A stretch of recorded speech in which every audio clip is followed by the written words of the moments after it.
Hands on the waist. Hands on the shoulders. All right.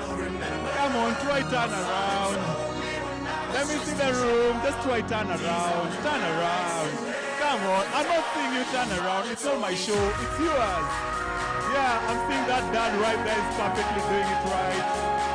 And the chance man, take a put up on. It's a good moment to do yourself with it. All right, and let's clap. Clap your hands. Remember the hashtag for this is just hashtag AYCA 2023. Thank you very much, great people. All right. You want some more still? You want some more? You want some more? All right, so which one do you want? I mean, let me also pick somebody who has an inspirational song because we have to make it thematic. Any other person? AIC, please come. Come to the floor. Come. Don't worry. Just come. Let's see whether her cue is going to be perfect.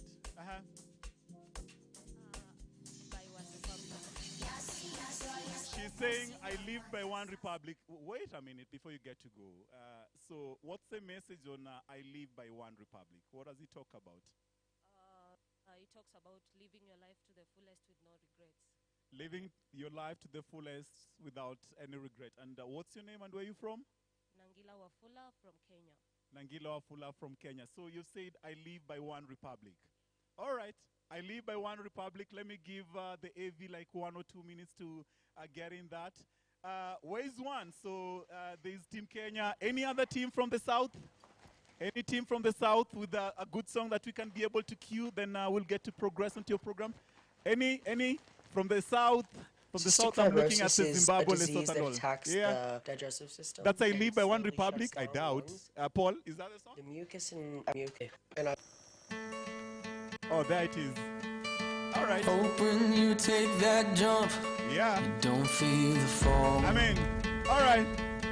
You can try raise. Hope when the water rises, just you try go to your build a toes. wall. Come on, go to your toes as you clap your hands. I want to see some Hope when motion. the crowd screams out, you're screaming your name. Let me see. Come on, my good people. Hope if everybody runs, you choose to stay. Come on, we can't sit down. When I first found out the life expectancy for the first time, it really scared me. All right. Right now, it's up to about 36. It's just one of those things that really makes you appreciate life. It makes you appreciate where you are as a person. I live by one republic, Daddy. Hope that you fall in love, and it hurts so bad. Yeah.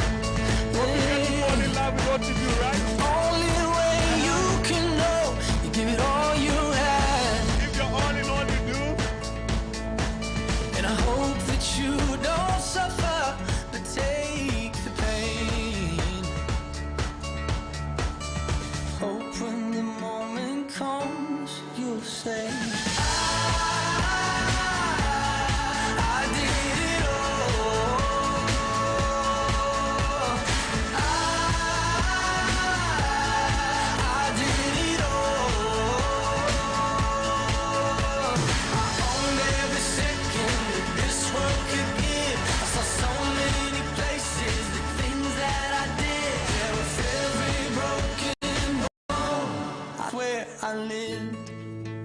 It feels like I'm breathing through a straw. Whenever I try to breathe hard, it hurts. I want to make the most out of my life and have as much fun as I possibly can. And as we get to make the most out of life, so let's make the most out of the two-day audience. Let's embark on the serious beats for the day. Can you clap for yourselves for making this perfect? And I hope you keep the same energy and the love as the day progresses. Thank you very much. You can have your seats. Much appreciated. So probably, let me just go on to the action areas for the day. Give me a second.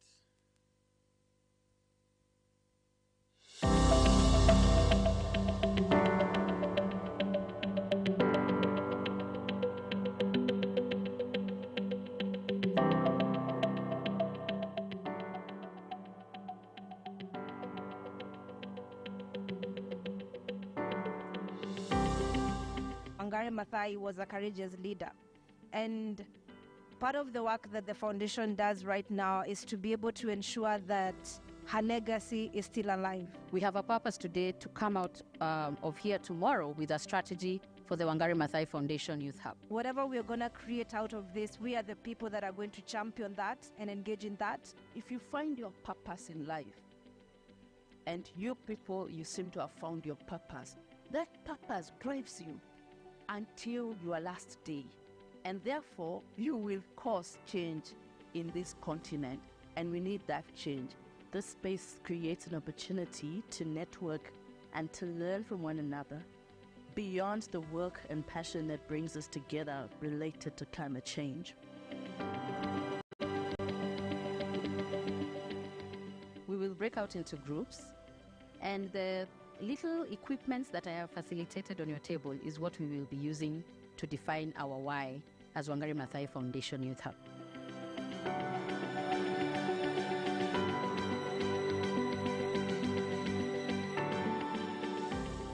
We would love to redefine climate activism in Africa. And why do we feel the need to do this is we want to build new and critical narratives for youth in climate action. We need to change the African narrative, especially the victim narrative of, being affected by climate change. But, we need to change that narrative and come up or take action towards solutions. Why does this matter?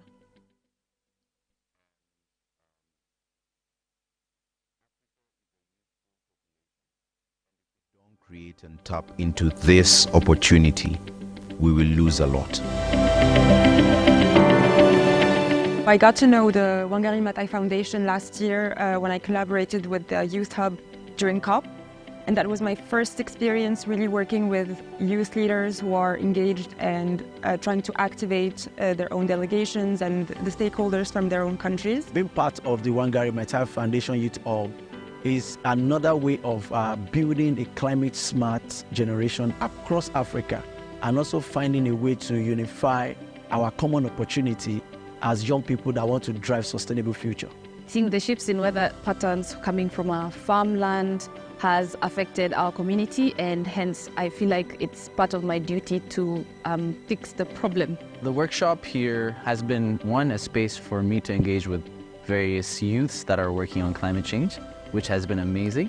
But more than that, we are also being much more strategic in our plans and our ideas across our regions, so that we will be able to work cohesively through the hub and also beyond. So that has been really, really helpful in understanding our mission, our statements on how we could be aligned in working for the climate change, especially for the youth in Africa. We are showing our commitment to support young people at the African level, where we are coming together to do a strategy that is going to give us a roadmap, a plan on how we are going to fight climate change using different thematical research, capacity building, and more and more youth representation in influencing decision making at a national level, continent level, to global level. Most oftentimes, you usually have a strategy that's set out for youth, but this time around, us as young people, we're taking part in creating this hub, and we are envisioning what we want and what we want to see and what goals we want to achieve,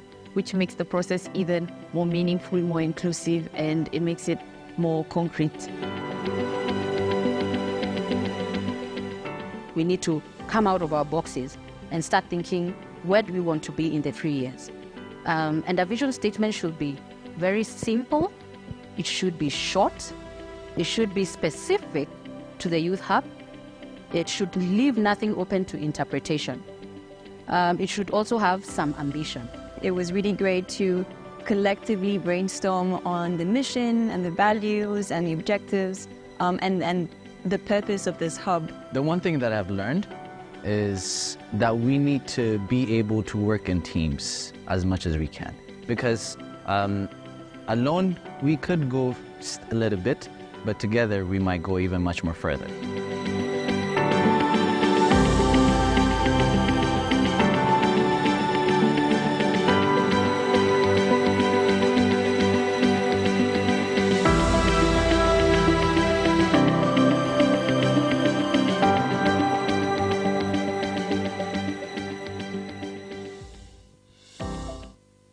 Thank you for that great clip, and probably that particular link also gives us a chance to set more context for the day. And allow me at this particular juncture to bring the incredible lady, a woman of many hearts. She was here early, and I know she was really waiting for this particular moment so that she could get us started up for the day. Ladies and gentlemen, can we probably just rise and give us some hearty claps as I call out to the podium? That's Madam Wanjira Madai. Can we just encourage her more as she gets on stage? Yeah. Thank you very much. If I had a song, I could have plugged it in for you, but we don't have a song for now. Maybe you can request for a dedication, and we'll be able to give it after that. Is the mic up? Let me probably just come and check it. Hello. All right, let me just come and give you this.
Good morning. Wow, that was amazing. What a start. Is this how every day will start? I'm coming. I'm coming to this summit. Let's just be clear. This has been amazing. So good to see all of you. And thank you for playing that video. I want to acknowledge the Wangari Maathai Foundation team that is here. Many of you members of the Hub that were present as that strategy was being crafted.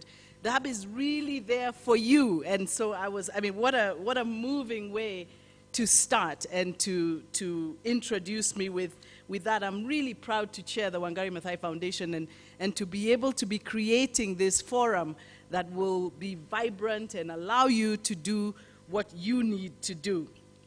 This has been a great start. I'm so chuffed that you start with music and fun. I knew it would be more fun here. And an absolutely fantastic crowd. You all look absolutely brilliant from here. Let me first take a moment to thank those who have made this possible. I know it has not been easy. It never is. And yesterday I listened to the president's remarks, and he mentioned that you are at the table. I actually want to take that further. You have created your own table. This is what is remarkable about what you're doing now. You're creating your own table, bringing your own chairs on your own terms.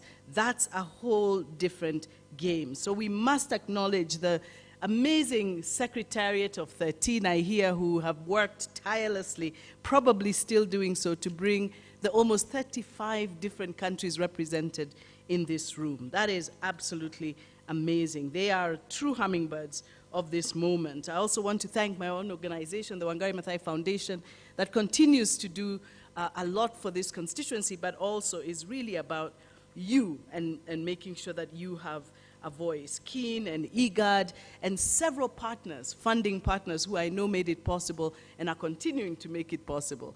The Hub is actually part of the reason why we feel we need to create an architecture that removes the challenges that many of you faced coming here. So I hope that once this is up and running, you will feel coming to places like these and creating and making sure that you have your own spaces will be a lot easier. But do not be discouraged by the challenges you faced. You're here, you made it, it's amazing, and it will continue to be amazing.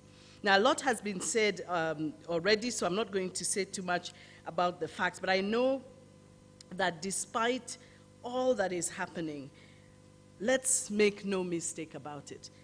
This summit and what you're all about and what we're all about this week is about the dignity of all of us as Africans.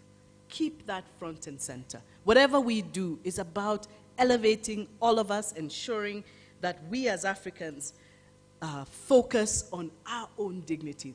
There is a reason SDG 1 focuses on poverty, that we have to address that if we're going to have the dignity we deserve. So the dignified jobs, when we hear green jobs, the dignified, it is about our dignity.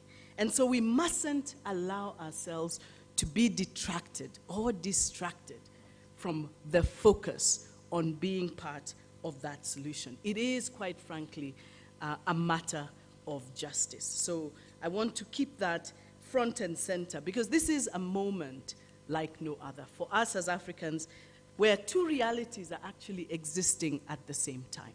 It is not always where we have, on the one hand, anchored on the principles of equal and common but differentiated responsibilities, not of our own making. Africa is warming faster, we know, than anywhere else. And actually, we know now that we are even losing the ability to keep pace. So many communities unable to keep pace with the level of warming. Untold losses and untold damages and the injustices of delayed climate finance. So justice is central to all of this. And the truth be told, we cannot adapt against abject poverty. We have to address poverty straight on.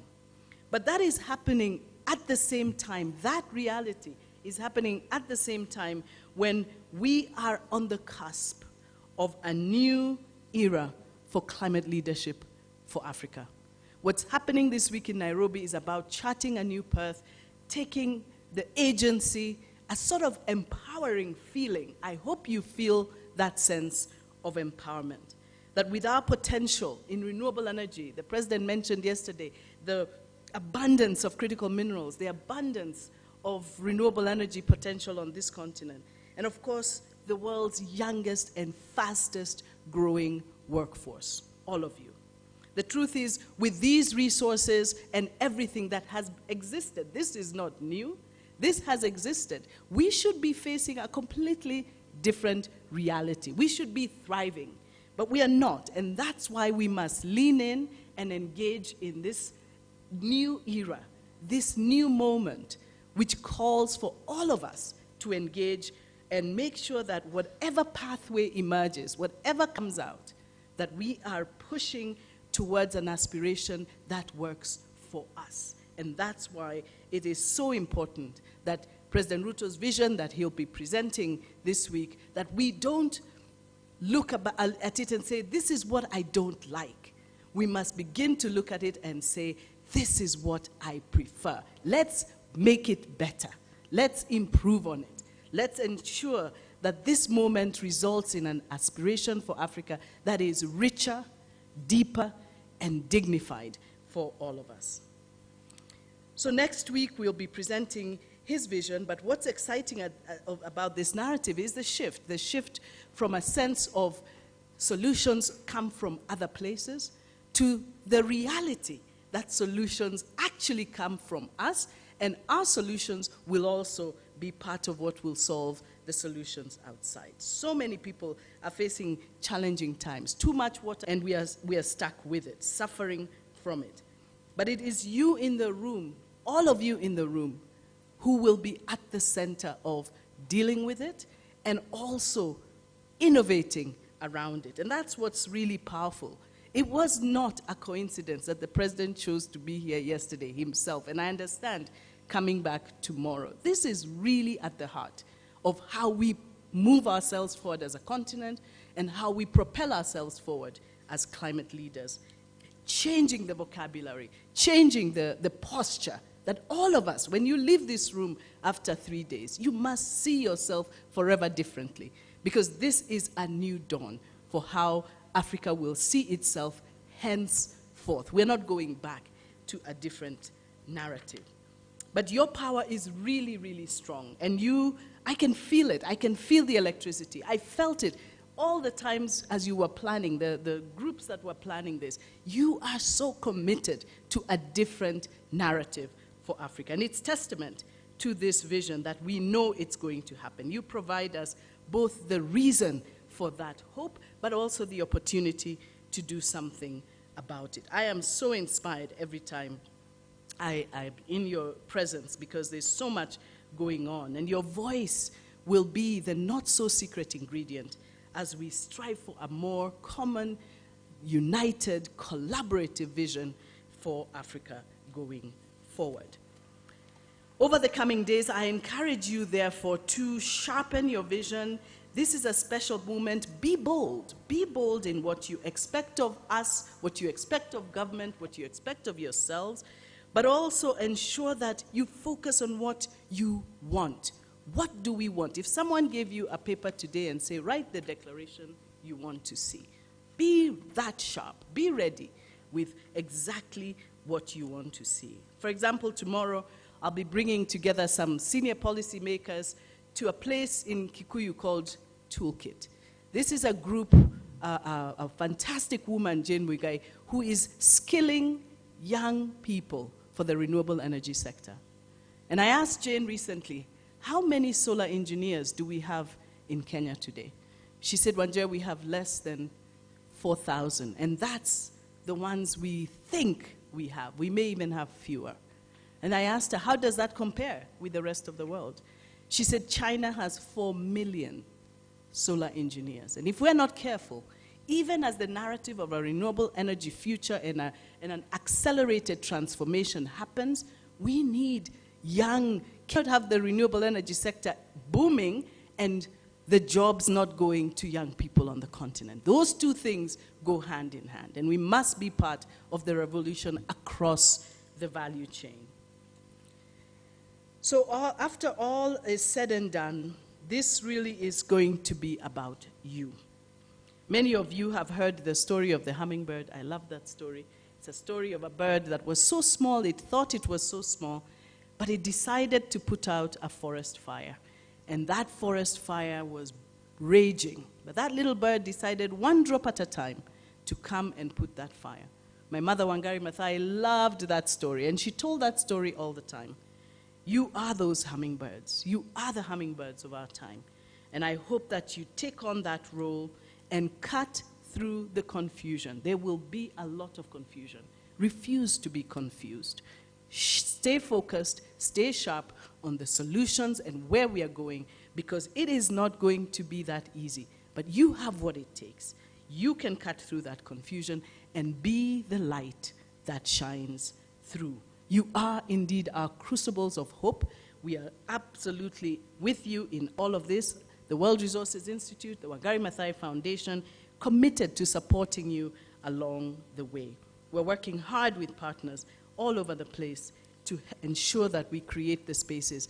But once those spaces are created, do like you did with the Africa Youth Climate Assembly. Occupy those spaces and take charge, create your own tables and chairs, and sit there and chart your own path. Let's use this week, therefore, to launch dialogues that sharpen each of the thematics. I've heard from a lot of people, we don't like this thing about the carbon markets. We actually don't even like this thing about green manufacturing. What is it about anyway? Critical minerals. We must make it our business, all of us. And I say this in my own organization, that's what we're going to do going forward. How do we sharpen our understanding of what the proposition is and understand what we as Africans need? What do we need out of this? What will work for us? So that, again, our voices are united. When people come to the Africa Youth Climate Assembly, they hear the same thing as when they go to COP28 from Africans. We are united in our voice for what we want because we're clear. We understand. So these thematic priorities that President Ruto will be putting on the table this week, we need to interrogate them and begin to understand them and begin to sharpen our understanding of what we want. Friends, the challenge ahead is great. We have got to stabilize this planet, not only for future generations, for this generation. The reality is that you in fact, are the first generation to feel the impacts of the climate crisis, and also the last generation with the opportunity to do something about it. Think about it. We, those of us living now in this time, are facing the worst that has ever been seen and are probably the only ones to do something about it. So let's make it count. I really appreciate the fact that you're here for the 3 days. I look forward to being with you. Count me as your champion. That goes on, and I know many of you know that goes without saying. But I really appreciate the opportunity to be here today and to let you know that nobody can stop this. We are transforming the continent, and we will bring the sort of dignity we deserve across the board. Thank you very much. Enjoy your day.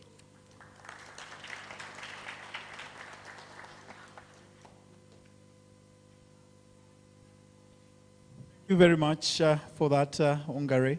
I mean, those are powerful remarks to set day 2 into context and just to urge us to keep on driving things, solutions, and initiatives that are geared towards making our environment a better place.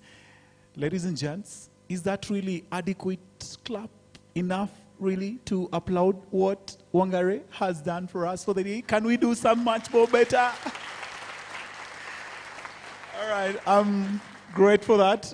Allow me to call upon Elizabeth Watuthi to just come on stage to probably take us through the next link of the clip.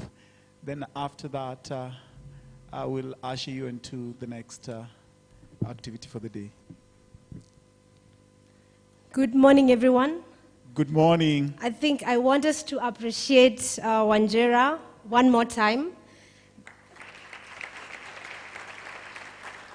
Actually, in a different way. So there's a friend of ours from Zambia called Akufuna, who actually happens to be a member of the Youth Hub, and you've probably seen him in the video. And he taught us something interesting from Zambia. I think it's a greeting, I'm not sure, but we can use that to appreciate Wanjera. And it was, so when I say hola, hola, you say Coca-Cola. Did you hear that? Okay, hola, hola. I can't hear the energy in the room. Hola, hola. Hola, hola. Coca-Cola. Okay. And then the African Youth Climate Assembly also has a slogan. So when I say the African Youth Climate Assembly, we're going to say the hashtag that's right in front of us, AYCA 2023, okay? African Youth Climate Assembly. AYCA. African Youth Climate Assembly. Thank you so much. We want to really much appreciate you, Wanjera, and of course, request you to continue championing for us, and also as part of the advisory group in the Africa Climate Summit, to continue championing for the systemic embedment of young people in the climate frameworks, and all through to the Africa Climate Summit, to make sure that all the contributions we're giving here are going to be mainstreamed within the summit and within the outcome as well. So the next video that is supposed to play, I am actually want to request somebody else to introduce that video, and that is Brian Miner, one of the partnerships lead. Let's appreciate him as he comes.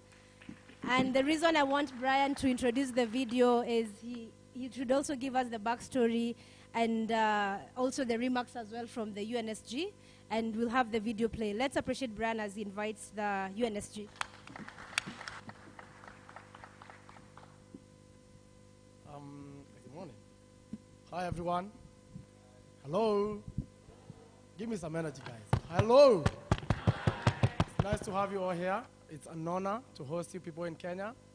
A lovely time to have you here and to enjoy and to spend time to craft what we call the declaration that's going to be passed, as well as pushed in these conversations on the first ever climate discourse by African leaders. I want to introduce the next person. He would have loved to be here with us. I know he's going to be jetting in the country tomorrow. He has assured us that he might have a sit down with some of us. And what he has said to us is that he really wants to support us. It's been a journey working with the UNSG. And through the Youth Advisory Council, I would want us now to play that video so you can hear what he has to say to you. Young leaders, friends, climate change is here, and an injustice burns at its heart. African countries have contributed next to nothing to global emissions. yet are suffering searing heat, ferocious floods, and deadly droughts. But humanity has the power to change course, and people like you have led the way. The passion and determination of young people around the world is responsible for much of the climate action that we have seen. You are what climate leadership looks like. And I ask that you keep pushing, because we have the tools and the technologies we need to protect ourselves from climate change and to limit the rise in global temperature to 1.5 degrees Celsius while supporting sustainable development. But world leaders must take a quantum leap in climate action, with the biggest polluters at the front. To achieve this, I have proposed an acceleration agenda. This calls on countries to hit fast forward on their efforts so that developed countries reach net zero as close as possible to 2040 and emerging economies by 2050. And it urges governments to accelerate a fair and just transition from fossil fuels to renewables, leaving no one behind. Developed countries must also deliver climate justice, taking action to ensure affordable financial flows to developing countries, delivering the promised $100 billion a year for climate action, and doubling finance for adaptation. And all countries must operationalize the Loss and Damage Fund this year. Promises made must be promises kept. At the Africa Climate Summit in Nairobi, I will be urging all leaders to act. And I ask you to turn up the volume in calling for change. Mobilize your friends, colleagues and networks, and use this assembly to make connections and make your voices heard. The United Nations stands with you. Together, let's fight for a better, brighter future, and I thank you.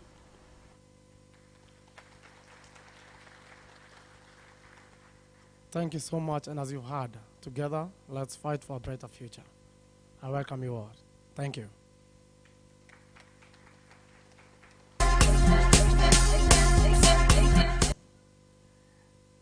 Is that the mood that I ushered you in? It's automating on the audiovisuals, right? No, that's on a lighter note. Let's say thank you for Brian, Elizabeth, and for really just setting the context. Come on, is that the best way? All right, come on, is that the best way? All right, let's start it again. Let's do it much more better. Can I hear the voices from this side? All right, can I hear on this side? And can I hear it at the far back? So, let's say it again. All right, more power on this side. All right, let's see some power on this side. So which side has it? Which side has it? Which side has it? Which side has it? Us. Which side has it? Which side has it? So they deserve a Nigerian song? Do they? Oh man, they're statued. All right, guys, no worry. Let's go on to this next tweet. Is the spoken word ready? Oh, guys, some of you don't know the name of the event you're attending. Is it really serious? Is it that damn serious? Let me just go on to this. Give me a second. Let me pull it up. So, Art Space 254, I belong. Are you already here? Where are you? All right, can we usher them then with a song as they come on stage? Evie, can we do something? Yeah, can we go on some good song as they come?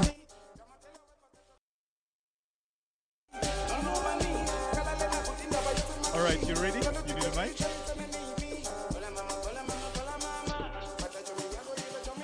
Evie, do you have a stand for the mic here? Oh, so I see they're here. Sorry. Can I...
Give me the stage, I will give you my presence.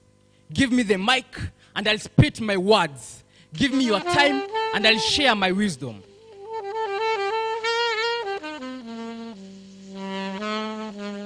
I belong. I belong to this world. I belong to this world where C stands for conservation. I belong. I belong to this world where environment is my master and my servant. So I belong. And just like Mahatma Gandhi, I remind my people that there is sufficiency in the world of man's need and not for man's greed. So I belong.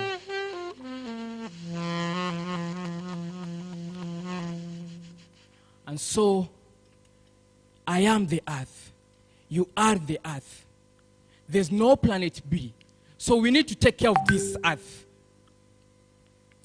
And so you might call this a spoken word. And when I was writing these words now call a spoken word, and some may even call it a song, but to me they are heartbroken words, or words of farewell, words to say goodbye.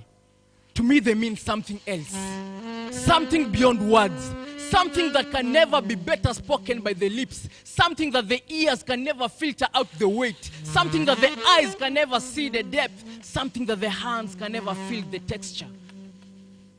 They are my innermost feelings, deep down from my heart.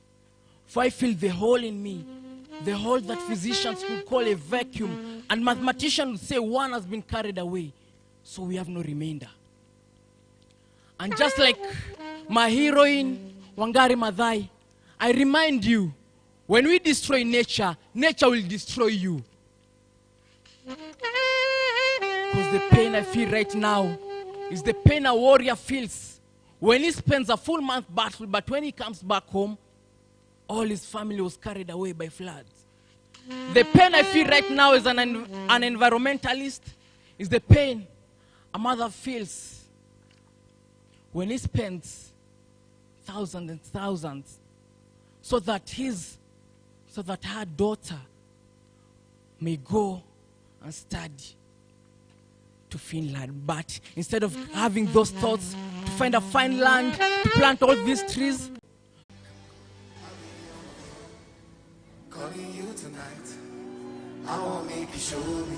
come on, is that how we can, is it that we don't want to give all the great people around here some hearty claps when they get off stage? Can we give these great artists, spoken persons who've just come out of here? Ah, man. So do you need to be urged to do that? Like you can't affirm your people after some good work? Anyway, that's just on a lighter note. Let me just take you a little bit quick on to, just a second, let me pull it up.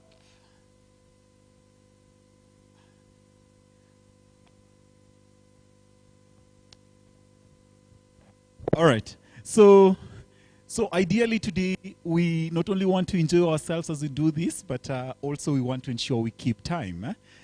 And besides the great context stage set up for us by Wangari Maathai, Elizabeth, Brian, and to our spoken word artists who've just left on stage, allow me to also just debrief you in terms of the sessions that are about to come by. So we meant to have a session focused on mobilizing youth voices on climate change, peace and security to inform Africa Climate Summit Youth in Nairobi's declaration. So the brief description for that is being championed by IGAD, and this particular session is meant to happen on Taifa Hall. So allow me to just do that again in repetition to just ensure we have it right. So there's a session focused on mobilizing youth voices on climate change, peace, and security to inform Africa Climate Summit Youth Nairobi Declaration. And there's also the session on youth for... Sorry for that. So there's also the one centered on youth for adaptation. That's a global center on adaptation best practices for youth action to champion resilience and adaptation. And the third session, they're going to happen on a parallel, or rather, the two subsequent ones are going to happen in a parallel element. And the other one is overcoming African infrastructure challenges for the socio-economic benefit of the society. So the session on mobilizing youth voices on climate change, peace, and security to inform Africa Climate Summit Youth in Nairobi Declaration is going to happen at Taifa Hall. There's also one that I haven't mentioned, that's prioritizing youth leadership in the exploration of green hydrogen development in Africa, which is meant to happen at the amphitheater. So there are two parallel sessions that are meant to occur right now. That's one, prioritizing youth leadership in exploration of green hydrogen development in Africa. And there's the other one on mobilizing youth voices on climate change, peace, and security to inform Africa Climate Youth Declaration, which is meant to happen at Taifa Hall. So on those particular two sessions, if you're interested on them, the prioritizing of youth leadership at the amphitheater, that's here. Then the other one for mobilizing youth voices on climate change is going to happen at Taifa Hall. So before you leave the room, I will get to show you the ashes who are going to take us to those particular rooms. Just give me a second. I hear something from my sister here.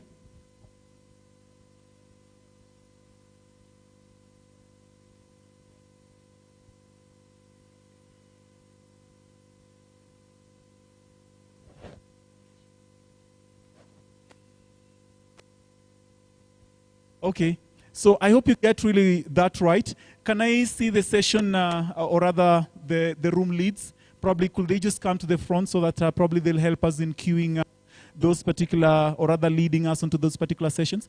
Where am I? Right, here they are. So which room are you going to guide us into? Taifa Hall. Taifa Hall. Yes. So Taifa Hall, what's your name? Collins Lugongo. So Collins Lugongo, just check up on Collins. We just need to ensure that besides us having fun doing the conversations, you're also able to sit onto the sessions. So he's going to lead us onto Taifa Hall.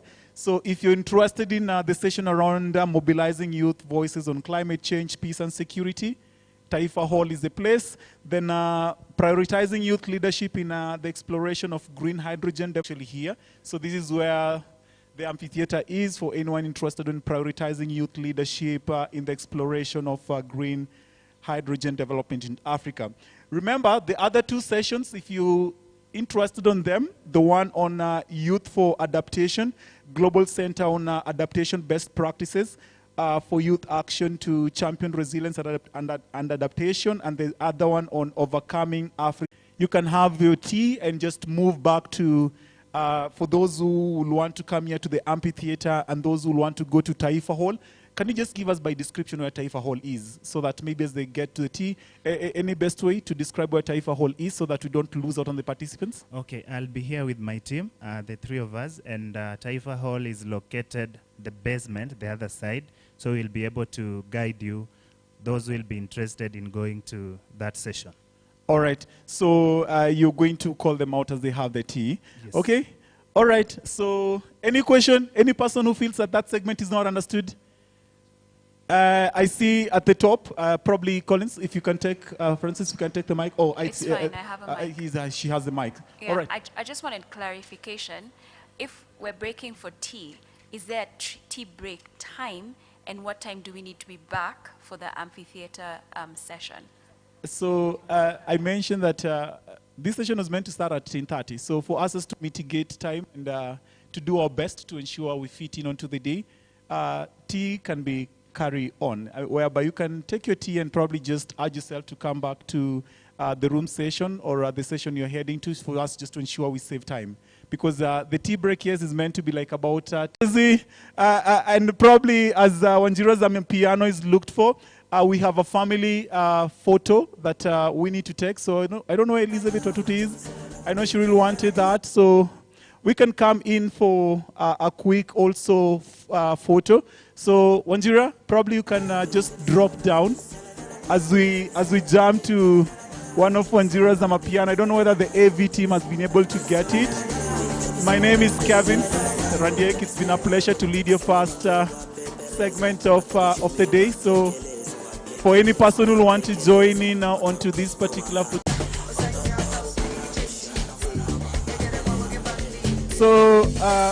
So there's those who are going for tea, but also if you want to be part of a photography session here that has Wanjira and the rest, please also feel free to remain. Then we're going to undertake it together. So, yeah, for tea break, this is the route. This is the route for your tea break.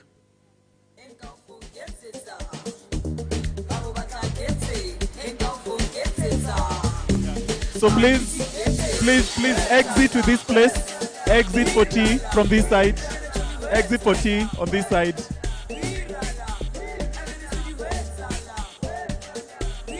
Exit to this side, please. Exit for tea with this side, kindly. I'm requesting, please. If you're going for tea, please come to this side. Yeah, and as we wait for Wanjira for this photo. Yeah.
So we can have Wanjira forward and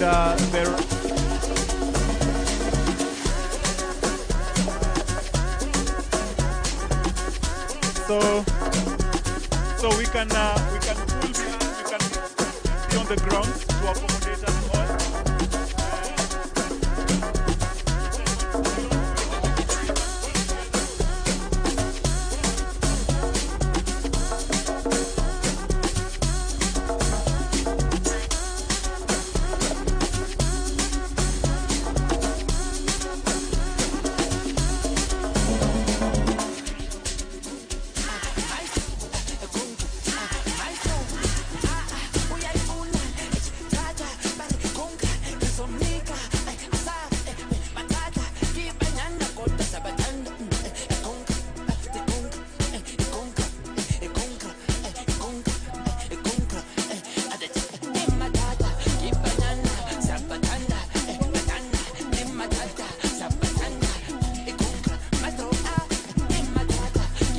Save up on time. Let's ensure we save up on time. If you're not taking the photo and all, please go for your tea break so that we can be able to have the sessions going. Let's probably try and save up on time. For those not going for their tea, I hope you're remaining for your session.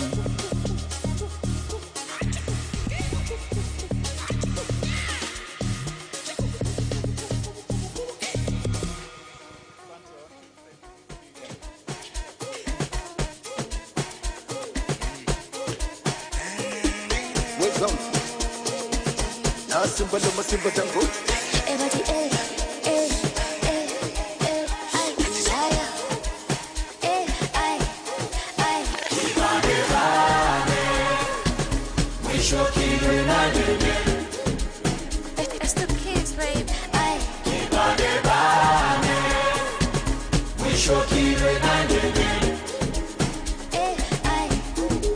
See, but nigga platinum way. Keep it tight, keep it tight, keep it tight, keep it tight, man. Some hot man, keep it tight, man. Keep it tight, keep it tight, man. Now it's all about the way.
2. All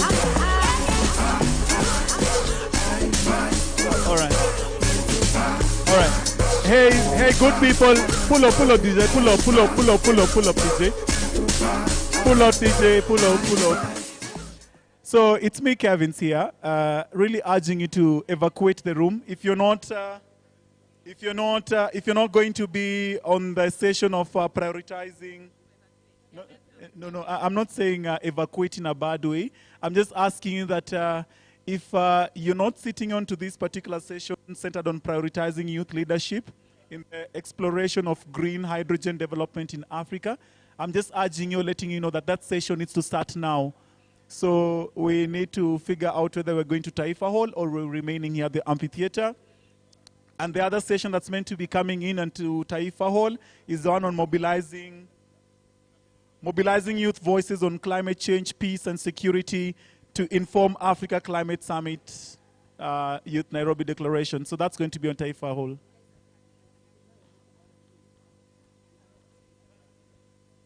Check. 1, check 2. Check 1, 2.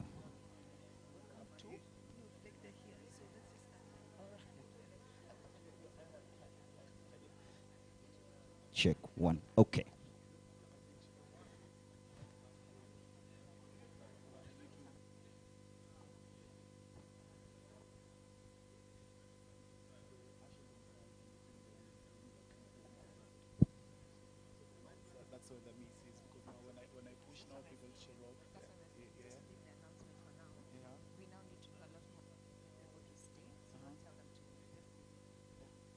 All right.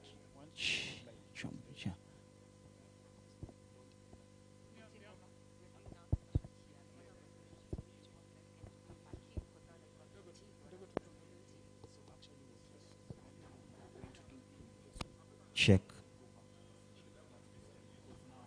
AYCA. Good. All right. Ladies and gentlemen, if you're outside and you'd like to join us inside, we're about to. This is for hydrogen.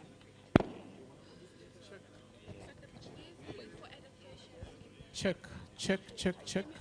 Check 1, 2. 1, 2. Jimmy 1, 2. Check 1, 2. All right, ladies and gentlemen, we're about to start. If you're outside, kindly join us inside, for this session is about to start. This session is about to start in the next 5. If you're outside, kindly join us inside. We are about to start. We are about to start. Please walk in. Is it allowed to walk in with your tea? Please do so, as we are earlier informed. Please walk in with your tea and your snack. We are starting in the next 5 minutes. We're starting in the next 5 minutes.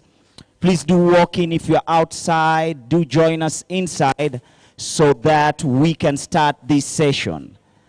If you're outside and would like to join us inside, we'll encourage you to walk in with your tea and snack so that we can start. Ladies and gentlemen, if you're outside, feel free to walk into the amphitheater with your tea and snack so that we can start. Thank you. Keep on walking in. Please do occupy your seat. Occupy your seat. Take your seat. We're about to start.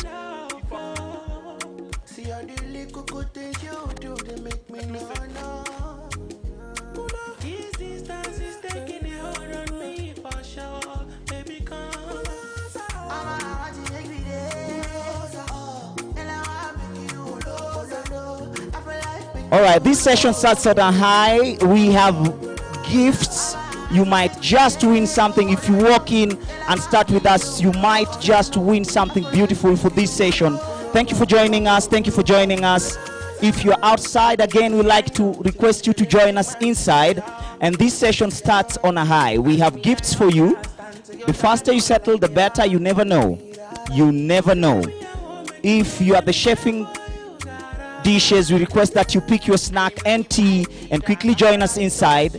Quickly do join us inside as we start this next session. Fantastic. Keep on walking in.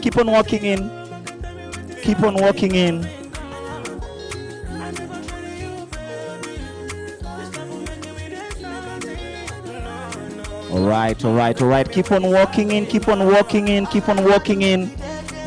We're about to start this session. We're about to start this session. Keep on walking in, keep on walking in, keep on walking in.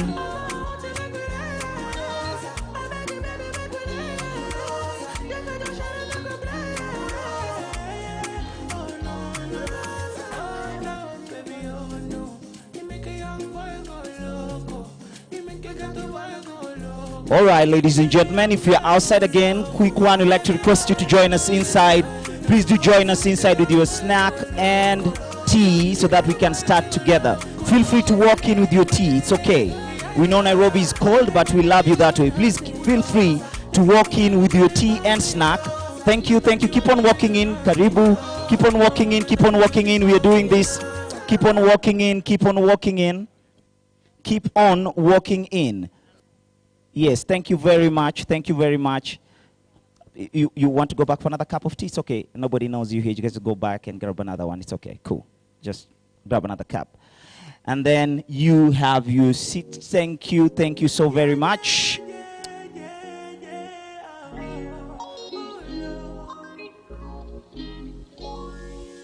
So many reasons why I want it for you, my love. Now you want to retire with my love. All right, we are good to start. Okay. If you're outside again, this is the almost last call as you're about to start. Please do walk in, keep on walking in, keep on walking in with your tea and snack so that we can start on this next session. We have now 3 minutes to start. We have 3 minutes to start.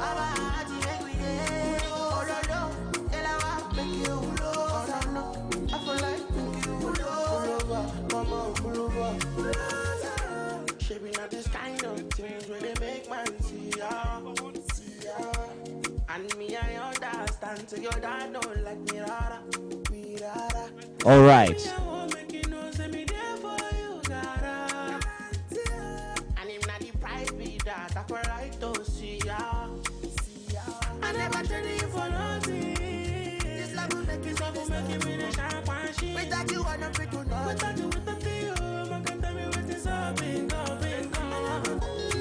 Okay.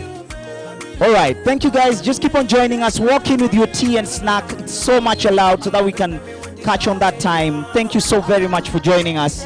If you're outside and you'd like to join us for this particular session, please feel free to walk in with your tea and snack. Thank you so very much for walking in. We are starting this. Thank you guys. Thank you. Just settle in, take your positions. We're about to start in the next 3 minutes. We have 3 minutes to start. Feel free just to walk in.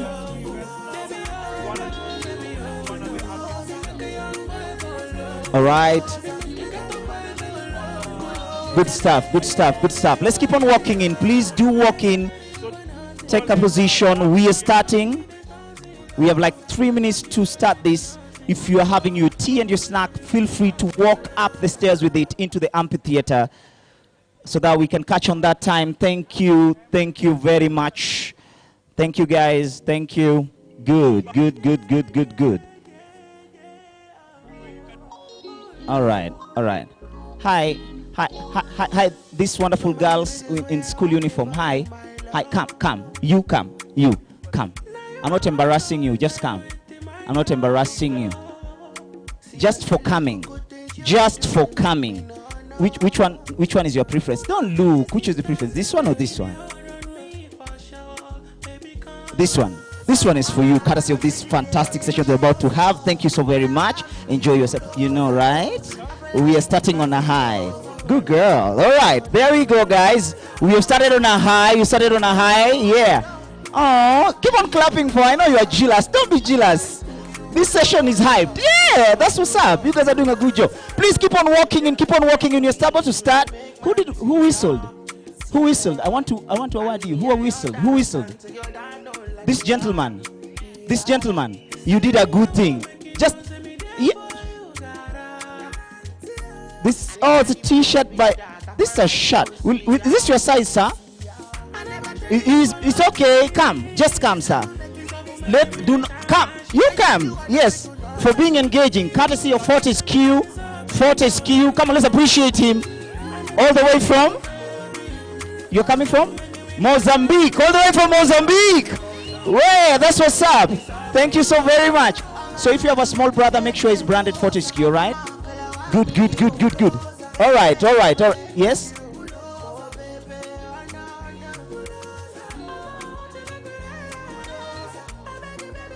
All right, we are starting on a high, okay? Good. So I want you to engage me for a few. If can you hear me, guys? Bonjour, bonjour, bonjour. Ça va? Ça va? Ça va tout le monde? Bonjour. Tu viens d'où? Congo? Où? Mali. Bon. Moi, je suis Kenyan, donc je parle français, mais pas couramment, ok? Oui. All right. Watanzania mpo? Watanzania wapo hapa? Hawapo? Hawapo Watanzania? Mpo jamani? Mwazima? Baridi imewapiga, eh? Karibuni sana Nairobi. Tunawatwanga namna ile. Tuko na watu wapi? Wapi tena? The guys of Rwanda, do we have Rwanda here? Rwanda? Amakuru. Aha, that's the only Rwandese I know. Oh, fantastic. For French, we will parler un peu, okay? As we go along. Is that okay? Fantastic. Courtesy of Fortescue, I'm here to start this session. It's going to be a very engaging session. So I hope, DJ, I know you're international. Give me my opportunity to shine. What? The Lusophones. So how do you say hi? To the bang. To the bang. To the bang. Tudo. All right. To the bang. Tudo. Please text me that so that I shine in the next conference. All right. So we have the Francophones, Anglophones, we, and then Lusophones and Swahiliphones. Swahiliphones. Hiyo pia ipo, si ndio? Mtu asituambie kitu. Hiyo pia ipo. So this next session is going to start in a very interesting way. I'm going to try to see if you are all here with me. And so just engage me, please, if you can. So when I say one, snap. One, snap. One, snap. One, snap. One. When I say two, clap. Two, clap. Two, two. All right. When I say three, you stamp your feet. Three. Oh, fundamentals. Oh, sorry, fantastic. Okay, sorry, just lost it. I lost it. Okay, good. So this is what we're going to do, okay? So 1, 2, 3. 1, 2, 3. 1, 2, 3. 1, 2, 3. 1, 2, 3. 1. Focus with your life. But you're doing well. Let's go ahead. 1, 2, 3. 3, 1, 2, 3, 2. 1, 3, 2, 1, 5. Uncle, what are you doing? What is this? We didn't have it. But anyway, are you ready for this next session? Are you ready, guys? So before I bring my colleague who's going to be taking us through this next session, I would like us to warm up ourselves. I'm so sorry on behalf of the weather forecast of Nairobi. We didn't plan for them to clean the fridges today. So we are very sorry. It's quite chilly, right? That's how we live in Nairobi. We clean the fridge on Saturday. So I'm so sorry. But in the meantime, I hope you're enjoying the tea. This is the only place where we have original sweet tea. It's fantastic tea. Next to none in the world. The best tea. Come on, appreciate yourselves for being here for this session. Thank you so very much. All right. Okay. Good.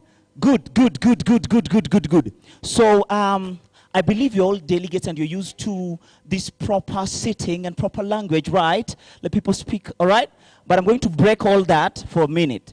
For the next 25 minutes, you're just going to engage me. My DJ, remember the song that I told you to do?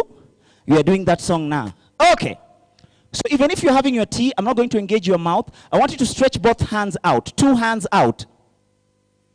Good. Just as your seated position. 2 hands out. 2 hands out.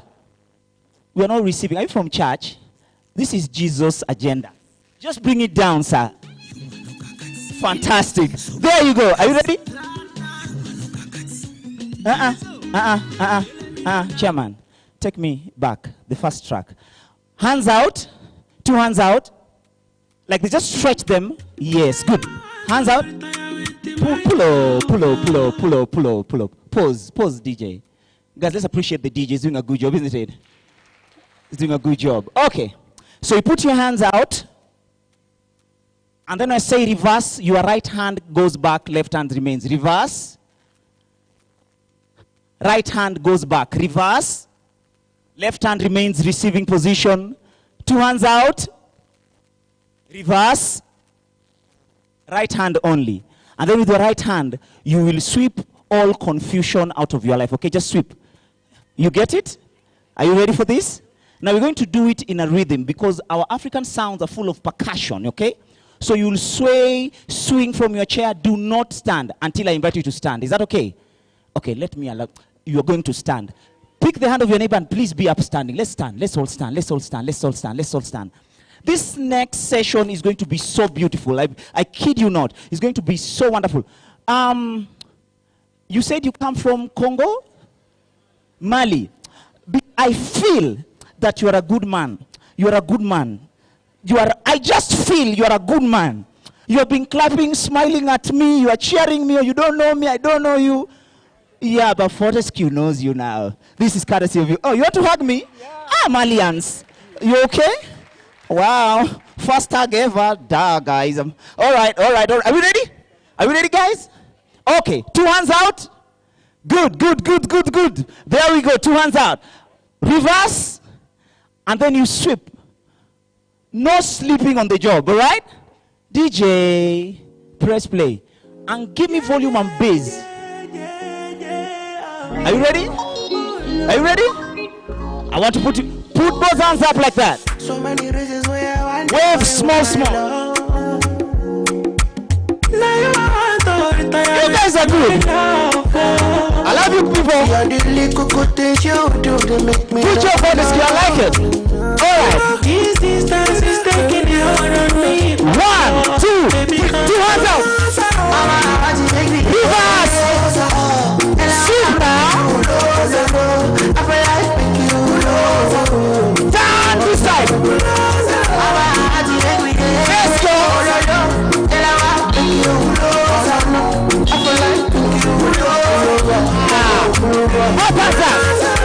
Shaping up this kind of things where they make man. Now you follow my lead, okay?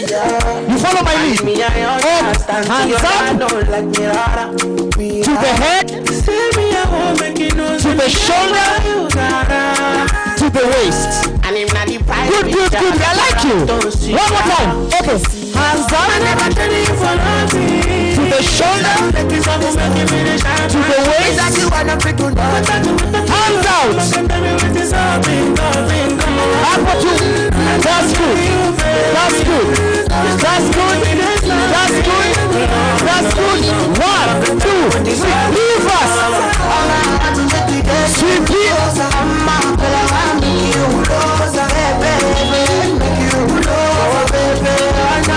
Hands out. Reverse. Sweep it. 1, 2, 3. Let's go. Hands up to the head, to the shoulder, to the waist. Sit down. Wind up to your seat,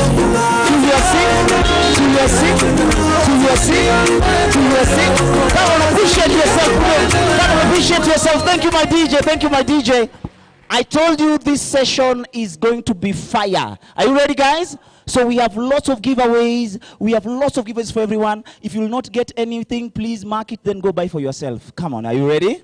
Good job. I want to invite my colleague to come on stage who's going to tell us a wonderful story about some other good guy. Please let's appreciate my colleague all the way from Fortescue to come and tell us his story. Appreciate him as he comes. I don't want to spoil it for him so that he'll tell us who is. Keep on clapping as he comes. I mean, going to...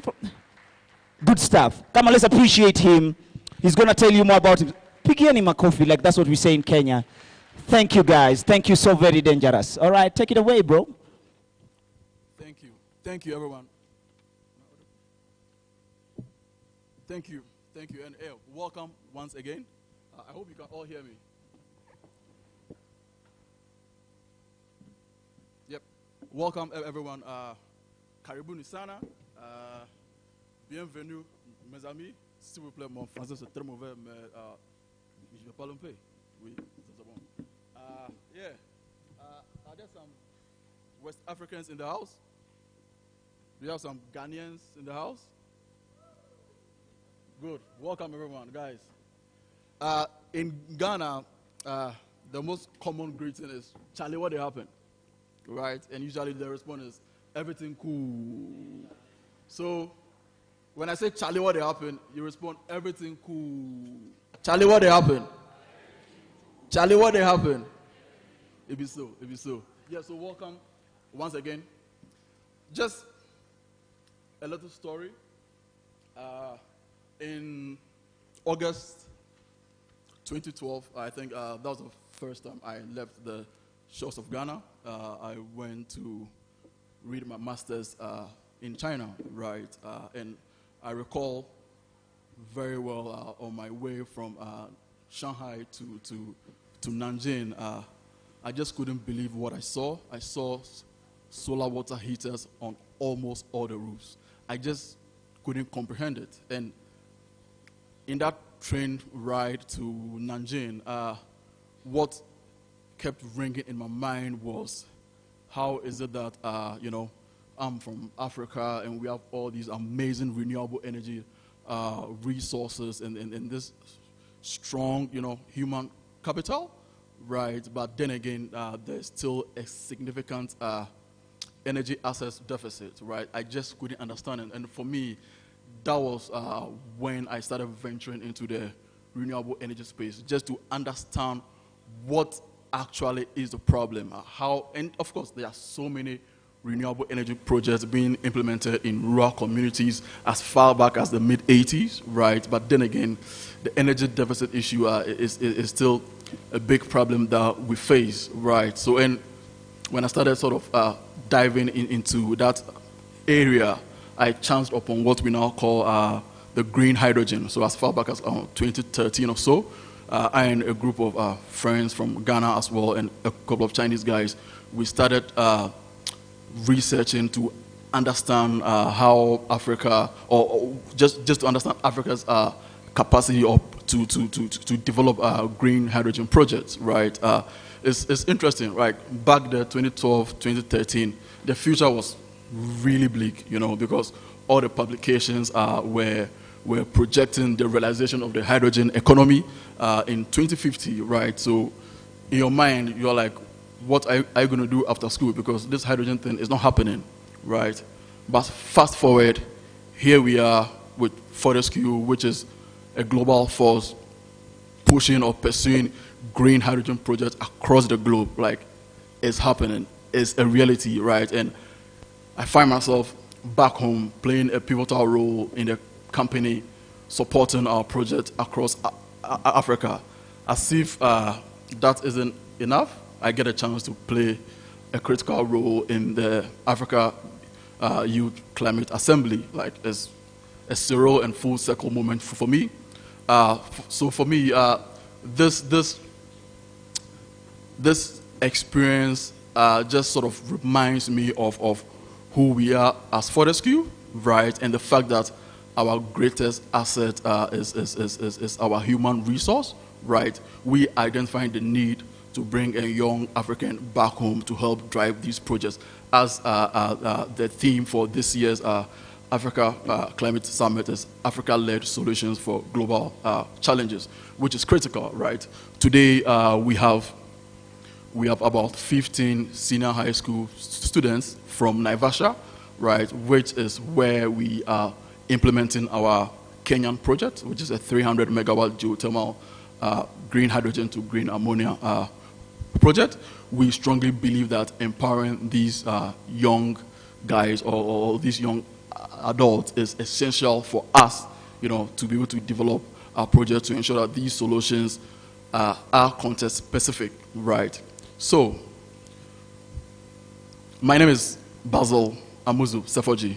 I'm born and raised in Ghana. I'm currently the regional environmental advisor for Fortescue Africa. Right. So, what is Fortescue? Fortescue is a green technology, energy, and minerals company based in Western Australia, right? That's where we started the business.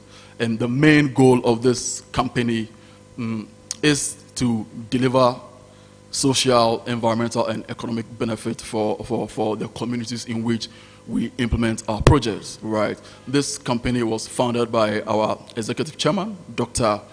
Andrew Forrest, in 2003, right? This year we celebrated our 20 years anniversary, right? And from 2003 up to 2023, we have attained tremendous success, right? Not only economically, but also the benefits we have sort of given to the communities in which we implement our projects, right? But then again, despite the tremendous success of the business, now being the 4th largest iron ore producer in the world, we still strongly feel that the way we can really sort of realize, the benefits of these communities if we decarbonize our operations, right? So a couple of years ago, I think late 2019, early 2020, that's when we ventured into the green hydrogen space, mainly with the aim to decarbonize our operations. But then again, there's a huge market to decarbonize other industries as well. That's why you find us across the globe with, footprint in countries like, of course, Kenya, the DRC, Cameroon, Djibouti, South Africa, Ethiopia, and of course in Europe, Latin America, and Australia. Right. So we have a video to play just to give you, an overview of the business and what we do. And as my very good friend Abel said, this is going to be a very, very interactive session. So I really, really encourage everyone in the room, especially the students from Naivasha boys, and also Posha girls and Mirera Senior High School to listen keenly, because we'll be asking questions and they are amazing gifts to be won.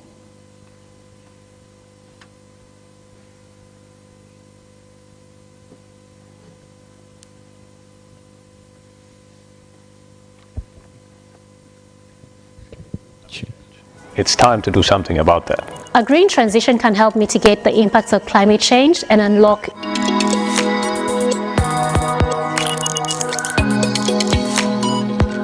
Africa has been disproportionately affected by climate change.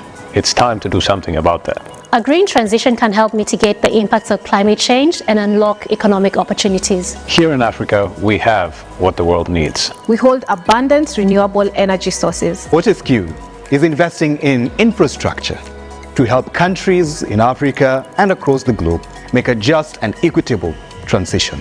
Fortescue can help African countries decarbonize, creating jobs and unprecedented economic growth. Agriculture is critical to many African economies. In Kenya, Fortescue is constructing a green ammonia and green fertilizer facility, which aims to provide affordable inputs to local farmers, ensuring food security and reducing reliance on imports. The facility would help establish Kenya as a leading supplier of green fertilizer in an emerging industry. Across the continent in Gabon, we're investing in the development of the Belinga iron ore deposit project. Fortescue's project offers the Gabonese employment opportunities and ownership of the project. And we're keeping our decarbonization commitments. Fortescue told the United Nations that it will decarbonize its Scope 1 and 2 mining operations by 2030. This commitment extends to our new mines in Africa as well. Africa has a chance to lead the global green transition. Together, we can do it. We are Fortescue.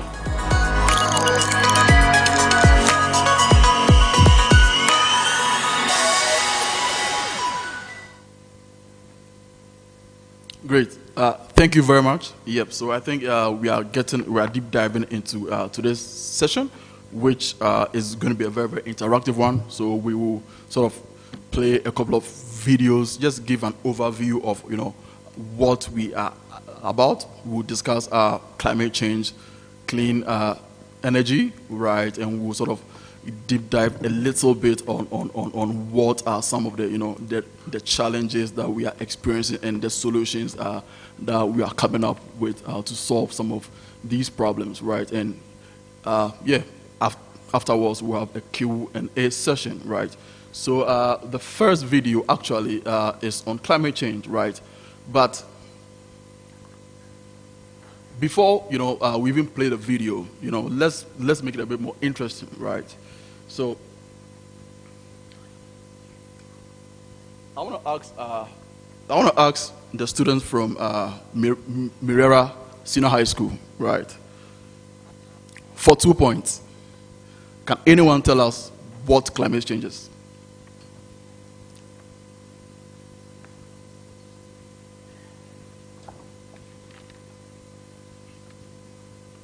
Okay. Anybody want to hazard that answer from where they? Good. You want to use your microphone?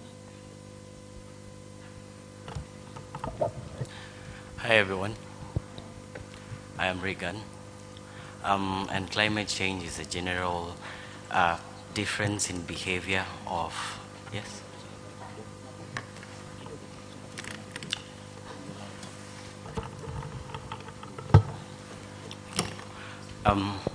Climate change, it's a general difference in, that could be water content, the humidity, and the general behavior of maybe landforms and everything to do with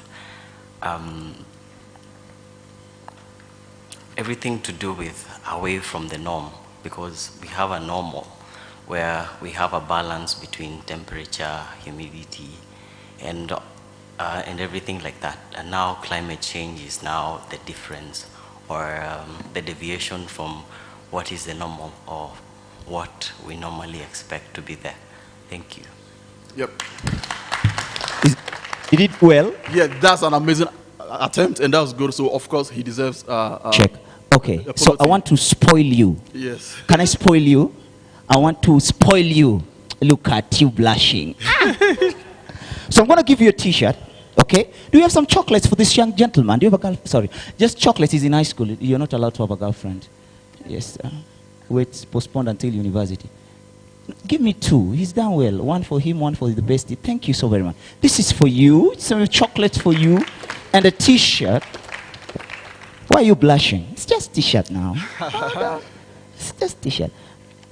Mr. Basil? Yep. You can go ahead as we award him. Here you go. Great. Thank great, you very great, much. Great. Yes. So yeah, I just intentionally decided to just ask that question because it just reminds me of what we do back in Ghana, the National Science and Maths quiz, which is a very, very, very competitive national quiz among senior high school students. So I thought it was just good to just throw that in the works. But then again, this video will just give us, an overview of climate change, what climate change is, right, and sort of highlight what greenhouse gases are and how greenhouse gases, contribute to climate change, right, and of course the impact of or the effects of climate change in terms of rising sea levels, drought, flood, and the destruction to ecosystems. So please pay keen attention. Climate change? There are questions at the end of the session. Yeah. What is climate change? Climate change is the challenge of our generation. World temperatures are rising, and climate change now threatens every aspect of our lives. But the weather changes all the time. What's the difference? The difference between weather and climate can be confusing. Weather is what we get day to day, and this varies in the short term.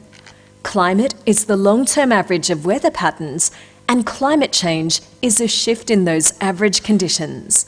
So, why is the climate changing? The greenhouse effect is a natural process in which atmospheric gases, such as carbon dioxide, trap the sun's heat and warm the Earth's surface, which has made Earth a great place to live. So what's changed? The rapid climate change we're now seeing is caused by human activities such as deforestation, burning of fossil fuels, and industrial processes which have led to an increase in greenhouse gas emissions. This means that more of the sun's heat is being trapped in the atmosphere, warming the planet and altering the Earth's climate over time. The world is now about 1.1 degree warmer than it was in the 19th century, and the amount of CO2 in the atmosphere has risen by 50%. Why does this matter? Climate change is already affecting every region on Earth, and this will only intensify with additional warming. But it's not just about temperature.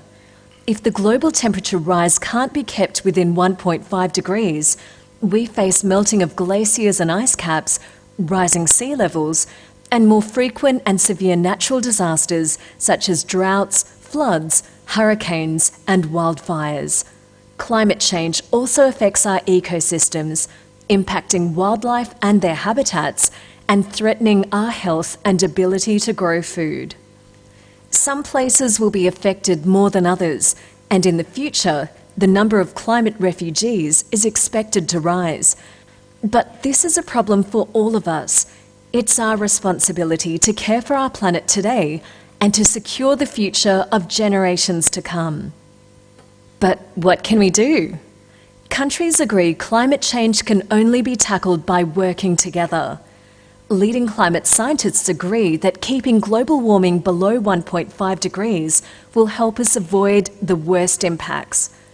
To achieve this, we need to make significant changes now. Why should we take action? Not acting on climate change will come at a huge cost to our way of life, to the global economy, and to future generations. We face a huge challenge, but we already know many of the answers. Many of the solutions to climate change can improve our lives and protect the environment while delivering economic benefits. Are you ready to be part of the solution? Yeah. So as we highlighted in the first video, our company, Fortescue, is very, very much committed, to achieve real zero emissions, mainly focusing on our Scope 1 and Scope 2 emissions by 2030. For a company that develops large infrastructure projects in rural communities, it's essential that we ensure these communities, aren't at the brunt of climate change, mainly seeing that we sort of explore or exploit these resources, mainly the iron ore and also these renewable energy resources. It is essential to ensure that these communities aren't facing the adverse effects of climate change, such as the droughts, the floods, and whatnot. So it's a responsibility on us, to lead that conversation when it comes to decarbonizing our operation and also providing avenues for other sort of industries to decarbonize as well. That's why as a company we are really, really, really committed to develop renewable energy projects to produce green products, green ammonia, green hydrogen, for hard to abate or to hard to decarbonize sort of industries, mainly like the fertilizer industry that is very much heavily reliant on natural gas, right? And also the steel manufacturing industry, and also the maritime industry, right? So in the next video, we will just give you an overview of clean energy, the various types of clean energy that we have and the opportunities that exist in the world to develop these projects. What is green energy? Green energy is energy that's generated from naturally replenishing resources such as the sun, wind, and water, unlike fossil fuels, which are finite resources. Why is green energy important? Most of the world's energy is currently generated using fossil fuels, but the science is clear. To avoid the worst impacts of climate change, such as extreme droughts and floods, greenhouse gas emissions must be nearly halved by 2030 and reach net zero by 2050. Net zero means that the amount of greenhouse emissions produced by human activity is completely negated by reducing emissions and absorbing CO2 from the atmosphere. Using green energy produces minimal emissions compared to burning fossil fuels and reduces our dependence on them. It provides a cleaner planet for us and for future generations. How can green energy be generated? Just as there are many natural sources of energy, there are many green energy technologies. Some of the most common include solar panels, which convert sunlight into electricity, while wind turbines harness the power of the wind to spin turbines and generate energy. Hydroelectric power plants use the movement of water to turn turbines, and geothermal energy relies on the heat of the Earth's crust to generate electricity. At Fortescue, we embrace the challenge of addressing climate change. We see it as an opportunity to address the planet's most urgent need, support economic growth, and create a better, cleaner, more sustainable world. We are committed to taking a leadership position on climate change through the development of green energy projects globally. We are leading the green industrial revolution by developing technology solutions for hard-to-decarbonise industries while building a global portfolio of green energy projects. We believe that together we can change and save our world. Yep. A critical component of our green energy project is our green hydrogen project, right? So for a very long time, the world has been producing hydrogen mainly from natural gas, which has significant carbon emissions and of course impact on the environment. However, it's essential for us to start producing that hydrogen from renewable energy resources, right? And for me, I strongly believe that that's where the opportunity lies for us, the youth, you know, to play a leading role in the hydrogen economy. Mainly when you look at the value chain of green hydrogen from the energy generation side, right, there are enormous opportunities. You can go either with wind, solar, geothermal, or hydro. Then when you go to the actual hydrogen production, which is the water electrolysis, right, the technologies that we currently have are very much energy intensive, right? So it being a challenge that we experience in an industry, it goes to highlight that there's an opportunity for the youth to come up with innovative sort of technologies to help, you know, improve the efficiencies of some of these technologies, right? So yeah, in the next video, we will give an overview of green hydrogen and the production methodologies. Then we segue ourselves into what are some of the, you know, challenges we experience in the sector.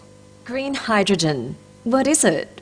Hydrogen is the most abundant element on Earth, and it's an energy source that can help in the fight against climate change. Its supply is potentially infinite, it's not toxic, and it's storable. It stores roughly 3 times energy by weight than other fuels like gasoline, diesel, or natural gas, and produces 0 carbon emissions when used as a fuel. Green hydrogen is one way we can help achieve our ambitious net zero targets. How is it made? Although its supply is potentially infinite, hydrogen is not commonly found in its pure form in nature and must be manually produced. Electricity made from renewable sources is run through demineralized water to split it into oxygen and hydrogen. This process is called electrolysis, and the result is referred to as green hydrogen. Why is it called green hydrogen? A colour code is becoming commonly used to indicate how hydrogen has been produced. Hydrogen can be called grey, blue or green, depending on the source of energy used during the production process. Grey hydrogen is currently the most common form and is produced using natural gas or methane. Hydrogen is labelled blue whenever the carbon generated from its production is captured and stored underground. Green hydrogen is produced using energy from renewable energy sources such as solar or wind power. What are its uses? Hydrogen has several uses, both for domestic use and export. It can be made into ammonia to be used as a fuel and to create green fertiliser. Green hydrogen can help reduce global carbon dioxide emissions when it's used as an alternative to fossil fuels. It can be used to run hydrogen fuel cell electric vehicles, power industrial processes, and to help reduce Fortescue's emissions by, for example, powering fuel cell electric mining haul trucks. But is hydrogen safe? Like other fuels, Hydrogen is highly flammable. There's a degree of risk associated with its production, storage and use. Its overall risk is similar to that of natural gas. Using any fuel safely relies on preventing air, fuel and an ignition source being together at the same time. With proper information, regulations, education and engineering expertise, fuel systems can be designed to avoid this. One of Fortescue's core values is safety, and this will be a key consideration when we are ready to produce, store and transport hydrogen. We're currently planning to use green hydrogen to help reduce Fortescue's Scope 1 and 2 emissions by 2030 and to take one step closer to changing the world. Great. So in the next couple of videos, or in the last 2 videos, we'll just highlight the drawbacks that we have when it comes to the green economy and some of the solutions that we are implementing. Yep. To win the fight against climate change, we need to reduce our reliance on fossil fuels. Instead, we need to produce and use more green energy. But widely used sources of green energy, such as wind and solar, are weather dependent. What happens when the sun's not shining and the wind's not blowing? The key is to store excess energy produced when generation capacity is high, so we can use it later when we need it. The most well-known method of storing energy is through batteries. Batteries have been around since the 1800s. They store energy as chemical energy, which is converted into electrical energy and released as it's needed. The most common type of battery used for green energy storage are specialised lithium-ion batteries. They are not the same as batteries you may have at home. Advances in technology mean that these batteries are able to store increasingly large amounts of energy. In fact, they can store enough to power huge mining trucks or provide grid-scale energy storage. Pumped hydro is also a common method of energy storage. This involves pumping water uphill at times of low energy demand. The water is stored in a reservoir and in periods of high demand, released back downhill through turbines to create electricity. Another method is using hydrogen fuel cells. Hydrogen is the simplest and most abundant element in the universe, but it rarely occurs naturally as a gas on Earth. Hydrogen gas can be generated by splitting water using renewable energy. Once the gas has been produced, the energy present within the molecules can be stored for later release through devices called fuel cells. In a fuel cell, hydrogen energy is converted directly into electricity, and this process generally has high efficiency and low power losses. Fuel cells can power systems as large as a power plant or as small as a laptop. Whatever storage method is used, the goal is the same: to maximise the use of green energy that can be used at any time. Green energy storage is a crucial part of the fight against climate change, as it ensures we have access to clean power when we need it most. Green energy is essential in reducing our carbon footprint, but many of us are unaware of the water usage considerations in its production. Generating green energy requires significant amounts of water, from manufacturing to maintenance and operation. But why does this matter? Water consumption has been increasing at over twice the rate of population growth over the past 100 years. Freshwater scarcity threatens food security and nutrition for about 25% of the world population, and on average, only 2 in 3 people have access to safe drinking water. So, what is water needed for in green energy production? In the production of solar panels and wind turbines, water is required in many of the manufacturing phases. It is used to cool and clean machinery and for chemical processes in the purification and production of silicon materials. During the construction, operation and maintenance of most green energy projects, including wind and solar farms, water is needed to build infrastructure, control dust and prevent fires. In addition, cleaning the solar panels requires water. Hydropower is an important source of green energy, but building dams alters natural river flows and can disrupt ecosystems. As we look to decarbonise, hydrogen is a fuel that can revolutionise the way that we power the planet. Hydrogen isn't commonly found in its pure form in nature, but it can be produced through the process of electrolysis. Electrolysis is achieved by running electricity through demineralised water to split the water into hydrogen and oxygen. When the electricity used comes from renewable sources like solar and wind, the result is green hydrogen. In fact, to produce the 1 litre of liquid hydrogen required to drive a fuel cell passenger car 100 kilometres, you would need approximately 130 litres of water. It is estimated that 25,000 litres of hydrogen is needed to power the average house for 16 hours, requiring approximately 225,000 litres of water. The use of water in green energy production needs to be carefully managed and monitored to ensure water is used sustainably, responsibly and ethically, especially in areas where water is scarce.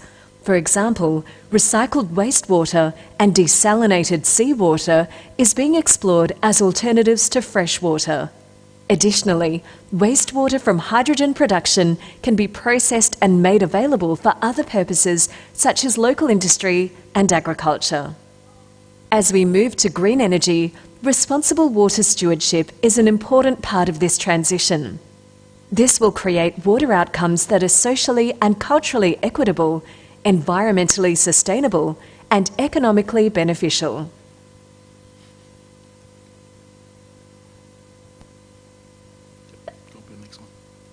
Can we play the next video, please? Oh, that's the wastewater? Oh, cool. Great. Yeah, so now we segue ourselves into the Q&A session.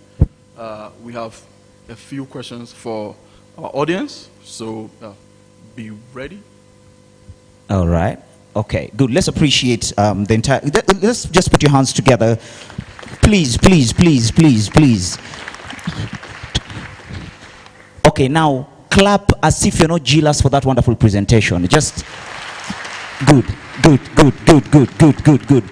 Might you be reminded that your hands are not flowers, they'll not break.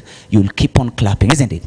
Good job, good job, good job, good job, good job, good job, good job. Fantastic. Are we taking questions from the floor or are we taking questions from you, Mr. Basil? Okay.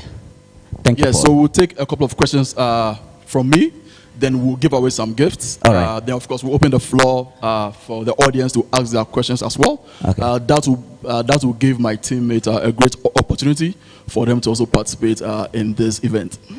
Fantastic.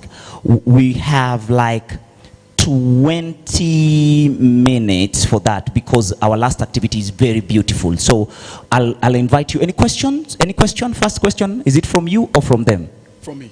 From you? Yep. Good. Let's go. First question from Basil. Please be alert. You know me. I'm the gift giver. Can we have those tamu tamu? Oh, there she goes. Go ahead. Yep. So the first question, right, is how many electrons do we have in hydrogen? Basic introduction, high school chemistry. High schoolers, you are not answering. To you? To you? Come again, come again, come again. One more time. Would you like to repeat that, Basil? Basil, kindly repeat that question again. How many electrons do we have in hydrogen? Can you switch it on? You don't have one? Hello. I am Alfred Baye from Sierra Leone, and hydrogen at a stable state has 1 electron. Great. Is he right? Yes, that's right. You know, let's appreciate him. You from Sierra Leone? Yes. Ah, monsieur. Bon. Salut, maman. Félicitations. Voilà. Continue, Mr. Basil.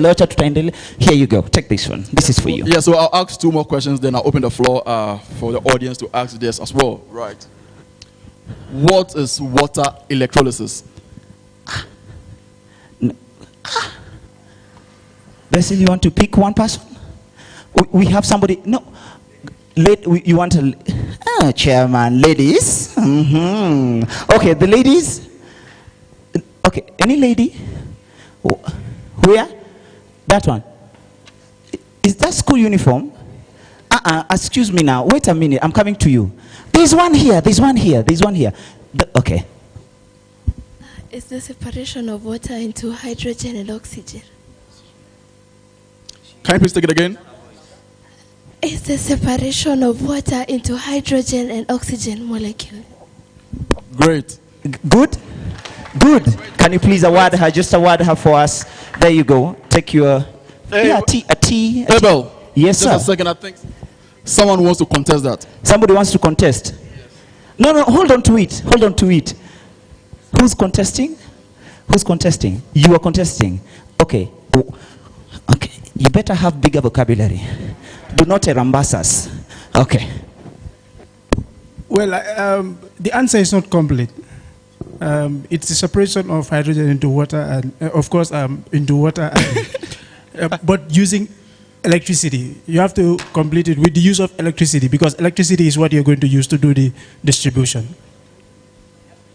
So wait. The answer is correct though, but how you said is the separation of hydrogen? Huh? Did you say it is the separation of hydrogen? You said I said? You said it is the separation of hydrogen, right? I don't understand what you're saying. In your answer, okay, take it again, because in your answer you said it is the separation of hydrogen. Not hydrogen. I mean water. We are talking about water. Maybe when I was talking, I did not get myself. But we are talking about water. Right. Yeah. So absolutely, they both deserve some t-shirts. No. Because she started. Yes. Where is that person? Please give him chocolate. It's his half. She took the. Give him chocolate to sweeten his mouth so that he can answer better. Yes, give him chocolate. We told you our session. You're not going home empty-handed. Go ahead, Mr. Basil. Okay, so my third question, right? What are the three main industries that Fortescue plans to decarbonize? The three main industries that Fortescue plans to decarbonize. I mentioned them in my introductory speech. Anyone from here? Not Lawrence, of course. Do you want to switch on the mic, because I'm being informed that that's our last question on the floor. Who's answering? Is there a question? Who's answering?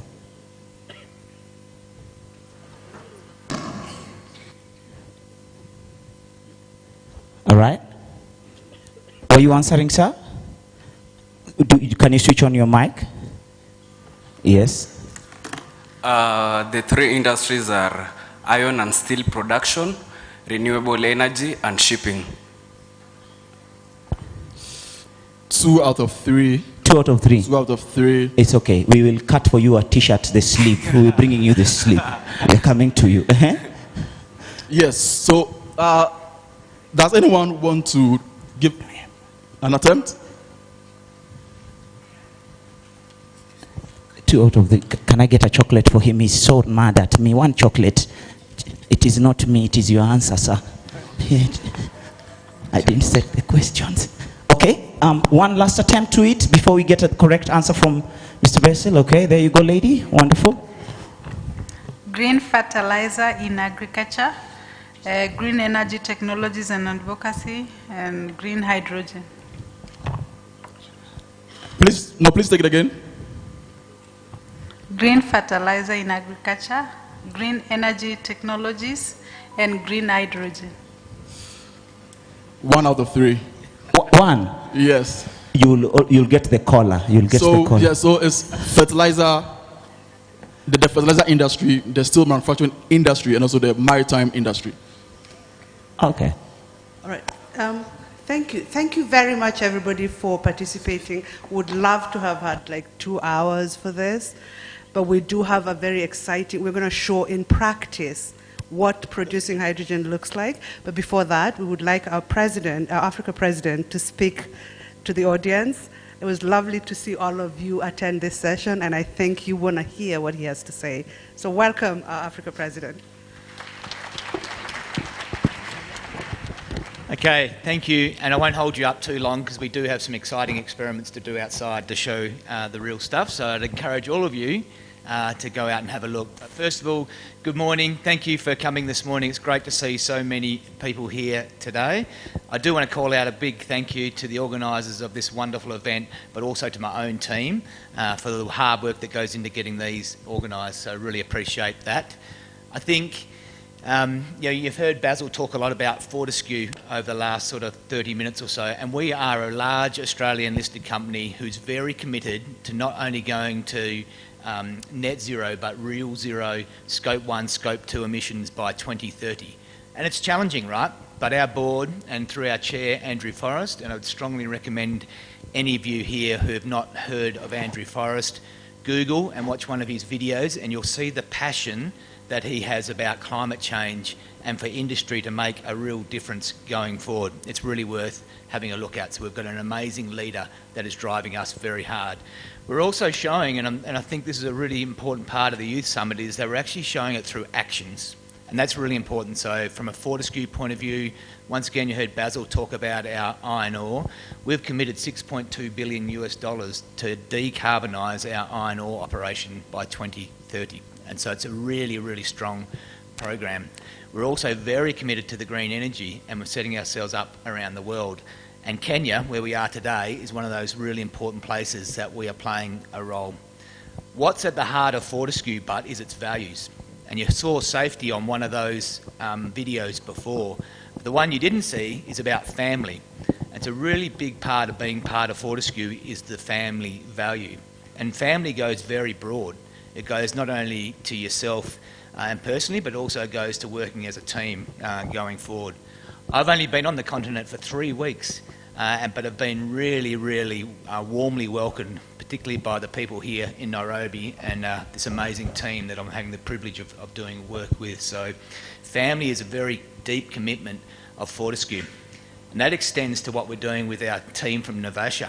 So our primary project here in Kenya is in Olkaria region near Naivasha, and it's been really important for us to show the commitment of bringing our community to events such as this, because it's a powerful message.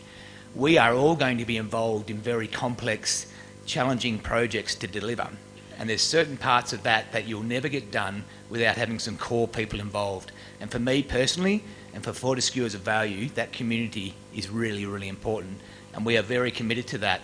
We've already started a program with Strathmore University here in Nairobi, and looking forward to extending further partnerships to get these projects done. And I think the really important part is that why we're here. Yesterday I had the privilege, was sitting down there and watching up here, and for the first time, I saw His Excellency President Ruto make the opening speech for the Youth Summit.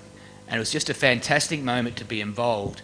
But he really did emphasise the opportunity that Africa as a whole has in front of it, and it's immense. And I'm not just saying that because I'm here today and come from the other part of the world, but Africa has the most amazing resource in front of it, and you can't replicate that.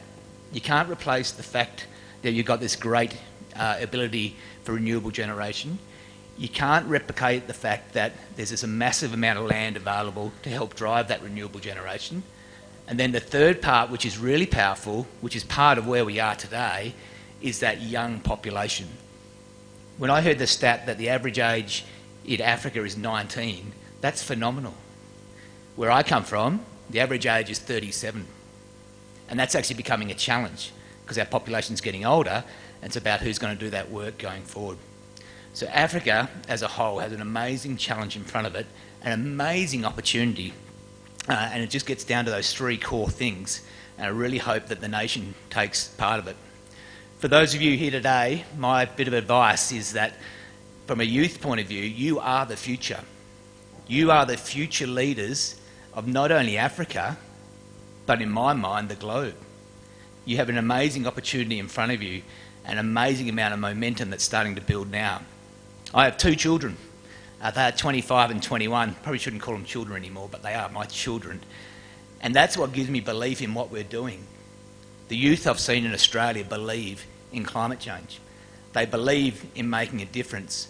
And already from what I've seen in my very short time here, and the fact that the amount of people in this room today shows that Africa also gets it.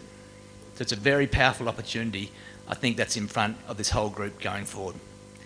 So for you going forward as a group, I'll give you probably a couple of bits of advice that I think we should all use. One, never stop being curious. That's what's leading us to this renewable generation and the change that we need. We must continue to be curious as a group to make those changes, to drive the programs to get to where we need to. But the biggest thing we actually need is for you to continue to be bold. We need strong leadership to deliver these projects, not only just here in Kenya and Africa, but around the world, because climate change is real and it's very scary.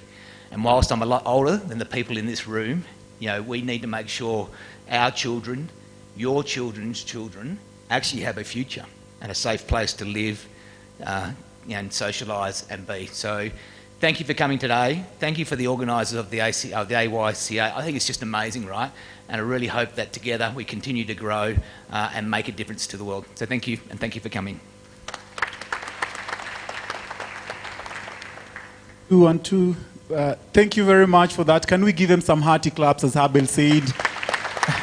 Let's not get tired of doing some hearty claps. I know we are meant to transition on to the next segment, and the next segment probably will be without chocolate, so I hope you'll stay put, and those particular chocolates that you've had are going to keep you energized until the next one, right?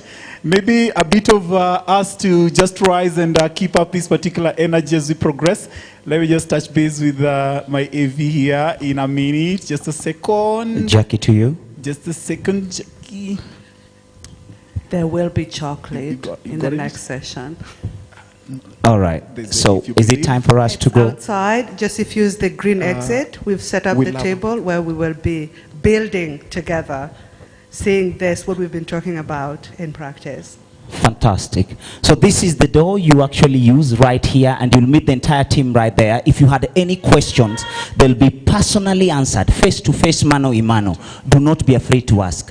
We might give you chocolate if you ask. Is that okay? This is the door. Those are the desks from Fortescue. Kindly, if you do not mind, you will join us outside there for a quick banter. Is that okay? Thank you, guys. Enjoy the rest of your afternoon, and I appreciate you for giving us your good time. Back to you, my good guy. Thank you for that. Hey, are you enjoying yourselves? Are you feeling learned? Was that like a master class? All right, so can we encourage our guests as they drop down, and as they drop down, can we probably just rise and try wave? AV probably could give me that particular cue for us to transition up onto the next beat. Allow me to just maybe do a quick announcement here for any person who could be interested in this particular event. It's centered on our African climate storytelling. It's currently happening at the University of Nairobi, 4th floor. That's LT 402, and it's centered on African climate storytelling, right? And maybe to also just bring you up to speed, I hope you get to probably also pick this announcement well. And just to also make you understand, for the African Climate Storytelling Workshop that's currently happening at the University of Nairobi, 4th floor, LT 402, there's transport that's being coordinated for that. So you're going to be taken there. Allow me to pick that again. University of Nairobi, 4th floor, LT 402. That's for anyone interested in the African Climate Storytelling Workshop. It's currently ongoing. Then on to what's meant to be coming in next. We have 2 parallel sessions that are meant to start at exactly 12. That's one centered on Youth for Adaptation, Global Center on Adaptation, Best Practices for Youth Action to Champion Resilience and Adaptation. It's going to happen here at the amphitheater. So for anyone interested on the Youth for Adaptation, it's going to happen on this particular amphitheater. And the other one, Overcoming African Infrastructure Challenges for Socio-Economic Benefit of the Society, is going to happen at Taifa Hall. Those particular 2 sessions are meant to start at exactly 12. So please, if you're to transition, please transition probably real quick so that we can get it by. And as we get it by, can we just go on to the We Love Africa song from the AV? And maybe a chance for us to just dance a bit and jog as we transition onto those particular 2 sessions that are going to come in next. Allow me just to check up with my production team whether we are cute. Rob, is all turning on well? I hope so. please hit me up.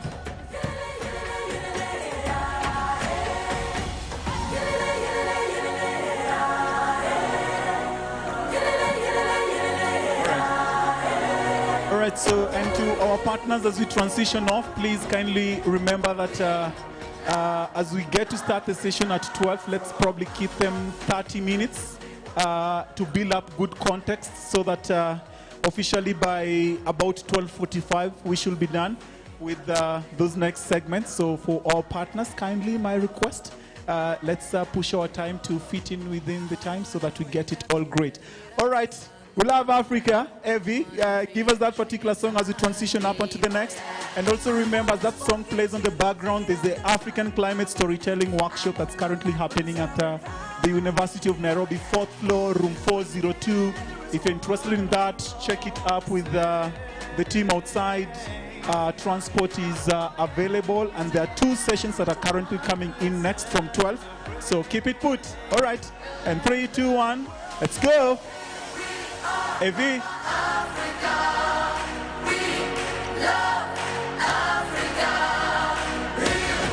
As we drop down, can I see some hands for the lovers of Africa? Where are you?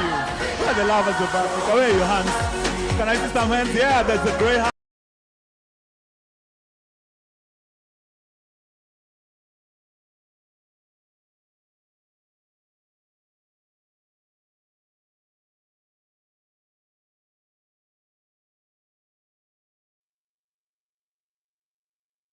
Get the world a party. Oh yeah. No matter where you're from, you welcome to stay. We got just link this gentleman interested in the African workshop. Hey, cheer up. We together as one, we roll. So to the lovers of Africa, I see you up in the house. It's 4 minutes yes to 12 p.m. as we transition onto those particular next sessions. But hey, let's rise up a bit and tease ourselves as we transition to anyone who's going to remain here. Amphitheater. Let's rise. Let's rise. The lovers of Africa, let's rise. Let's rise, the lovers of Africa. Let's rise. Let's rise. As the key was, let's get to clap. Let's push our energies up. I'm seeing you. Hey, come on, don't be lazy. This side, I see you. Give me a hearty clap.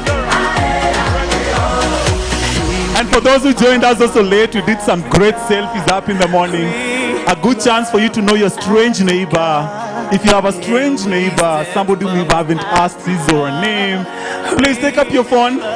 Let's do our 11:56 a.m. selfie beat for online beat. I don't know if Cherop is calling. So, a selfie with your neighbor. If you've sat with the same neighbor since morning, please turn to him or her and also just let him know that he must have been a very beautiful baby within that particular selfie. All right? So 3, 2, 1, pump the volume up for me, AV, so that we close that song up. Hands up! Hands up! Hands up! Hands up, people! Give me your hands! Give me your hands up there! All right, 3, 2, 1, let's go!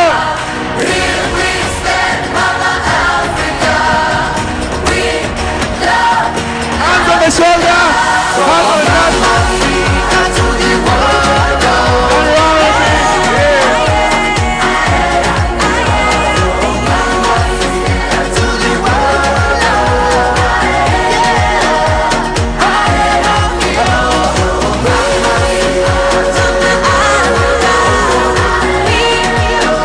And also, just a second, for those going to the University of Nairobi, just letting you know, there's transport outside, so there are the 2 ladies dropping down on the stairs. Just check up with one of our ushers outside to let you know where the transport for the University of Nairobi is. And thank you for the lovers of Africa. We're pumping in the volume up in terms of entertainment, but you're also linking it up with the discussants, right? So I know it's 2 minutes for this particular session to start. I don't know whether our partner beats have already taken stage. I am requesting you to take your seats for those who are remaining here. Thank you very much for that. Just give me that particular song as we await our... as a way to our partners to just get in? We are here, all of us, we are here ready to start. All right. Great.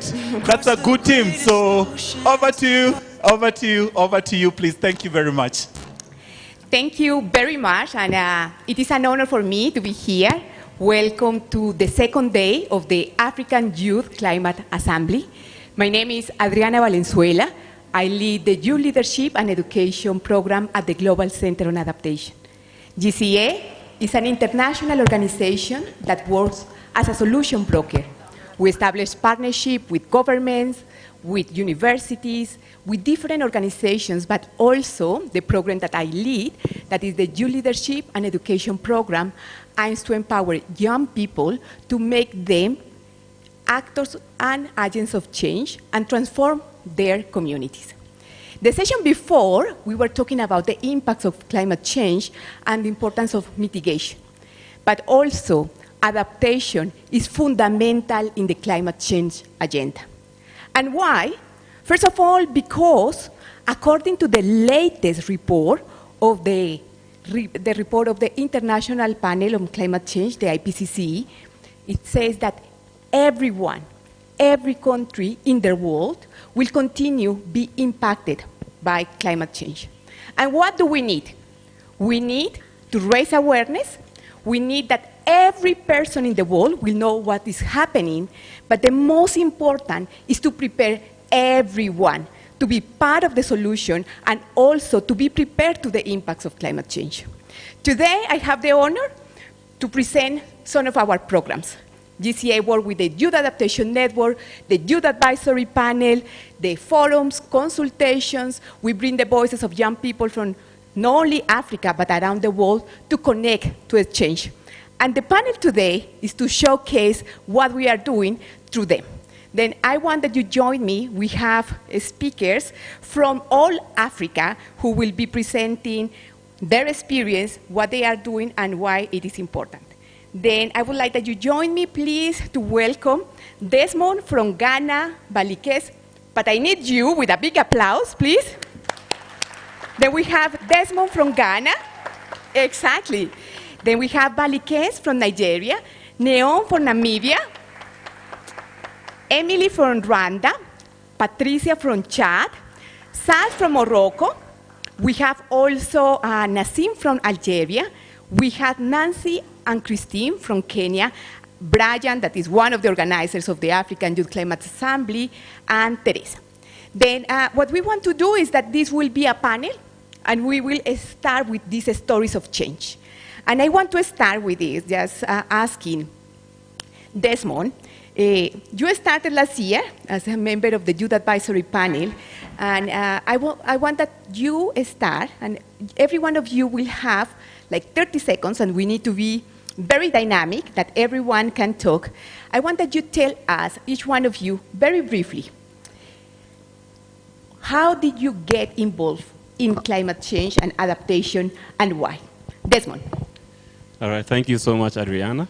I think there are so many familiar faces here, and I have told this story a lot of times. But for me, I think I started as a matter of supporting communities where I come from, because climate change was giving direct impact. It was becoming a direct daily reality for farmers, for example, for any livelihood opportunity. So you almost have no option than to sort of try as a matter of survival. Do you want me to already talk about it yet? And no? Maybe we pass. Then Balikes, what is happening in Nigeria? When did you get involved and why? All right, thank you. Hi, everyone. It's my first time here, and I'm really, really excited to meet everybody. So I got involved really deep into climate change in 2016 when I was doing an internship in a financial institution in Nigeria, and I was just, bored at work that day, and I was shuffling the internet, and I came across Pick That Trash. It's a not-profit organization in Nigeria, and I felt like, oh yeah, I could do this. Immediately after my internship, I got another job with a facility management company, and with my volunteering with Pick That Trash, I was able to sort of foster a collaboration between picked that trash and the facility company, and we did what environment day together then in Abuja. And moving fast forward, I had to return back to school, and I thought that I need to take this with me. And I traveled down back to my state with Pick That Trash. I started it to my community with 40 volunteers, and we grew into 100 volunteers advocating and, community cleanups, government engagement. And here I am. I took the initiative because I'm a graduate of communications. I took the initiative of going online to learn about climate change so that when I come to rooms like this, I know what I'm talking about. And I took courses on Cornell, Coursera, and whatnot, just to be more experienced about what I'm talking about and what I'm fighting for. And it's been a beautiful journey so far. Thank you. Thank you. And now we have Brian, one of the organizers of the African Youth Climate Assembly, that it has been a long journey to put together this event. A big applause to him and to all the team for making this amazing event possible. Then Brian, when did you start getting involved in climate change? And also why? And how was this idea of the African Youth Climate Assembly? Thank you so much, Adriana. My journey started a while back when I was sitting down with my grandpa, and he said, we do not inherit the land from our parents, but we borrow it from our children. And a while back again, I started an expedition across Africa where I wanted to document all the UNESCO World Heritage Sites and the effects of climate change to them, both tangible and intangible. And I noticed how much plastic waste existed. And that's when I founded my company called Afiki Africa. And I started working towards combating plastic, as well as working with empowering young people to understand the effects of climate change. On matters to do with AYCA, this has been a journey of sweat, blood, and tears, but I'm happy to see so many faces here. This journey started in February, whereby we started working when the AU officially said that they were going to host this in Kenya when they announced it. And we reached out to all the offices in Kenya, as well as the ministers, knocked on their doors. Most of them did not open, up until we met with one of the most amazing ministers, CS Soipan, and the PS, Engineer Pesas Ngeno. And through that engagement, we were able to start an engagement through him. We got to meet with the president and agree on certain things. And this is where we stand today, where we celebrate AYCA as a foundation of the many AYCAs that are going to come in the future. So thank you so much, and welcome to AYCA. Super. And then, Emily, you are from Rwanda. What is happening there, and when did you get involved, and why? Okay, so when I was in my first year at the University of Rwanda, the organization that I'm a part called Young Volunteers for the Environment Rwanda came at the university for their environmental education program, where they were educating young people like me about climate change and its effects. So I was motivated right there, and then I started thinking, why not? I should be also part of the youth that are educating other young people about climate change and its adaptation. So that's how my journey started. Thank you. Fantastic. And then we had Sad. Sad, you are from Morocco, and you are also one of the organizers of the Youth Pavilion that started last year at COP27, and which you continue. And all these voices, the effort that the Global Center on Adaptation is doing, is to bring the voices of young people not only to the African Climate Summit, but as well at COP28. Sad, when did you start, and why? Yeah, youth engagement is my passion since forever. I am a doctor by background, and working in the hospital, I saw people getting more and more sick, and I saw the health consequences of climate change, at least in Morocco, due to pollution, due to different climate consequences. And this raised my awareness as a person about the negative and urgent need for involvement on the climate space. And being involved in the youth space, I first went to COP25. This is where I met many friends that are here, and they got me in the space in the African continent. I joined the African Youth Initiative for Climate Change, and today, along with my peers, I keep learning and I keep involved, and I got the chance to take and support young people last year at COP and this year again. So yeah, it's an ongoing journey. Fantastic. Thanks a lot, Sad. And just an announcement, I have been informed that there is another session just starting right now, if you would like to participate, is overcoming African infrastructure challenges for the socioeconomic benefit of society. If you would like to join this session, please share with us the room. The session will be in Taifa Hall. It's starting in 5 minutes, so you can proceed to Taifa Hall. It's downstairs. Thank you. Thank you very much. And then we continue. And Africa is a very diverse continent with a lot of talent. Then as we are doing like a trip through all Africa, now we go to Patricia. Patricia, you are from Chad, and she will speak in French. I am not sure whether you can use just your earphones. She will speak in French. If the interpretation is not working, Sad will do the interpretation. Patricia, why and when did you get involved in climate action? Ok, merci beaucoup Adriana. Moi je viens du Tchad. Premièrement, j'étais d'abord volontaire avec la communauté Yuripo. Et la question du changement climatique et l'adaptation était pour moi un défi que je dois relever ça. Et dans la communauté, on recherche des jeunes volontaires pour s'occuper de leur communauté, leur pays, leur environnement et de dire ce qu'ils veulent vraiment faire pour que le changement climatique dans leur pays régresse. Par exemple, au Tchad, le lac Tchad était de 2500 mm et maintenant nous sommes en 2500 et c'était un défi vraiment à relever et je me suis engagée en tant que volontaire pour relever ces défis et apporter les nécessaires si possible dans ma communauté. Et au Tchad, le climat, il fait tellement chaud que tu ne peux même pas t'adapter à cela et je me suis donné le courage de relever ces défis et faire de mon mieux. Je suis aussi le jeune Voix du Sahel qui est créé par l'UNICEF de l'Afrique de l'Ouest et de l'Afrique centrale, donc qui représente dans 10 pays du Sahel dont je fais partie aussi. Merci. Thank you. And now we have the interpretation. Did we have interpretation of Sad? Maybe you can do it. Thank you. Yeah, quickly. She is from Chad, a young. From Chad, a young leader on the Sahel. She joined the local community. She saw the negative consequences on the local communities there, and including flooding, including different disasters happening on the local level. And then as a student, she was there interacting with her peers, and she was like, why not get there and try to do something? So she started with local action, and then with her peers, she started getting more and more involved in leading national initiatives. And there she became an ambassador with Youth for Sahel and getting involved more and more on adaptation and working with young people from Chad and other Central African countries. Thank you very much. And then as we continue, Martin, now look how this trip through Africa is. We will go to the south. And then Deon, you are from the south, and you also have been very much involved in the climate change agenda, the negotiations.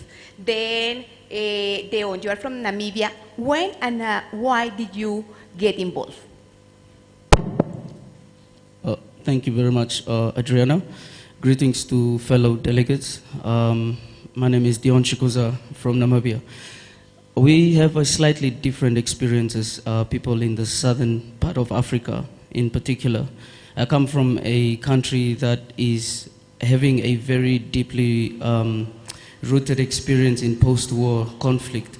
So that means, for example, some of us were unable to access the environment because there were fragments of war artillery, for example, like grenades and stuff. So we could not go really play in the wild, and 70% of our people don't have access to land. So I then developed this passion then to fight for access to the environment from a justice point of view, to ensure that we are reconnected with the environment as we were before any form of interference from foreign forces. And therefrom, through my childhood, I would grow passionate. We would play with the little environment we had. If it rained, the little dam we could use is we would experience that as much as we could. We didn't really have access to a lot of environment there. And as a youth then, I actively engaged in various initiatives, training young people on the renewable energy sector and climate change in particular. I would remember volunteering at a conference of parties for the UN Convention on Drought and Desertification in Namibia, where I then became passionate about what one can do about this injustice I had seen. And therefrom, I dedicated myself then to the process. I joined the Children and Youth Constituency of the UN Convention on Climate Change, and I learned then the policies, the processes, the systems, and the institutions that govern this entire climate agenda. And therefore, I evolved then into a passionate youth that dedicated myself to creating this passion in fellow Namibian youth. And I think perhaps that is more or less how my journey is going. Thank you. Thanks a lot, Deon. And then we will continue. Yesterday, one of the sessions was about how the African Development Bank and the Global Center on Adaptation established a partnership and established the Youth Adapt, a competition for young entrepreneurs that can get seed funding, training, and coaching. And we have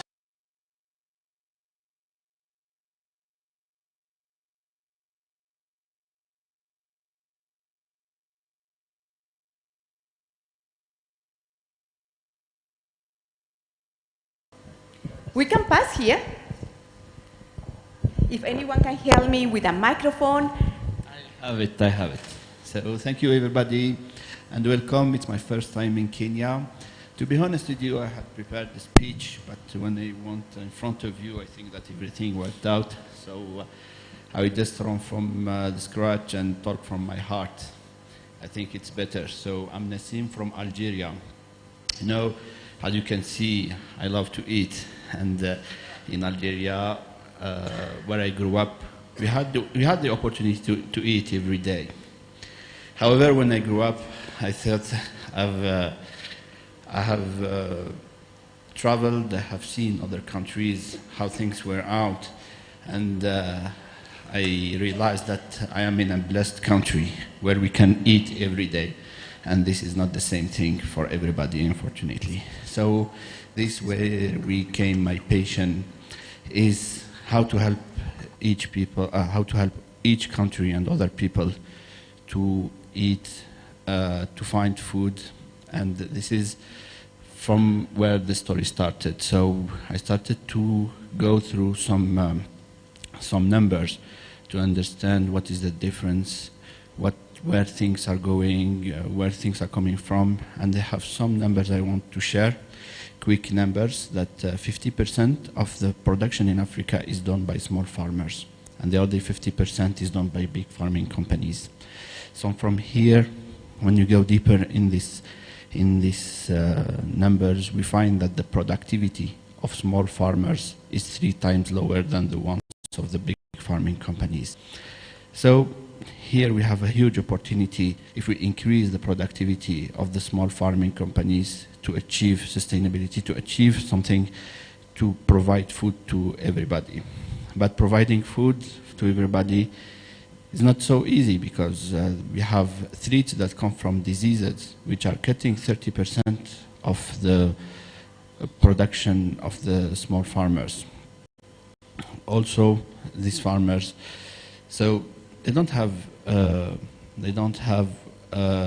enough background. They don't have enough knowledge on how to use, on the usage of the fertilizers and which fertilizers they should use. So we need to help these farmers to increase their productivity, but in a sustainable way.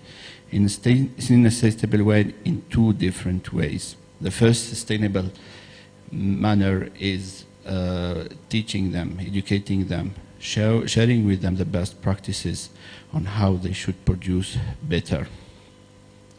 There is techniques, new techniques.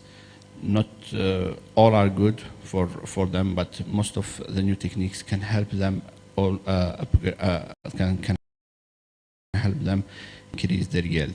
From the other side, they are facing more threats from the different diseases that they appear.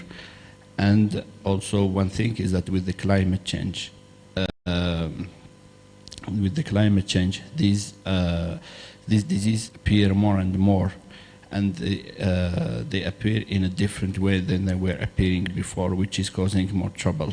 So this is why we want to build an ecosystem with the help of the GCA that provided us some grants so we could hire people to make this ecosystem and to build this ecosystem with farmers and advisory and agricultural advisors, an ecosystem where we can share knowledge with the different farmers, where we can help the farmers and show them new techniques, and also on how to provide new opportunities for the advisors to reach new farmers.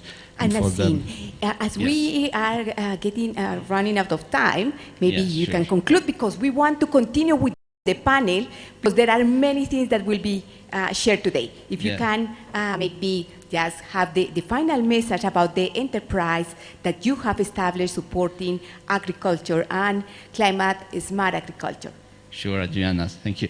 So quickly, in just brief word, GCA is helping us to build an ecosystem where we can share knowledge with farmers, when we can help them to sustainably increase their yield and to sustainably use the pesticides and the fertilizers they need to do. Thank you very much, everybody. Thank you very much. And then we continue with this trip in Africa. And then now we have in Kenya, we have a program about empowering young women, because young women leadership is essential for this transformation. And then we have Christine and Nancy, both of them are from Kenya, both of them are trainees of executive training that the Global Center organized. Then Nancy and Christine, when did you start and why? I am Nancy Kadenyi, Natural Resources Management Specialist at Metameta, Kenya. I'm sure the women in the house will bear with me.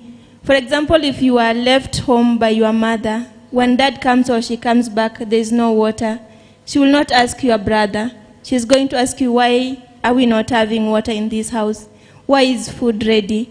So you find by empowering women, because you find that the ones who are really taking up the responsibility of these different matters, for example, water and food security, by empowering them, we are sure they'll be able to be more resilient and understand on the different responsibilities that they really need to take within the society.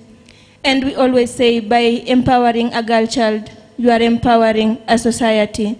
This the same way, by empowering the women in adaptation, we'll be able to enhance a better, resilient community, at the same time safeguarding our environment.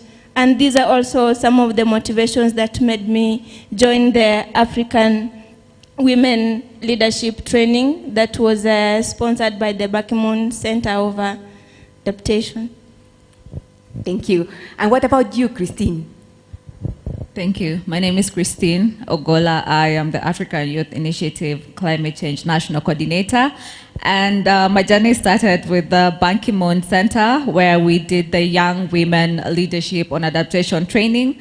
And through the training, we realized that the impact of women being left out has been very key, especially in Kenya, and largely in Africa, where women farm lands they don't own, where gender-based violence is exacerbated by climate change. So through this, they face like a double tragedy and makes them more vulnerable. So we realize that women play a key role as agents of change. They're caregivers, they're educators, they're communicators, they're even breadwinners in some aspects. So involving them in adaptation efforts enhances their capacity and capability of providing a more sustainable and practical solutions towards climate adaptation and mitigation. Thank you. Fantastic. We are waiting 1 second before the video. We have a very nice video, but before also we have Teresa. Teresa is also from Kenya, and she is part of this massive movement of tree planting. Teresa, then please share with us very briefly your story. Thank you so much, Adriana. My name is Teresia Karimi. I'm the head of communication, Youth Empowerment and Development Foundation. I'm also a member of the Green Army, supporting the President's agenda on hashtag 15 billion trees, whereby we do tree growing activities. We also do advocacy on climate change and mitigation strategies. I'm also a member of the Youth Adaptation Network, Kenyan chapter that was introduced recently. And actually, we are looking forward to incorporate a very practical toolkit training for youth on adaptation. And just to conclude, on Monday, we are hosting, Global Center on Adaptation is hosting a side event of Africa Climate Summit on intergenerational dialogue. It is happening at Wangari Maathai Institute of Peace and Environmental Studies from 2 to 5, and would love to have you join us there. Thank you. Thanks a lot, Teresa. And now it is a perfect transition to see what has happened. Let's watch together this video.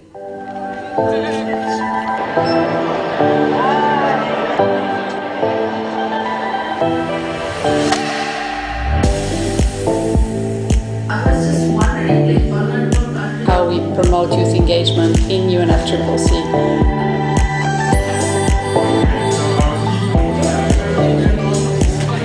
Every day, somewhere in the world is going to be hit by climate change, and every fraction of a temperature rise is going to cause more loss and damage. So on the adaptation front, action has to be everywhere.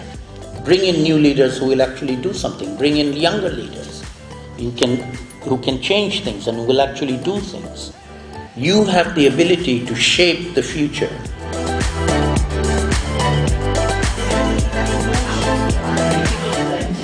Adaptation initiatives.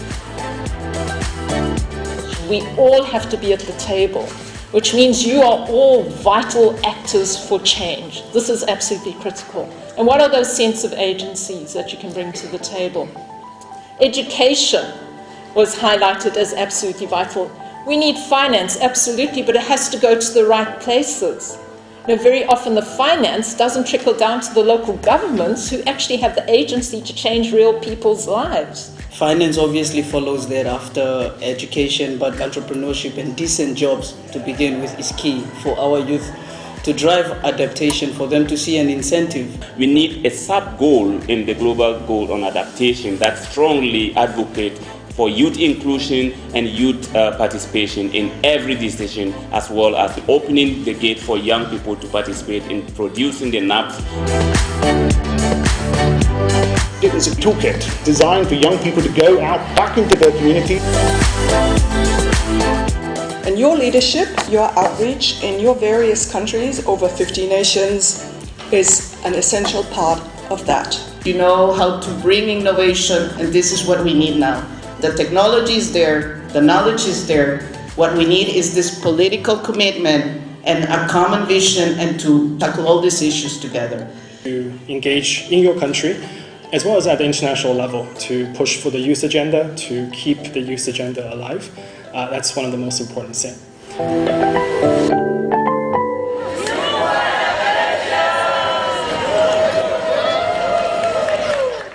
And it is an invitation to all of you, if you are not part of the Youth Adaptation Network that currently has members in 130 countries, that you register and you will be part of this adaptation movement. Of course, we need mitigation, but also we need to be prepared to deal with the impacts of climate change. Adaptation is crucial for everywhere, but especially for Africa.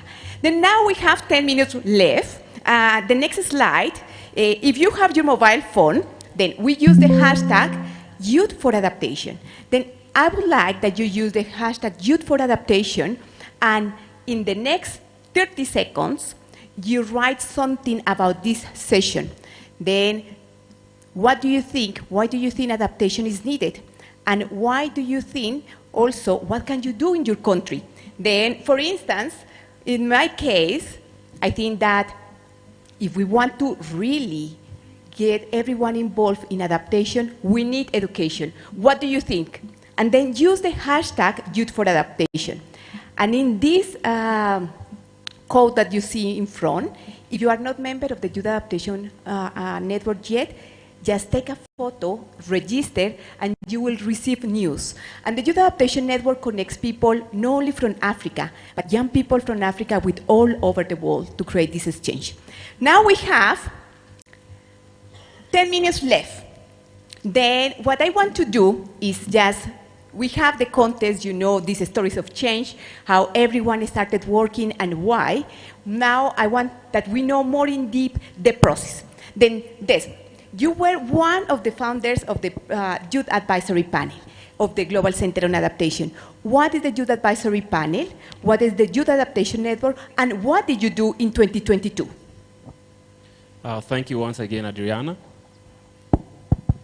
Yeah, I think already since we are using hashtag, I think that the best way for us to follow some of these conversations, because we don't have so much time, is to go online again, because I also know that we just launched the current call for Youth Advisory Panel for 2024, and all the information is there. So Youth Advisory Panel for the Global Center on Adaptation was a direct response to a lot of the complaints that was received across the globe, that young people are not able to have direct conversation with leaders. They are not able to get direct implementation support at the local level, and so many gaps that had been highlighted. So this was a platform for young people to have direct input into what the Global Center on Adaptation plans for the year and the next year and the decade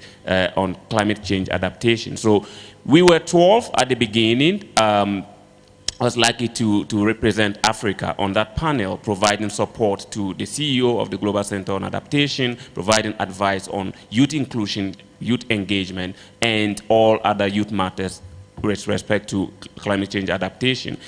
From then, I think this was like the latter part of 2021, and then the entire part of 2022, we provided significant support, organizing different forums across the globe. We had like 7 regional forums, including all the regions of the globe, getting young people to speak, getting young people to showcase their ideas and solutions that they were already implementing, and then transporting this, communicating these things at the climax which we had in Rotterdam with global leaders, but also in peak moments of climate regime in like COP and other regional meetings that we had.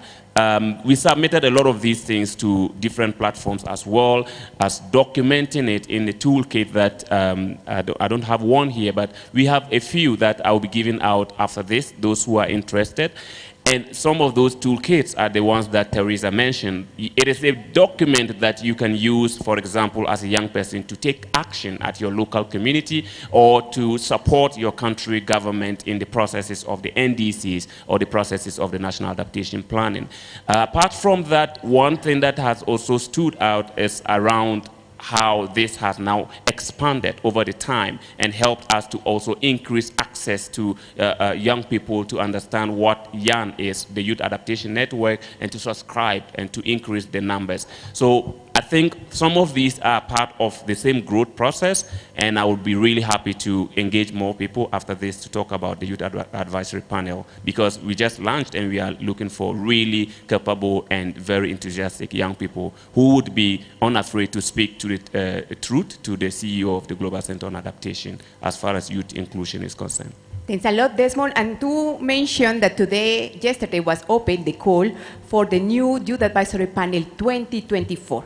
If you want to be part, just check the the website of the Global Center on Adaptation and apply to be.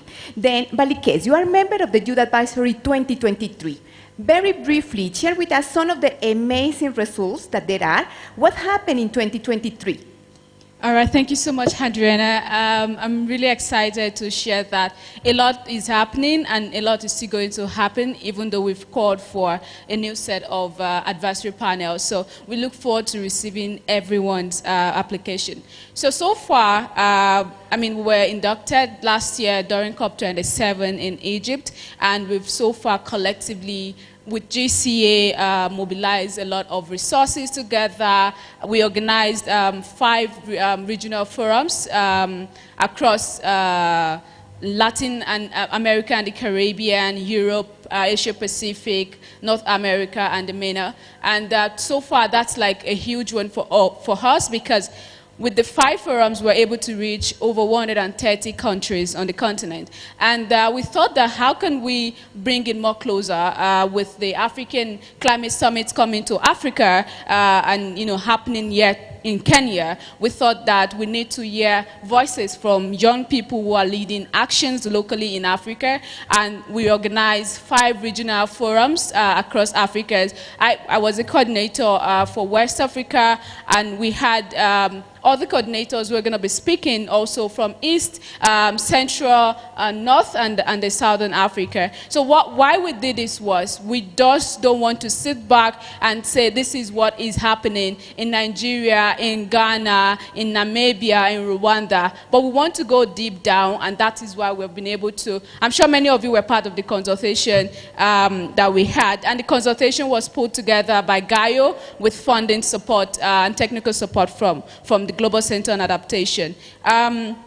Beyond this, as a result of the regional forums that we've had, we were able to come up with a communique that we're going to be sharing with you, and we're also going to be sharing with Ban Ki-moon on Monday, with other world leaders that are going to be around for the Africa Climate Summit.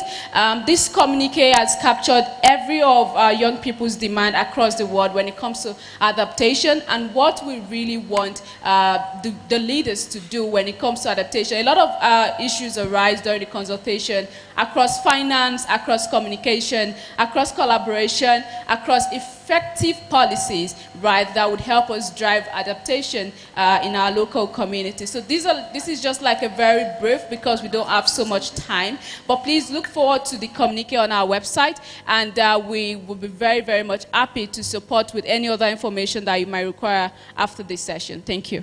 Thanks a lot, Balikes. And as it is a process about connecting these inputs of the regional African consultations on adaptation, also provide an input to the declaration that here the African Youth Climate Assembly will present to African leaders, and that later will be presented at COP28.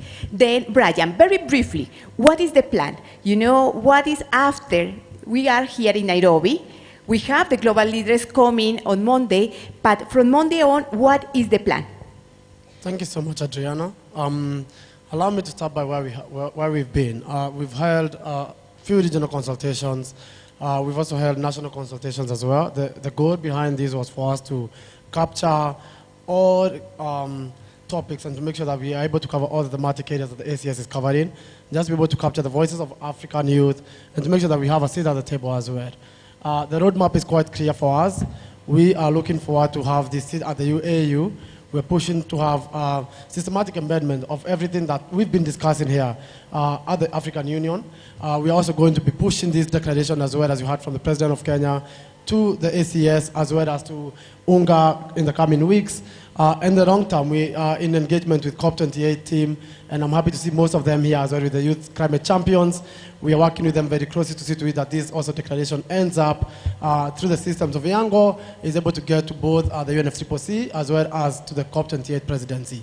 We hope and have a dream that this declaration will be what speaks for African youth, and together with a united voice, we'll be able to continue pushing and fighting for young people to get that space that they deserve, so that they can showcase what they have made and to push for this green growth that we keep pushing for. Thank you.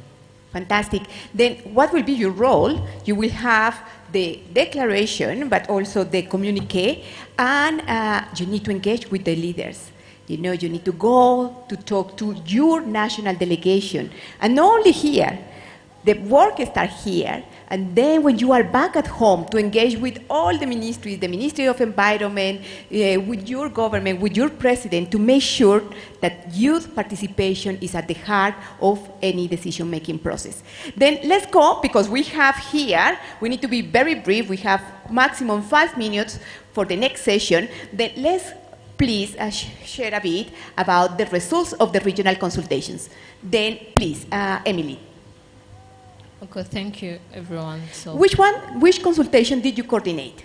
for the East Africa GCA consultation, so it was a platform for young people where they met and expressed their challenges and made recommendation of what they think it should be done. So one of the challenges that young people feel that they face to engage in climate adaptation is finance, the resources. Another one was knowledge, capacities, and information. They lack information. So during the consultation, young people expressed their demands. So they feel that they should be engaged in the policy formulation at the global level, like in COP. They should be engaged. So another thing was that they feel that they should be involved, like when it comes to integrating policy formulation of the nationally determined contribution and the national adaptation plans. So they feel that they should be well capacitated, they should be well equipped with technical skills. And as youth, we are the key stakeholders in this process. So we need support from other stakeholders to support us in our initiatives, like any support from the local government, from the local community-based organizations, CBOs, like NGOs, and even the United Nations. So that was a resume of what East African youth wanted to get. So thank you. Fantastic. And now let's move, Sad. What happened in the North Africa? Definitely a lot of similar insights as Emmeline shared, and also to add some of the challenges that young people expressed about the networking and access to peers, access to spaces where they can share and connect and amplify their work. People say that they are doing stuff on the local level, but then taking those actions and sharing them and amplifying them is a big need. They were also speaking about local communities that are lacking the connections with different stakeholders. You know, like academia or researchers are not really connected with the people in the background and the local level. Also, when it comes to data and the research access, there was a big gap expressed about relevant data that speaks about the local challenges and how those, you know, international solutions can be implemented in our local communities. So such data about adaptation solutions and challenges is much needed. Also, another issue that was raised is the need for young people to be having the capacity and also to having access to policy spaces where they can amplify their voices and connect with those leaders and policymakers and raise their voices. And we got multiple recommendations there from those young people speaking about the need and the urgency to have policymakers engage with different actors and engage with local communities to make those decisions related to climate adaptations, because it has to be locally based and it has to be adapted to the local context. So that's one important element. Second element is also engaging young people in the decision-making space and having those conversations, and also giving access to young people to those networks where they can interact with their peers. And that's one example of us being here today and having the ability to share with each other. So interacting with their peers, seeing what's going on, and being able to exchange and get inspired and collaborate from each other. So young people in the local level wanted and insisted for that, and hopefully we can also implement that through the network or through AYCA today and in the future as well. And of course, such networks such as African Youth Initiative for Climate Change, or also GAIO, which I thank for making the consultation happen, by the way, show that we as young people in Africa can be connected and work with each other, and so that we can learn and exchange. So yeah, I'll pause it here and also give to my colleague. Fantastic. Then thanks a lot. And we need to be very brief because I have been informed that we are running a bit of time. Then Patricia, very brief, what happened in your region and what are these key messages, and the same immediately after the translation, and then we go with the Patricia. Ok, merci beaucoup. Je représente la coordinatrice de la consultation régionale de l'Afrique centrale. Et pendant la consultation, les jeunes ont mis l'accent sur l'autonomisation des jeunes filles et femmes vulnérables. Elles disent que les femmes représentent la moitié de la population mondiale et produisent 70% des denrées alimentaires, mais elles sont souvent exclues quand il consiste de la conversation sur l'adaptation. Et les défis sont qu'elles ne sont pas le plus souvent incluses. Aussi la création des fonds pour les appuyer dans le domaine d'agriculture et de l'éducation agricole. Il faut aussi l'implication de ces femmes dans les discussions et les dialogues de prise de décision. Et il faut aussi octroyer aussi des bourses à ces filles sans toutefois tenir compte de leurs couches vulnérables. Et aussi, il faut aussi avoir l'accès à la technologie agricole et aussi les matériels qui vont leur permettre de s'adapter à tout niveau. Et aussi créer des centres professionnels, des formations, des orientations qui va leur permettre, professionnels, des formations, des orientations qui va leur permettre de s'adapter à tout niveau. Merci. Excellent. And then then please, we will conclude with the consultation in the Southern Africa. I'm very brief because there will be another session immediately after. Sure, thank you. Briefly put, the Southern African consultation was emphasizing the need for holistic, community-centered approaches to climate adaptation. In particular, the youth spoke about education cross-sectorally, translation into indigenous languages, but they wanted to see a holistic, vertical, and horizontal integration of youth within the space. While also, in particular, one thing we saw in our region was the input on income inequality and multidimensional poverty, and how young people are worried to create a life for themselves while taking action and not find themselves volunteering for longevity. Further, in short, we also spoke about making education more accessible, ensuring that people who are directly impacted do not have to be stressed in order to access information. Policy engagement, not just at a national level in terms of governments, but also at a traditional setting where young people often don't have the right to speak with elders. And looking at children and students in particular to start young. And in conclusion, I think we also spoke about localizing solutions so that they are relevant to context and avoid the copy and pasting, while also ensuring youth bid hard on collaboration so we deliver as one and not be in individual silos. And the consultation, of course, done by our colleagues and support from GAIO and GCA was really informative. Thank you. Thank you very much, and I want that you join me with a big applause to all of them. Here is all Africa represented. Thank you for your hard work, for your creativity, for your passion, for making this transformation possible.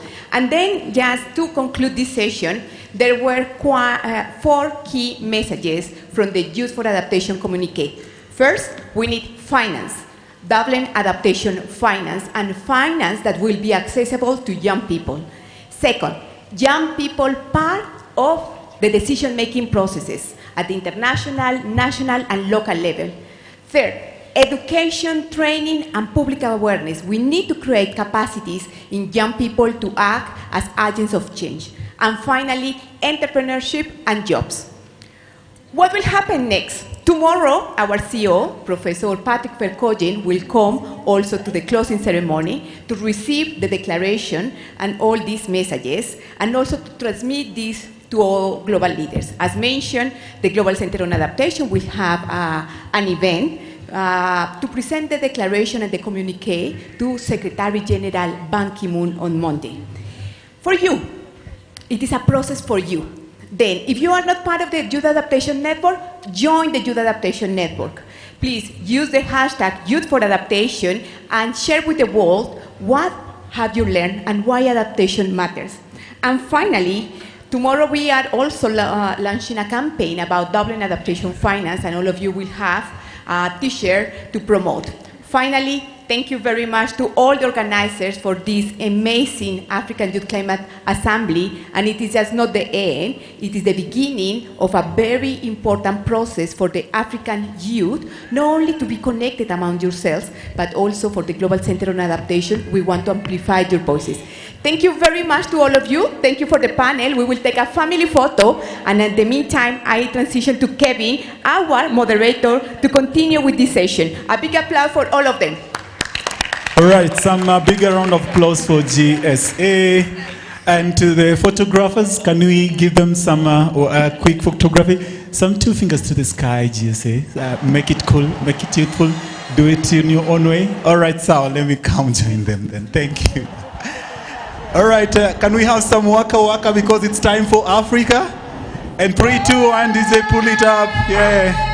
Support these guys, they've done a great job. Thank you. Thank you, thank you, thank you, thank you, thank you, thank you, thank you. Thank you for that. Thank you for that, GSA. Probably let's rise for a minute before I bring in this session for the dialogue on intergenerational. Pull out DJ, pull out DJ. Give it simple for me. Just to let you know it's coming, it's coming, it's coming, good people. Let me just make you aware that UNICEF will be just coming in next, and the session that we're going to get into just right away is a dialogue on intergenerational solidarity, and this is going to be done with, by Rania Dagesh, who is the Deputy Regional Director, East and Southern Africa for UNICEF. And I know primarily very well they're going to do it right here at the center. So as they get in, as they warm up, can we just all rise up and do some waka waka? So in 3, 2, 1, DJ pull it up for us. And I see they're all energetic. Rania, Edwin. So Edwin, which side do you want to pick? Which side of the audience do you want to pick for UNICEF? Which side? This side? This side is your energetic side, and you.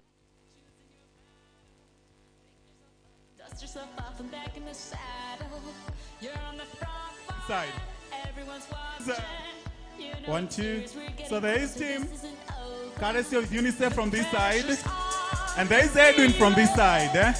So before the UNICEF team comes in on stage, let's give some power to Danish on this side. Let's see who does the waka waka in the right way. So in 3, can we all rise? 3, 3, 3. This side, team 3. So in 3, let's just clap up. Let's do our sign. 3, 2, 1. Let's see some energy to you guys. Yeah, it's all time for Africa. And also that time whereby we're bringing in UNICEF on stage. Yeah, yeah. Just look at your neighbor too and give him a high five. Give him a high five. All right, it's time for Africa, and thank you GSA for ushering that up for us.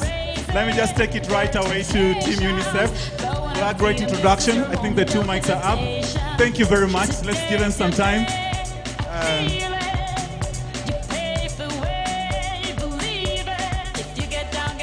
All right.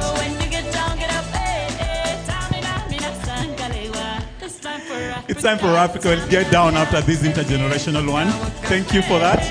Allow me to, all right, pull up, pull up, pull up, pull up. Oh, I see the energy is up, and it's up in a good way because we are about to get into lunch. But there's just one great session that's in between us and lunch. And let me just take it away again. This is a dialogue on intergenerational solidarity with Rania Dagesh, who is the Deputy Regional Director, East and Southern Africa for UNICEF.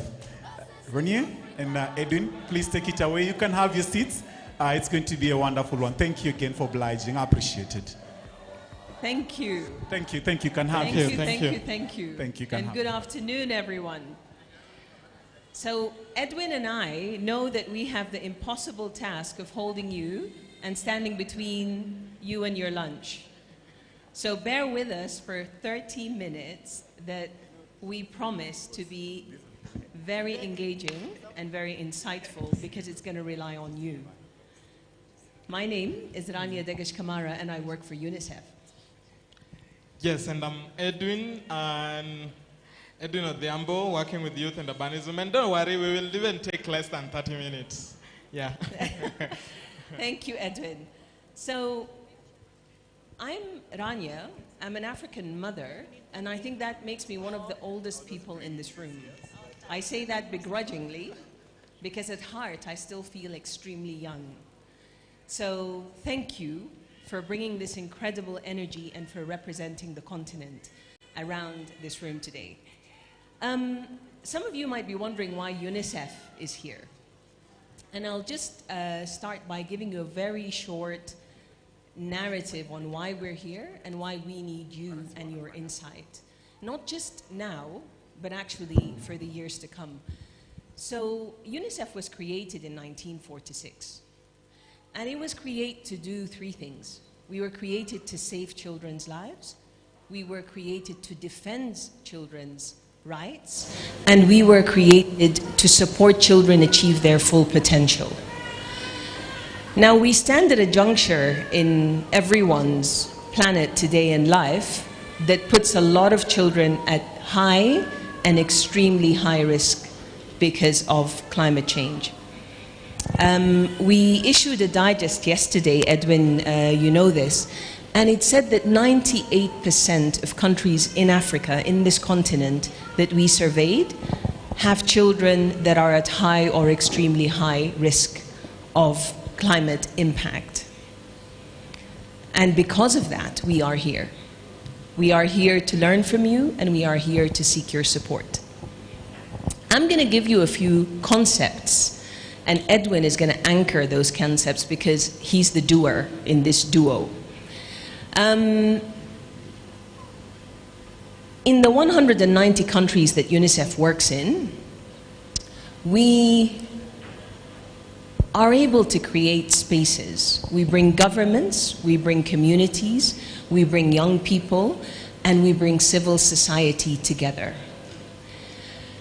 And for many years, we have had to, and do today, engage with young people to seek your views on what the future is you want and how you want it. But we've learned a few lessons. 2 months ago, I was in Rwanda for Women Deliver, and I saw Malala. And do you know what Malala said at 26 years old? She said she no longer feels she can represent young people, but she can hold the space for young people. So for someone my age, it was an aha moment, 100%, on what am I and what is every leader in UNICEF doing to hold that space. And I can tell you that we are holding the space differently. We no longer represent you, but we support you to be at these forums to represent yourselves. We no longer give you solutions and pretend we're the experts, but we rely on you being able to articulate what your issues and your solutions are. And we do know that at this point, like the panel before us said, only 2 to 6% of financing, climate financing, comes in support of children and basic sectors. So we have a major responsibility to shift that narrative and to change that reality. So, without saying much more, I'm going to ask Edwin to tell you how UNICEF actually does this in Kenya. So I'm not just pretending that we do things well, but he'll actually tell you. And then we're going to ask you how you want us to do it better. Over to you, Edwin. Good, thank you. If I keep this for the last time, maybe I may not get it, because I've realized you are becoming so mean with your claps. So clap for me before I start, so that when we are done, I'll have my claps with me. So my name again is Edwin Odhiambo. I am an urban planner who has studied urban planning and environmental management. I'm also the founder and managing director, Youth and Urbanism Organization, and a co-founder of Motobricks Innovation Center, and that would also mean Motobricks Social Enterprise. If you are going to forget everything that we are talking about today, one thing maybe I would want us to take home is that, and this has been more of a cliche, that we are the solutions that we have been waiting for. And so How are you going to use that when given the spaces that we are talking about? And this will come up to discussing what I refer to as meaningful inclusion when it comes to decisions, when it comes to crafting of solutions, and when it comes to painting that future that we are all looking at. Now, my story and my journey with UNICEF started way back when we enrolled for Generation Unlimited Youth Challenge. And just like any other challenge, you put your application, then wait for that email. Yeah? How many people have received we regret, but we are happy that you... But anyway, for me this time round, I was lucky, and we went through the system and became global winners. Claps, please, claps. Yes. Congrats. With that, we started running a social enterprise by the name Motorbricks Social Enterprise. And my CEO is just here, just wave. Yeah. We were a team of young people trying to make or provide renewable energy for slum dwellers, because we all know the informal settlements and the hurdles they are going through, but we need not to see them as contribution to the problems, but also part of the solution. Is that true? Yes, and so this continued, but we felt we need not to end at just running our social enterprise, but we need to join the world and the globe generally in advocating for some of the issues that were affecting us. Issues around children, issues around gender, issues around sustainable slum development, issues around sustainable youth-led initiatives within urban centers. So then there is where youth and urbanism came in. And over a short period of time, which could also be considered as long, we have done a lot. We have done a lot, starting from, of course, organizing for the next competition, which was Generation Unlimited 3.0. Then looking at Unitalk. How many people have heard of Unitalk? The young people in Kenya? Yes, this is a platform that UNICEF also runs, and acting as youth ambassadors for that particular platform. We did a very amazing work with children climate disaster risk management through developing a model that we are yet to start using. And this goes on and on and on various collaborations and partnerships that we have done with this. For me, one thing we have to agree is that not so many organizations out here are striving to be youth-centered organization. And so when we find one that is deliberate in ensuring that we engage young people, that they engage us in whatever goals we have as a country or as a nation or as a region, then we need to take those spaces and stand firm. Edwin? I would go on and on, but I think... I'm going to challenge you a little bit. Yes. Edwin was telling me how UNICEF came to him and said, we need you to design how you want to respond to your challenges, and walked away. And he said, for a while, I was actually stuck. Where do I even start? I thought, you should tell me what to do. And many thanks to Jan, who's standing there, and the team that supports our Kenya office here. They said, absolutely not. That is not what we do. You tell us how you want to do it. Exactly. And for me, it was surprising, because this was almost the first time someone tells you, okay, forge a path, then we will watch you follow it. And that is something to be appreciated. I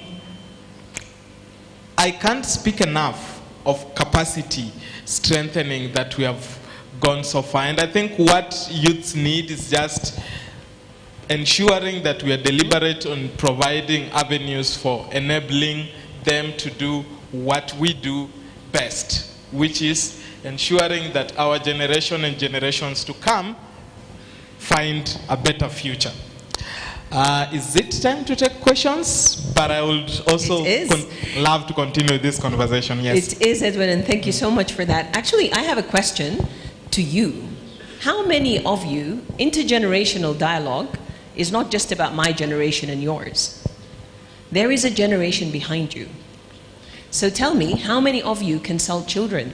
How many of you discuss with children? Thank you, sir. Thank you, ma'am. Not many hands. Thank you. Thank you, backbenchers. Thank you, middle benches and front benches. More hands coming up.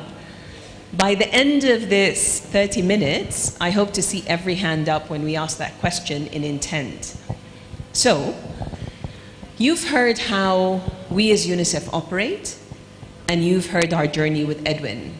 How would you like us to do better in engaging you?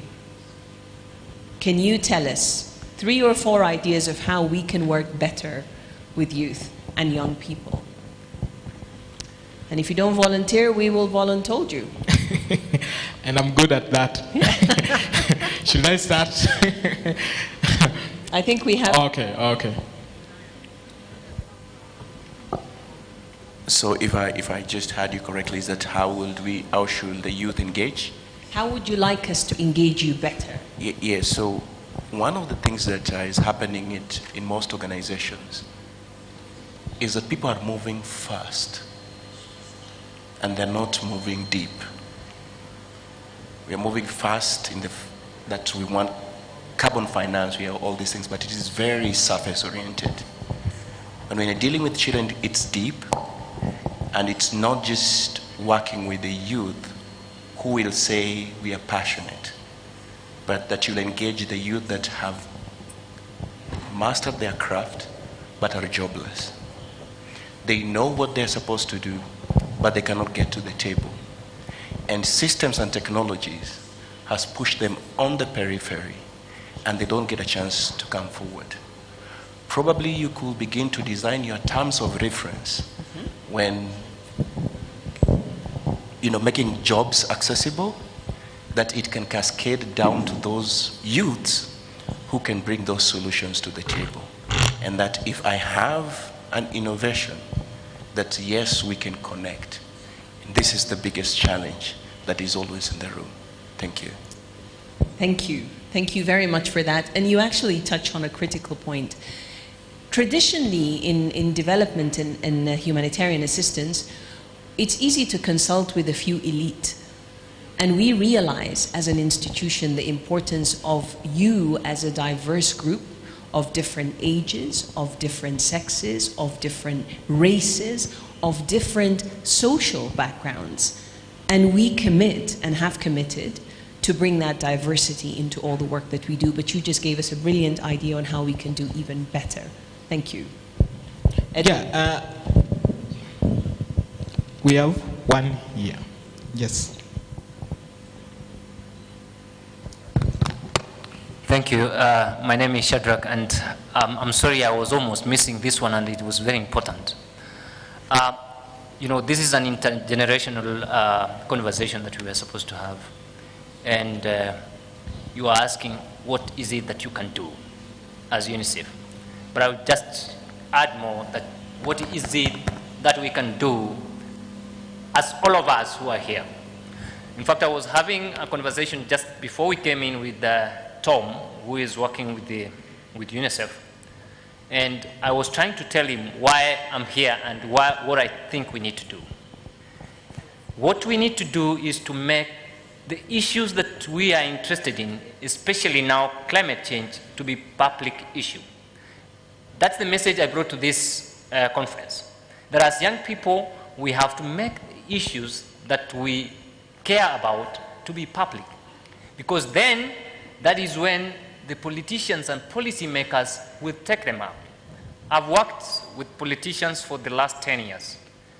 And I can confidently say that if we wanted to bring out any changes, it will happen when the issues that are of interest to humanity are being canvassed outside here, so that now they take things from outside to make the public policy for them. I think if I leave it there to all my colleagues who are seated here, That would be the best way we go out with. Thank you. Yeah, and maybe just to add something on that, and thank you for that. I think this session was very, very important for us because in most cases, many international organizations don't know what to do. And when we are here and asking what can UNICEF do better, it doesn't mean we know it all or UNICEF knows it all. And it's up to us as young people to say, how do we want this to happen? And whatever you're saying is very, very important. Sorry, I didn't introduce myself. My name is Shadrach Agaki. Yes. Shadrach. And Shadrach, actually, I'll add, Edwin, one of the things UNICEF does is we train young African advocates in whatever your advocacy cause is. We bring you together to teach you the framework of advocacy so that you are able to push your voice louder, stronger, and to build a solidarity around it. So many thanks, Shadrach, for reinforcing the importance of doing that and doing advocacy in the right way, because that's when you influence policymakers and politicians. Now, I don't see a single female hand up, and this concerns me because I see 6 male hands. There's one behind me, and I am going to show bias in going behind me. And then I'll come back. Yes. I'm Cheryl Boya. So one of the ways we can engage more youth is by disseminating information. Africa is known to be one of the continents that is rich in resources. And we're not just talking about natural resources, we're also talking about human resource. And Africa has one of the highest youth populations. So for us to be able to catapult, the continent to continental, dominance, then that involves, in disseminating information on how youths can be engaged in sustainable development, and also, encouraging more youths to take up the space and take up the platform in advocating for change within the society. Good. I can't even add anything. Yeah. That's a great point. Thank you. And I'm going to come back to that in closing. Yeah. Thank you. All right. This side. We've gone this side. We've gone that side. Sorry. Thank you very much. My name is Eric Lesire Lenges from the Republic of Kenya, Samburu County. I am a founder and a programs coordinator for a community-based organization known as Sampero. Sampero is just like your name. Sampero, but in real, it means Samburu Program for Education, Empowerment, and Research Organization. So on to your question, on to what we need to do is we amplify the intergenerational dialogues, okay? We need to take this on to another level. Number 2, we know that the generations which are above us, like those who are 35 years, according to the African Youth Charter, we know that experience is the best teacher, okay? But now, one thing we can leverage on young people is on the aspect of creativity and innovation. The young people are really talented in terms of, creativity and, innovation. And how will we do this? Is that sometimes I see that UNICEF or the United Nations agencies place a lot on Twitter, sometimes, Facebook, but there are upcoming social media applications like TikTok. We have a big generation of young people there. We also have other social media apps. So on that issue is we would really want to have dissemination of information through the topmost. And I thank God I'm one of the UniTalk advocates. And every Friday we have, some interaction on that. So we'll really wish we also take these conversations from our capital cities to the grassroots levels. Community level. Thank you very much. Thank you, Eric, for that. We It's a are fantastic recording your point. first TikTok dance after this. Oh my God. Now what have you done, Eric? My first TikTok dance. We are is going recording to be that recorded. after this. But Thank you very much. It's a great point about how the world has changed with digital media and how we need to play with that. And honestly, I think as an organization, we are brilliant at that. But it's a great point you are asking we reinforce that because of the intergenerational linkage. My son knows TikTok better than I do. You are absolutely right. Right. Edwin, where are you? Yes. Yeah. Where are we going? Okay, we haven't gone this side, and then we'll go back this side. There's a hand. Okay. Somewhere. So, Where are we okay. going? Okay. You have to Why is everyone pointing at? Here. Here and here. Okay. Let's have With two. your permission, I am going to hand it over to Baby Mom. Okay, thank you so much. I just have to run. So I think since I gave birth to my baby, I'm now more concerned about children involvement in climate change. And I think what we need to look at is how do we not... you want to carry on? I think so. Okay, good. While you talk. It's fine. All right, so I just want to look at how do we not duplicate effort? Right. A lot of action is happening. A lot of people are doing something. How can we accelerate all of this action together to make it bigger and to be more sustainable? Right. We're going to leave this room today, going back to our various countries and communities. What action are we going with us? Who is going to follow up on this impact, right? What is the sustainability structure? I always say one thing, that I can easily leave this room now and decide to relocate to Europe or any of the American countries. But what is not going to leave? UNICEF is not going to leave Kenya. The government of Kenya is not going to leave Kenya, right? So we need that collaboration between everybody. So when we're coming to rooms like this, we're actually talking together about what action have we taken? How far do we need to go? How do we, use the digital media platform to engage children when it comes to climate change, right? Now I feel like I'm hold. A lot of people feel like they're hold already in the room, but I don't actually want her to go through what I am going through right now. So we need to ensure that the action we're all talking about, how do we merge it together and collaborate to foster more sustainable action? Thank you. Bye-bye. Thank you. Thank you. Thank you. Thank you so much for that. My name is Christopher Clotude Mribidi, and I'm from Zimbabwe. I'm a COP28 International Youth Climate Delegate, and I'm also with the Zimbabwe Environmental Law Association Youth Network. So you posed the question, how would you like us to engage you? I think this question comes at an opportune time when we realize we cannot postpone childhood, and children are not passive recipients, but rather they're agents of change. So it's very important for us to take into consideration how we can leverage on already existing structures, like how we can work with already existing environmental clubs, we call them eco-clubs, and also creation of new eco-clubs within our different and respective areas. Thank you. Thank you. Thank you. Thank you. Thank you to both Balqis and to you. And thank you, Balqis, for also allowing me to carry your baby.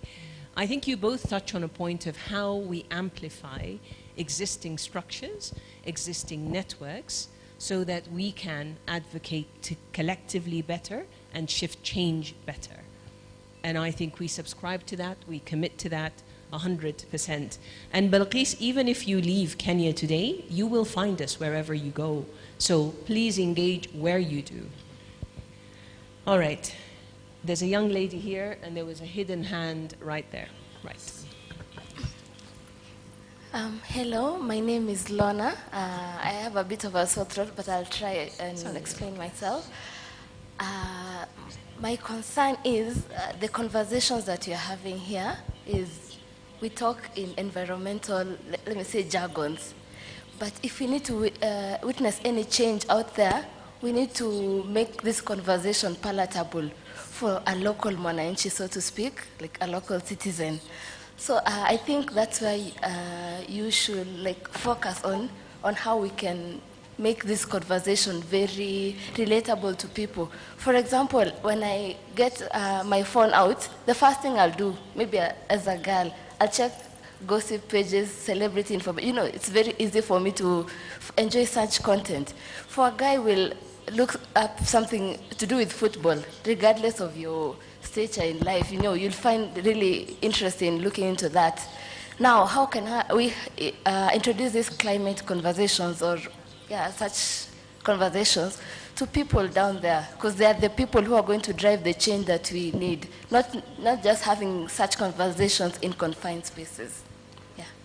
Good, thank you. And maybe you'll be adding, but one thing I think has been done, and though not to the level that young people want it to be done, but I think it's something we have started, is partnering with locally youth-led organizations.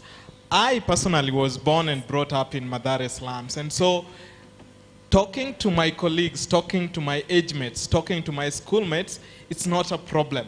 And so if UNICEF wants to implement something in the community, it is easier for youth-led, local youth-led organizations to put this in a way that communities are able to resonate with it. But it's something that I think more still needs to be done. And yeah, your point is really, really good. Absolutely, I reinforce that 100%. And I really like your proposal that we also target the football clubs where people listen, or you know, the celebrities that influence. So broadening the range of who our influencers are. I don't suggest anyone try to influence Arsenal, which is my husband's team, but they are definitely great advocates. Hi, how are you? Very well, and you? I'm good. My name is Charlene. I'm a champion for the young people, and I think it's important we phrase it young people and not youth, because talking about UNICEF, in Kenya, the constitution says youth are between 18 to 35. So that means young people are way down from the early developmental stages. So as a champion for the young people, my question to UNICEF would be, how do we move away from the paper and go to the ground? Because we need to do a lot of implementation. We've talked for years. These UN bodies have been in place for years. And if you really think about it, United Nations, how do we combine our efforts to actually start and continue implementation on the ground? And because I have a foundation that does on-the-ground implementation, and we have a project called 2 Schools per County, where we want to do model farms in 2 schools in every of their SAL counties. My question to UNICEF would be, since UNICEF is for every child, yes, how can we do this across all the counties in Kenya? And since one of your pillars is education, how do we infiltrate climate change and environment into our education systems through partnering with UNICEF? Thank you. Thank you. And thank you for kicking me out of the youth bracket, but I welcome it. Actually, education and nutrition are critical components, as are health, as is family. You know, there's so many components to what we do that augment a child. And your question, I think, and challenge about how do we reach grassroots is partly responded to by how we engaged Edwin. So the question is, how do we become more accessible to all of you in a way that allows you to run this conversation as we would like to see you do? Yeah, and just to add on that, I think it's also a responsibility of young people that have already accessed these spaces to work around policies within some of these organizations. I know there is checklists that organizations are always having in order to engage more youths, but if we can reduce those checklists, then I think more young people could come on board and help us do this. But yes, a lot still needs to be done. Absolutely. Yeah. There is a question right there, and clearly none of you want to go for lunch. So I'm good with that. Sir. And maybe people will go to the next channel. Hello. Hello. My name is Emmanuel, and I'm from the Democratic Republic of Congo. I am UNICEF DRC ambassador, so I don't speak English very well. Donc, try to put your translations casque.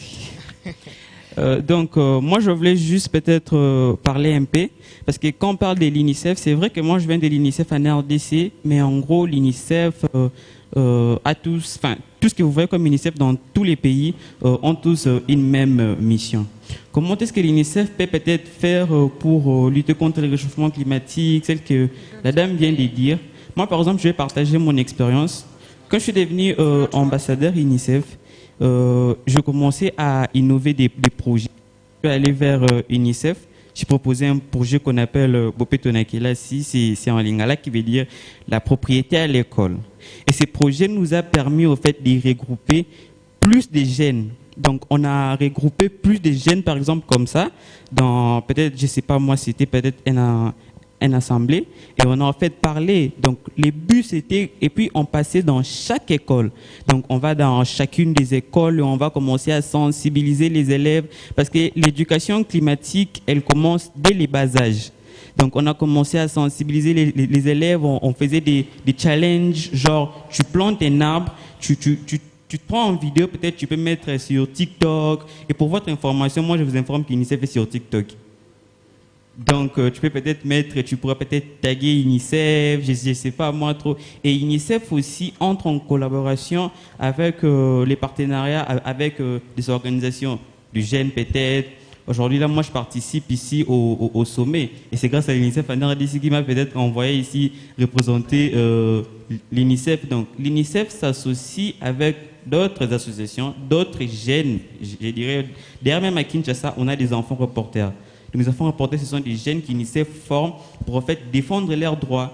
C'est pas genre ils vont dans des écoles, dans des églises, ils recrutent ces jeunes-là, ils les amènent et ces jeunes-là vont peut-être ils vont recevoir une formation et ces jeunes, quand ils vont rentrer chez eux à la maison, ils pourront peut-être passer l'information avec leurs pères, leurs amis dans les quartiers, ils vont sensibiliser, voilà, il est important de faire ça, moi avec UNICEF, j'ai fait ça. Donc, ce que moi je voulais juste te dire, c'est que c'est très important parce que de participer, de faire participer les jeunes, d'ailleurs, tout à l'heure là, j'ai aimé ce qu'a dit Madame Mangari, je pense, elle a dit, on est en fait les premiers à subir les effets du changement climatique. Et on aimerait aussi être les derniers. Merci beaucoup. Thank you. Wow. So merci beaucoup to you. And honestly, thank you for reinforcing that UNICEF does extend and reach at grassroots level and engages young people and actually allows you to influence policy. But truly, the thank isn't ours, the thank is yours. Because it comes from you. You show the leadership, all of you do, that influence how we do business. And our call to you today, I know there's many more questions, but we do have to close, and we have to close with 3 asks. Okay. We do, okay, I have to look at moderators here, because clearly we have more questions. So how do you balance this up? You 5 more minutes. 5 more minutes? 5 more minutes, really short points. And we give 4 more. And, And for then those we asking, close. Channel 1 is the English queue on your translation equipment. Thank you. Or maybe we should ask for another session on that. Yeah. That's a great idea too. Over to you, sir. Okay, thank you for giving me floor in order to speak in the name of my country. I am Davy, and I come from Central African Republic. I am the CEO for my organization that's called Bay Africa Green Foundation. And in this organization, we are advocating in order to protect climate, to protect the environment. So what I really want UNICEF to engage in the African country, we really love what you are doing in African country. That's true. We see and we touch it tangibly. And what we really want you to do is only to engage the climate change education in our systems. I remember last time when I submit Okay, yes, I submit a proposal to the UNICEF in my country. They say now they're just working in order to give access to simple education to our children, but we are not talking about this problem yet. So I think in the future, organization and job, everything will be regarding to the climate change. So we have to include it now so that children can be aware about what we're waiting for them in the future. So this is what I have to say. Thank you so much. Thank you. It's a fantastic point. It is about education more broadly, about changing our curriculum so that they include education awareness for our children, and we are with you. Now, we have 3 more, and I'm going to ask you to on be this side, super brief. Let's balance the room. Yeah, I'm biased, clearly. I want to go. So let's pick up this lady, the lady here. I'm just checking behind. In the middle. In the middle? Where is the middle? This here. Good afternoon, everyone. I'm Annette Margaret Nabide from Uganda, and I'm a master's student of climate change and development. And I happen to spearhead an NGO which is in its initial state called Women for Climate Information. For me, my ask would be maybe you would engage the youth to carry out more research. I will talk in the line of adaptation strategies because we see that we always tell people to carry out the different adaptation strategies. For example, you may tell people to carry out climate smart agriculture, but these people, okay, the different regions of the world face different climate risks or disasters.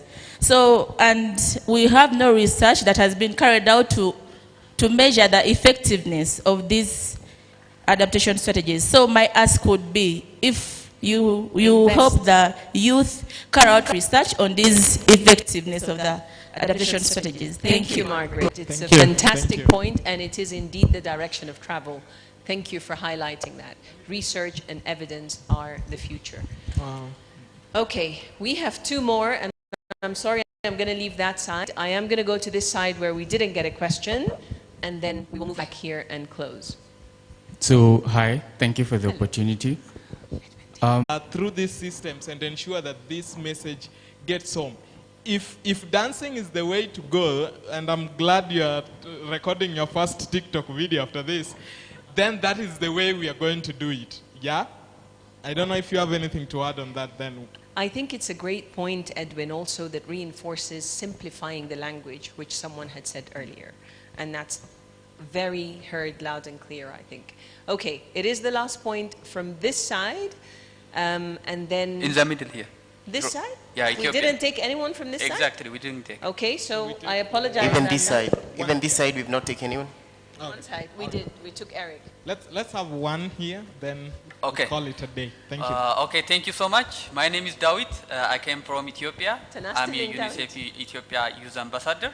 Let me share you our experience regarding the displacement, particularly as we know that many African countries has been suffering a lot because of internal displacement, particularly in climate change-induced displacement as well as conflict-induced displacement.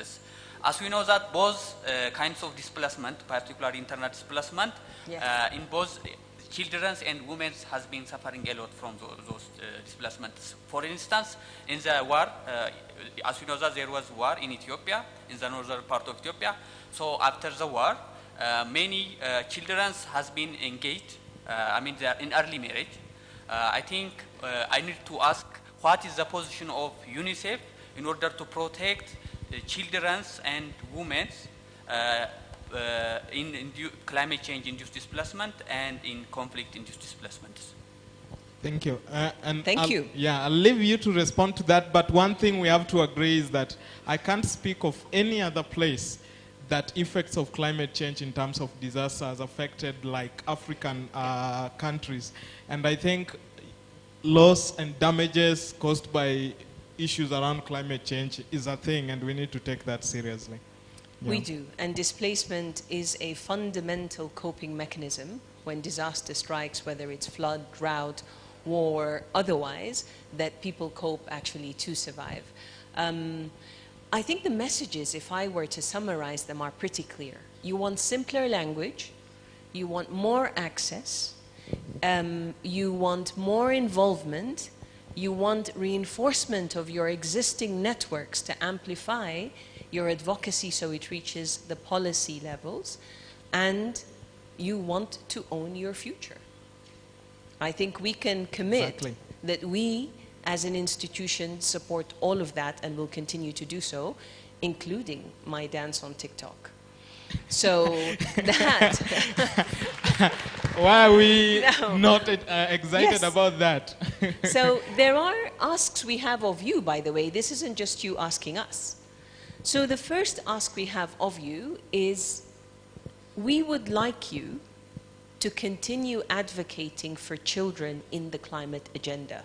Intergenerational is multiple generations. This isn't just about you, it's about your young sister, it's about Balqis's daughter, and it's about all the children in your community. Remember to push that in declarations, in action, in your conversations at community and higher levels. Please don't forget to advocate for children in climate agenda. We also want to ask you to. Now we need to amplify what we are doing. I think we are not doing it enough. And the fact that we have things that are still working against us, like maybe the algorithms of our platforms, we need to do this. We need to voice our voices out, if that makes sense, to a level that the entire world, the entire nations, the entire regions get to know that it is urgent and we need to do something now. Yeah. Thank you. And the last one is actually a very specific one to do with girls and young girls. Do you know if every adolescent girl in the world today received 12 years of education, how much that would contribute to the global economy? Give me numbers, in the trillions. Numbers, please. Any? The mathematicians didn't come today. All right. So it is 15 to 30 trillion dollars a year that would shift the global economy that way. So please remember in your advocacy to support young girls, networks, young girls' leadership. All of you are important, but please reinforce girls with you. And the girls do that extremely well, but I'm also asking the young men who are here to do so. Now, we're going to close, Edwin and I, with a very short video that shows climate action by young people in South Sudan.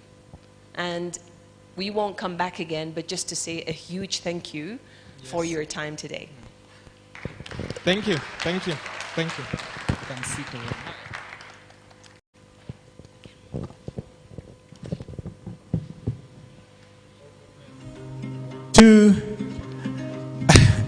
I know you're tired. Oh, the video's up?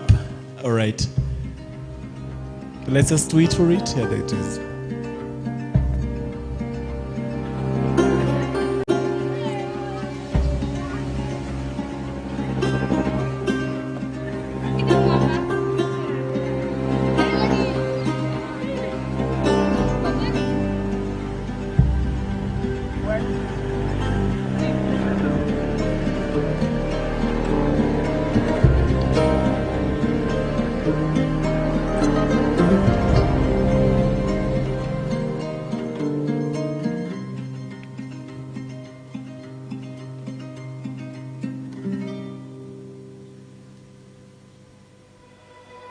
am Najma Noor Omar. I am Wendy Ahonda. I am Hans Richard. Outside of the conferences and negotiations, we need the world to see what the climate crisis really looks like. The people of South Sudan have been surviving emergencies that most of the world hasn't heard of and couldn't imagine.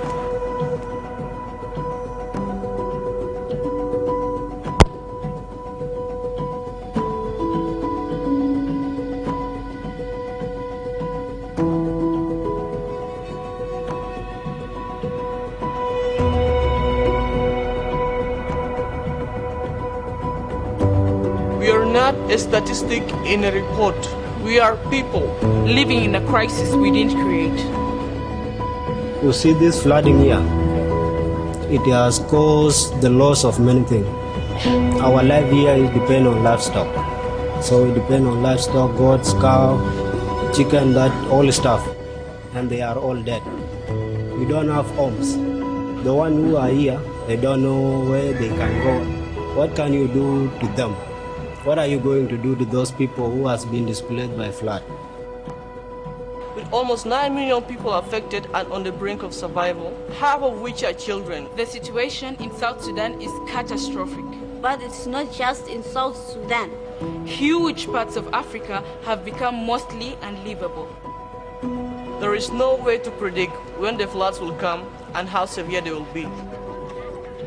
Extreme weather events make food production impossible. The sickness is too much in this flood. We are all sick, and we also have a hunger because the flood destroyed everything. This is a result of humanity's exploitation of our planet's resources and each other. It is crucial that we listen to the voices of the people on the front line. The floods in South Sudan have displaced millions of people and caused massive loss of lives and livelihoods.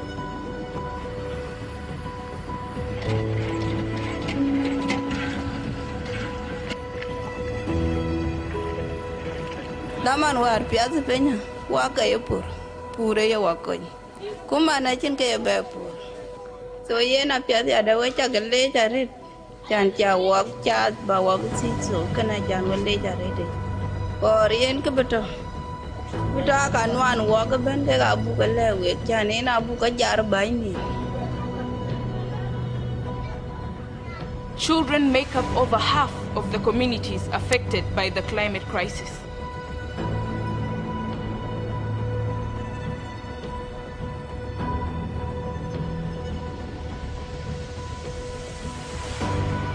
It is stated that if you educate a girl, you have educated a nation. This issue of earlier marriage is not good for our girls. Let your girls educate so that you will have a better future. There are some of the children who are now at home. They have the interest of coming to school, and it is because of some crisis of climate and lack of other resources.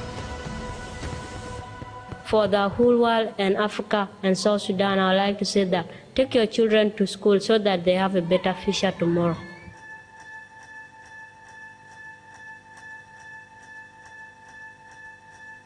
There is a brief window of time to avoid the very worst of the climate crisis. But the world is dangerously off track. We need to stop pretending that we have time. Because we don't. The world's most polluting economies are addicted to fossil fuels. Their leaders mostly talk about economy and technology. They forget about people losing their lives, loved ones, and livelihoods. This crisis is fueled by inequality. Current policies are driving our world to at least 2.5 degrees global warming. This is not a world that we can live in. Pledges at climate conferences are not enough. Resources and solutions must reach all affected communities. We need more solutions for climate change, mitigation, adaptation, and loss and damages. They must be binding. Affected countries should not go into debt for a crisis they did not create. We need a seat at the table. Climate justice is the only way forward.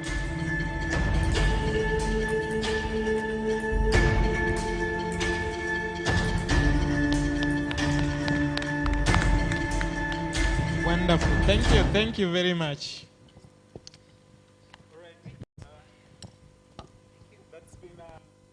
That's been a great, sorry for that.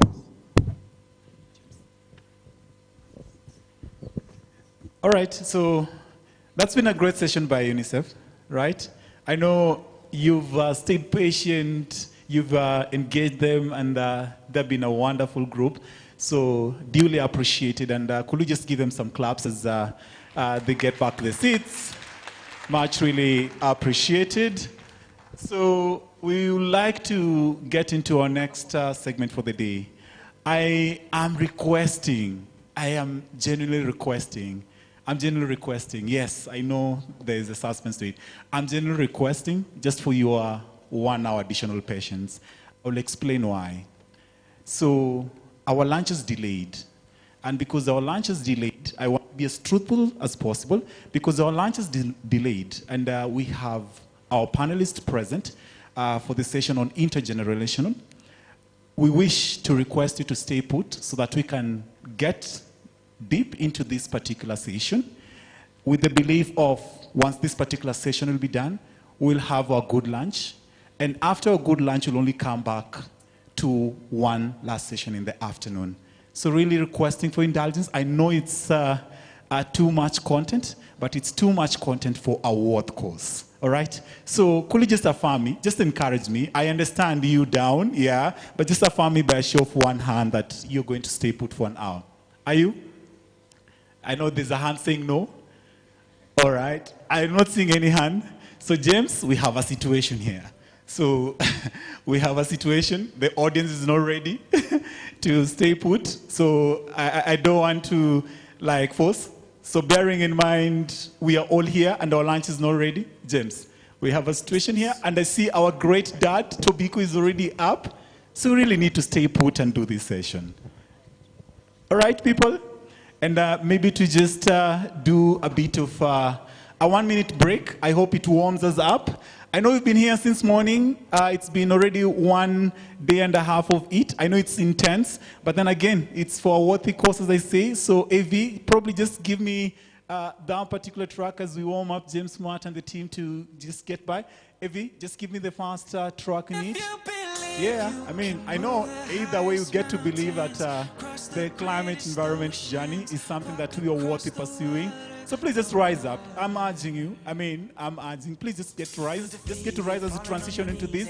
Just for a minute, icebreakers or panelists get their seats. Because either way, I don't want you to go away without your lunch. Lunch is being prepared, just mitigating it. So politely, kindly requesting you for your time for this particular session. So please, guys, let's rise. I'm not giving up on you. Because Kyriako is here, James is here, so we need to support them, guys, before we get to the session. So let's just rise. Let's rise. And I understand you're tired. Please, let's rise. Let's rise and push yourselves up. Hey, DJ, take me up into the next second track. Let's rise. Give us a Miemi Alades, so probably it will give us some energy. Let's rise, people. And as we did since morning, to urge yourselves up, we need to clap, all right? So 3, 2, 1, Evie, give me the cue. Let's go to the west.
Any volunteer? Yeah, please come. Come onto the stage. Let's encourage her up as she comes. Yeah, this volunteer is meant to show us a move. I hope it energizes us up to get into this session. Yeah. I'll follow your cue. Pull up DJ, everyone select, start it up again. Let's see the cue. We'll follow you. So me, I'm waiting for your cue. 3, 2, 1. I'm warming up. Yeah, let's go. Let's do it. All right.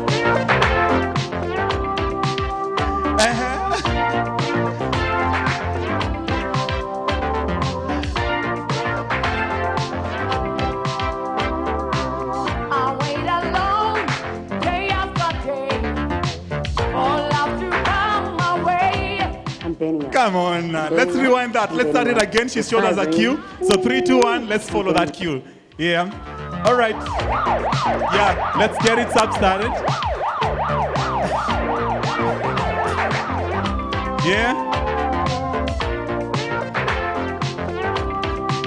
Okay. Great.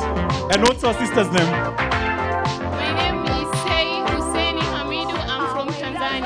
Pull out, let's see her name. What's her name? My name is Sei Husseini Hamidu from Tanzania. Husseini Hamidu from Tanzania. Great people, I'm really humbled by staying put. I haven't given up on you, and I've seen you've warmed up yourself to have this particular session. Allow me to take it out to the great gentleman, Mr. James Smart. James Smart works for one of the lead national broadcasters in the country, that's NTV, and he's going to be our lead for this particular session. James, please take it away. Thank you very much. Thank you. Thank you. So, appreciate it. All right, everyone, good afternoon. Good afternoon. Are you all right? Hello. Can I see a wave? You all right? I know I stand between you and your lunch. I promise to make it worth your while, okay? We'll make it interactive. So, Sawa? All right, please take your seats. Let's take... Good afternoon, everyone. I will also, just like James has said, we are going to try and make it as short as possible. And without further ado, I'd like us to introduce the topic that you're going to be handling, and that is the role and the significance of intergenerational dialogue in multilateral action on climate change in Africa. So allow me to give you just a brief preview of this topic. And we know that in Africa we'll face an uncertain future without work and life skills. And I know this is actually for certain. So this will impair their ability to get good jobs in desirable occupation, resulting in low and unstable income, while exposing us as youth to potentially long periods of unemployment. So this is going to lead to a vicious cycle of poverty, poor health, and disempowerment. So we all know that young people will suffer the consequences and bear the cost of inaction of climate crisis. The young generation is a generation that has to grow up, and we get to hear this all the time, to grow up with climate change. We are rightly demanding intergenerational solidarity and inclusion of us in policy making. So the younger generation also, we are effective agents of change, often taking the lead in addressing this planetary crisis and spearheading climate change and movements worldwide. So just looking at some of the outcomes that we're expecting from these sessions today, we are expecting at least some of the discussion that we're going to have. It's going to feed into the final declaration of the Africa Climate Summit 2023, and also youth participation. You will gain valuable insights from experiences of former ministers, as you will hear them being on this panel and also on the panel on Monday, and also fostering a deeper understanding of effective climate action strategies. Also, we are hoping that you're going to establish strong bridges between past and present climate leaders, and also to identify actionable recommendations and best practices that can inform current and future climate policies and initiatives. And with that, just brief introduction to all of us, I'd like to pass it over to James Smart so that we can kickstart this panel discussion. Over to you, James. Thank you very much, Tesia, for that. I think we all are here and understand our assignment. Yes. As young people, the question is this, that do you feel your voice is incorporated, listened to, and in many ways, do you feel you're important in this conversation? I think that is the central question that we need to answer today. And so I'll facilitate that. But first, I'd like to call Vanessa Suzanne. Is Vanessa Suzanne here? To just help us set the stage. Could you give a round of applause for Vanessa, please? A better, I know you're hungry. A better round of applause, please. A better one. Kindly. All right. Vanessa will set the stage for us. Vanessa?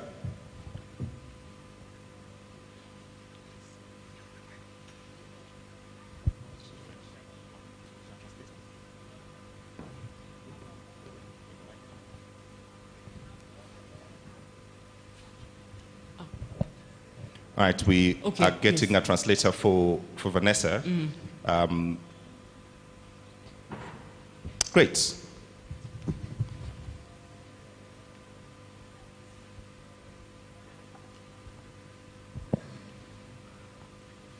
Thank you so much. Let's give her a round of applause as she tries to take the center stage.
Bonjour à tout le monde.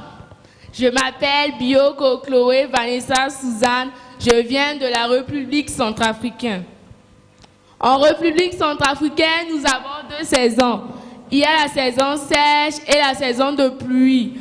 Quand nous sommes aux saisons de pluie, mais qui ne pleuvent pas régulièrement, les enfants vont y avoir des difficultés pour trouver à manger. Parce que nos parents ne peuvent pas aller au champ pour cultiver ou faire l'élevage. Quand nous sommes en saison sèche, mais qu'il pleut seulement, nous aurons des inondations qui vont détruire des maisons dans tous les quartiers. Et les enfants qui sont sur le site de déplacés ne savent même pas où aller. Ils peuvent rester debout pendant des heures. Et les enfants peuvent se piquer avec des moustiques. Ils peuvent avoir les paludismes.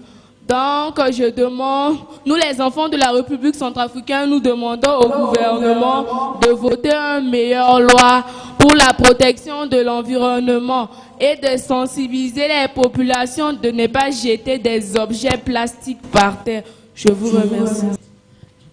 Just to remind you, as our delegates, you can hear the translation on channel 1 on your microphones, please. Headphones, rather. Thank you so much. Channel 1. Okay, so I don't know if people already heard the translation with the headset, but basically she was explaining that she comes from Central African Republic, and in her country there are 2 seasons, the dry season and the rainy season.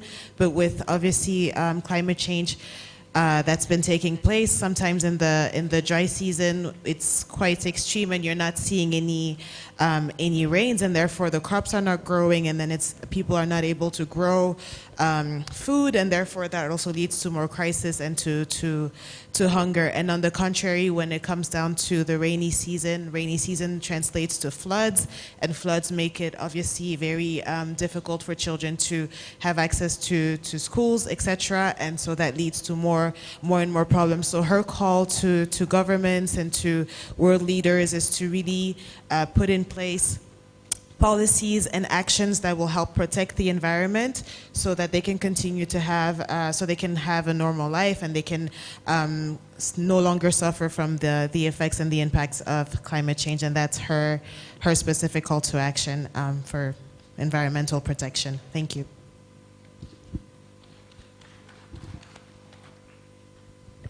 So just a question, I think you can translate it to her so that she can answer. And one of the things I know I would really love, and all of us would love to hear, is just her experience in the climate change space as she was talking about it, and also some of the things that she thinks that we could put in place just so that we could understand from just her perspective what are some of the recommendations that she'd want to see in place.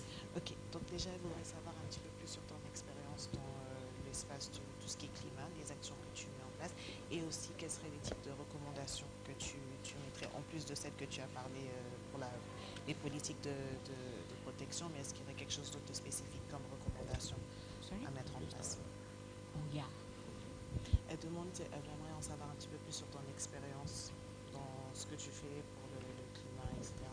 Et à côté, elle aimerait savoir si tu as des recommandations pour les gouvernements, pour des actions qu'on pourrait mettre concrètement pour l'environnement.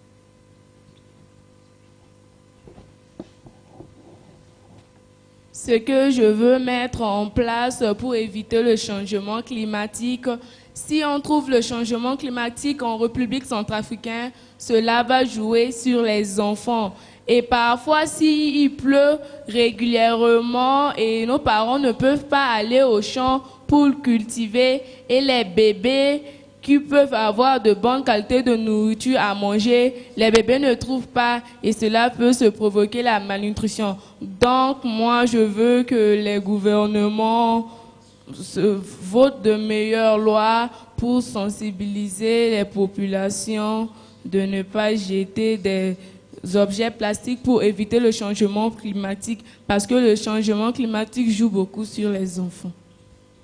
Okay, so in terms of her very specific recommendation, as she mentioned earlier, she thinks the government needs to be working more on putting in place policies that have a concrete impact, and also the way that people, the actions that people take in their community. So what she would like to see is something concrete that helps raise awareness and helps stop people from polluting with plastics especially.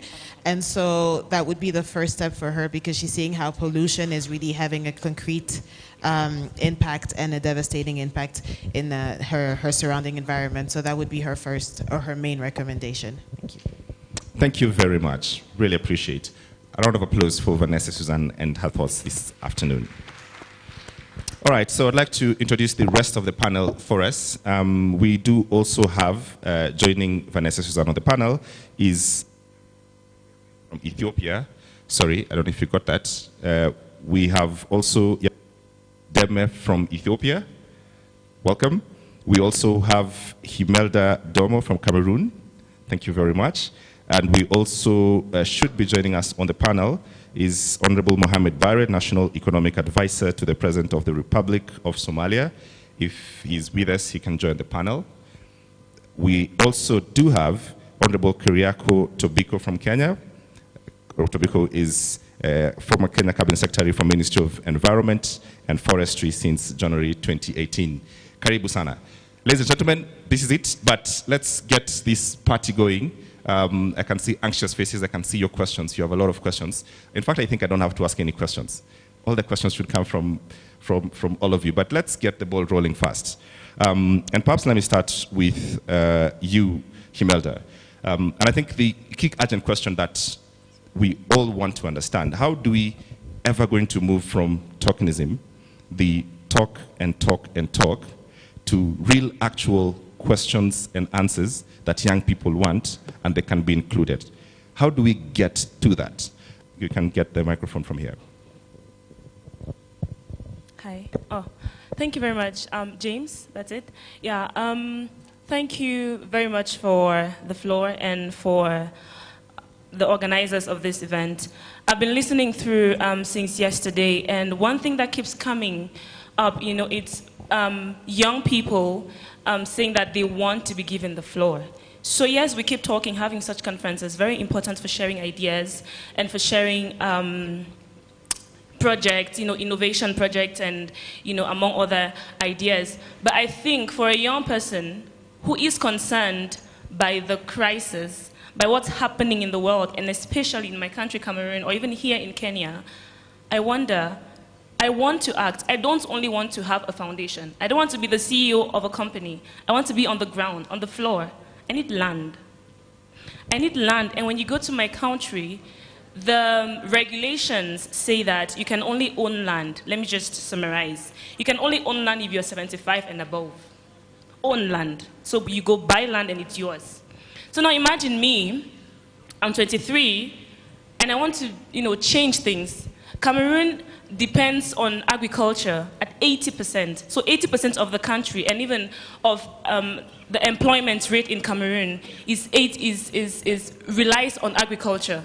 So I say, okay, how can I contribute to that? I want to have land so that I can have my own project and employ people and produce food, connecting to the conversation around food systems. But that's not possible because I'm not 75. And I think that's absurd. And as I was really expecting that we have the CS here, because such conversations have to be taken up, because even in Kenya, it's not easy for young Kenyans to own land. And they know that. Now, once you own land, there's so many steps. Once you own land, they'll ask you what gives you the sort of audacity to think you can employ people and produce. And I'm like, why are we having that conversation? If I have a solution, why don't we come together intergenerationally to solve the problem?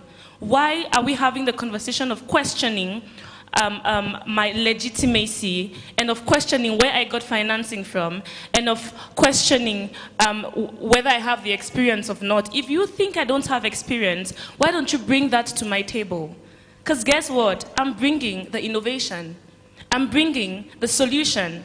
So bring the experience you think I don't have, bring the financing you think I don't have, bring the structure, the strategy, the tactics you think I don't have, and let's build solutions, sustainable solutions. So to answer your question very briefly, in a very few words, let's stop talking about solutions and start facilitating these solutions in an intergenerational manner. If you, an older person, has experience, help me, give that experience to me who has the creativity and innovation, and that way I think we'll move from talk to action.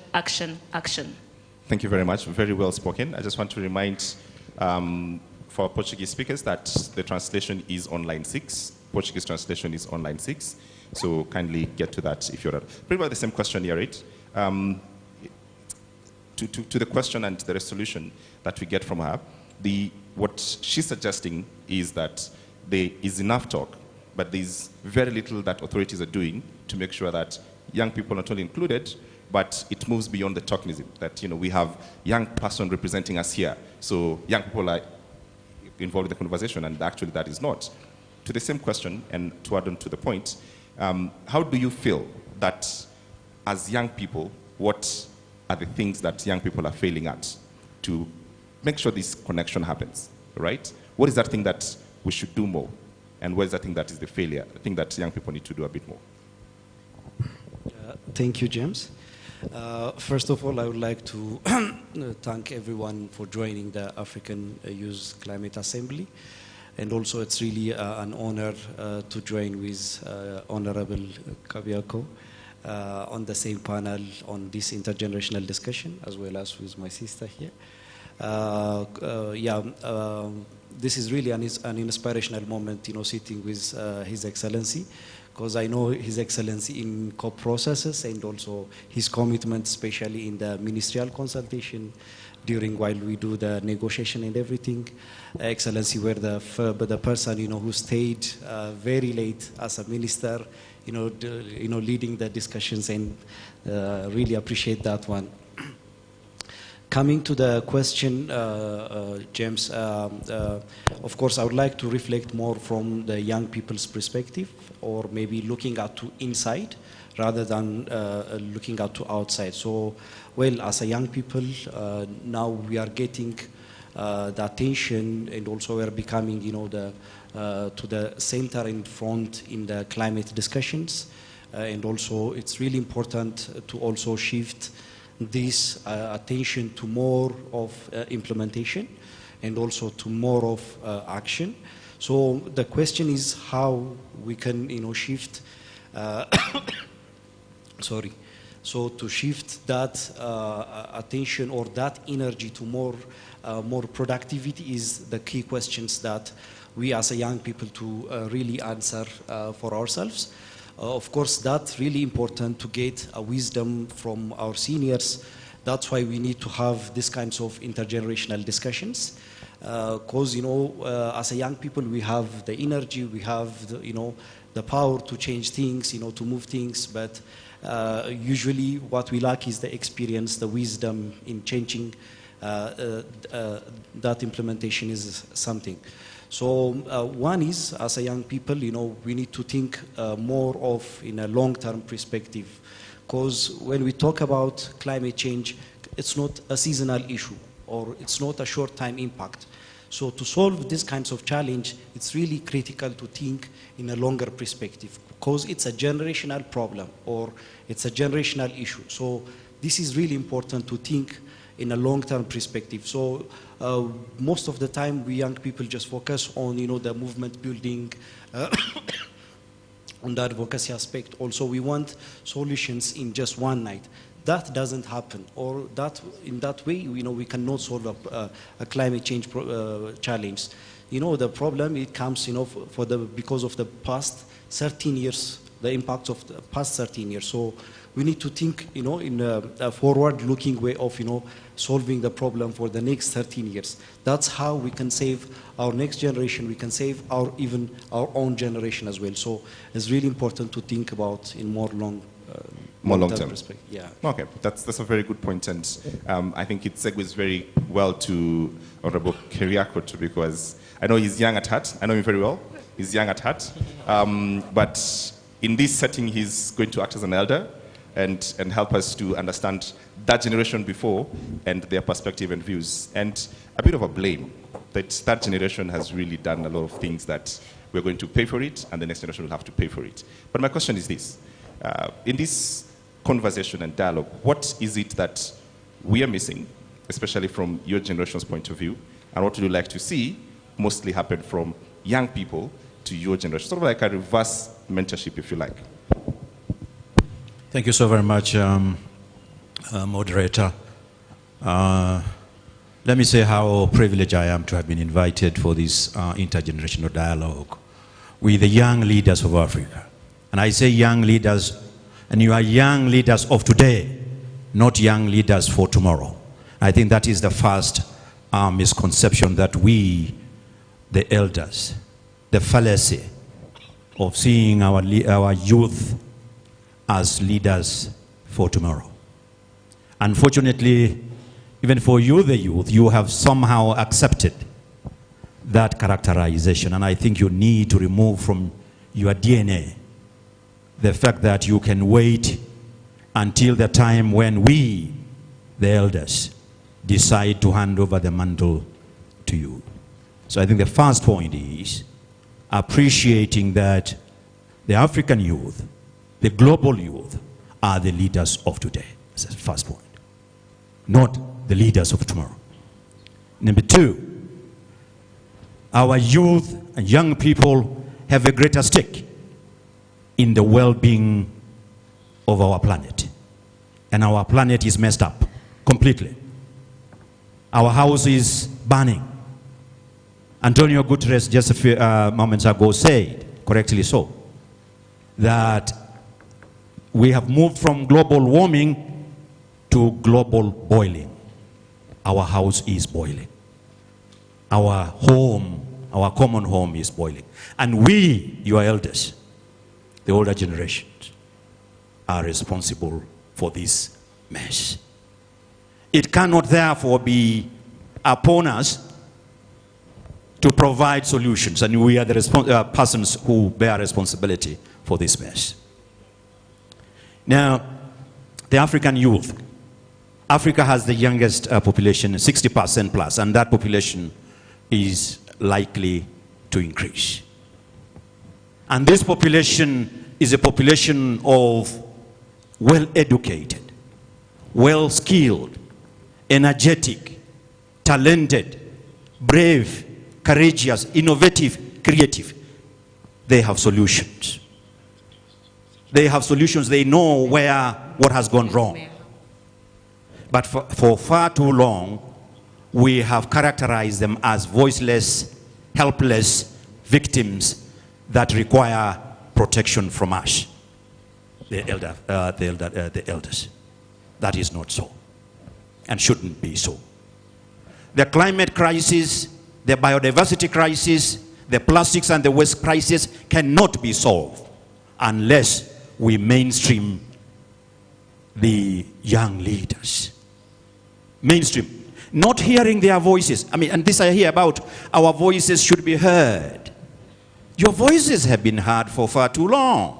You just need to start from 1992, the Rio Convention. And who spoke to the leaders in 1992?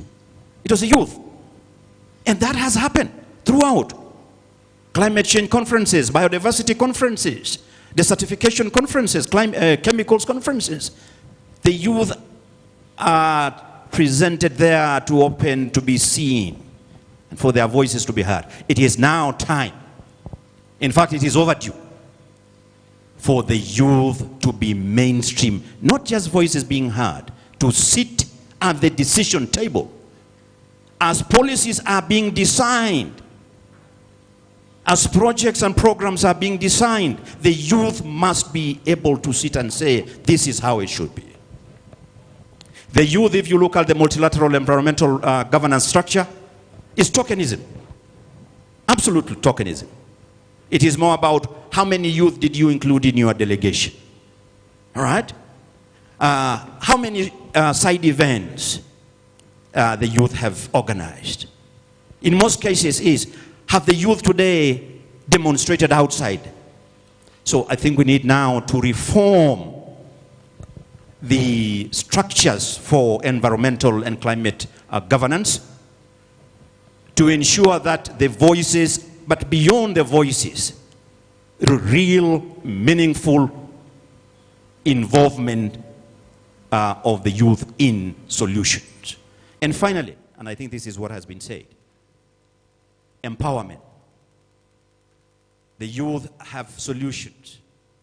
They have the numbers, but they need to be empowered. My colleague from Cameroon said, how about means of production? How about financing? And so on and so forth. So the youth must also be empowered. And I think from where I sit, myself as an elder, the first thing I think we should do as the old generation is to apologize. Formally, to apologize for the mess that we have caused this generation and future generations. And then commit ourselves as leaders now to say, you are co-equal leaders. Sit with us at the table. And we must now deliberately work towards transitioning the leadership to the youth, the young leaders of Africa, the young leaders of the world. Thank you.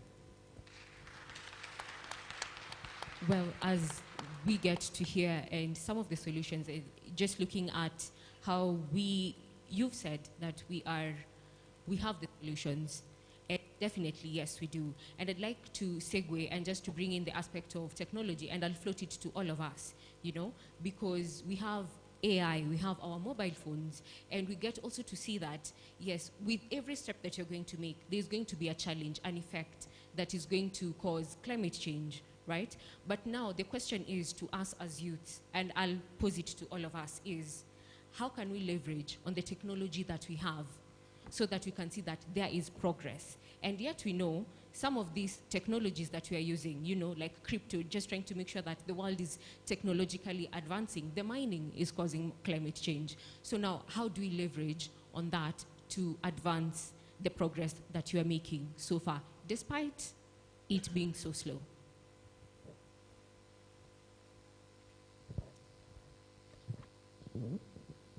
Thank you very much for the question. I won't talk to crypto. I don't understand the crypto world. But I am a communication professional. So my job, I do comms in the environmental field.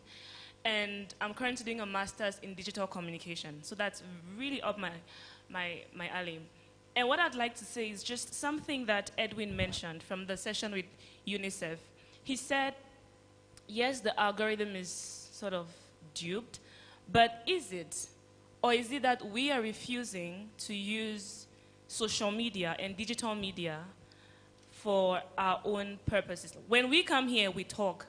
But I guess today alone, about 10,000 posts will be made from this conference. Those 10,000 posts will not receive 1,000 likes.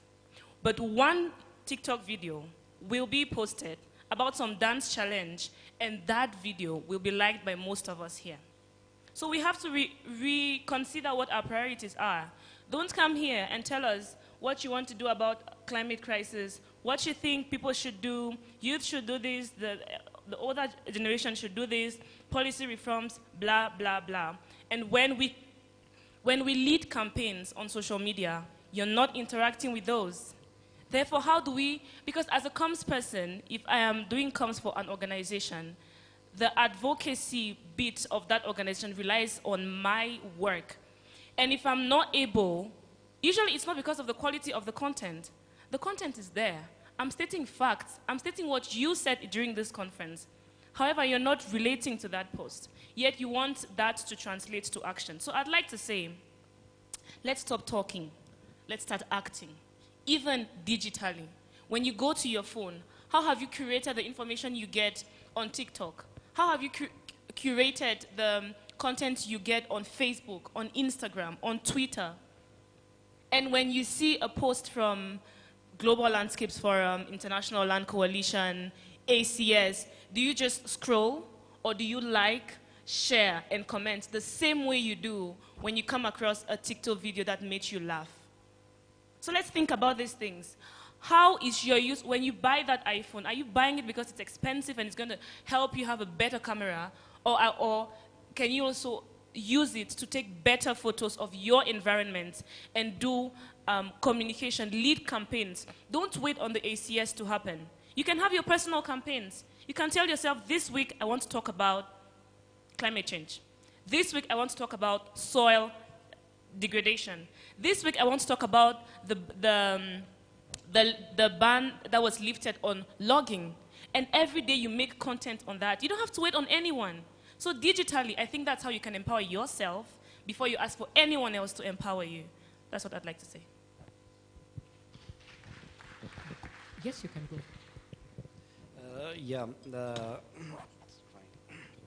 Continuing with which my sister from Cameroon saying, of course, technology is really now taking over everything nowadays. So it's really important to leverage on that one. But how is also the questions. Of course, we already define why. We want to solve the problem, but it's really important to understand how. Nowadays, things are working not only just simply by tokenism, but it's also really important to substantiate your argument, your tokenism with data. So for us, for young people, it's really important to leverage technologies to generate data. I don't know, my sister were already mentioning about how many young people viewed a video, a TikTok video. That by itself has a meaning. That by itself generates a data. So how are we going to use that data, to substantiate our arguments, substantiate our asks at the global level, at the continental level, as well as at the national level? This is something that we really need to think about, utilizing the technology, especially to generate data. And also, usually, just data by itself doesn't, give a meaning, but also you need to put a narrative on it. How that data can be interpreted is also something important. Again, now the technology is really growing very fast with the technology, with the artificial intelligence. That artificial intelligence now, generating our informations, data in a very compiled ways. So it's really important to feed to that technology and, get a more interpreted data. So it's really important to utilize technology, especially connecting with data, information, and also knowledge generation. So that's something what I wanted to pass. So yes, please go ahead. I just spoke about the comms bit, but there are many applications that people have created, young people have created to help farmers probably monitor the soil today, you know, the weather pattern, what should you plant, when should you plant, how should you plant, when should you harvest, you know, with the different changes that are happening. There's so many apps as well that have been created for education, on climate education. So even as you have your phone, I hope the apps you have there are not only around, you know, entertainment, even around education. You know, did you know there was an app for SDGs, for instance? So you don't always have to wait for someone to start a campaign. There's so much work people have put out there using technology, that if you just leverage on those tools, with the apps, with the website, with the different tools, even in terms of taking food to remote areas using drones, that's technology. And most of these innovations are led by young people. I think if young people are not informed, I'm sorry to say this, it's because we don't want to. Because I heard someone say the information is not, it's there. A lot is there. But you have to make the constant,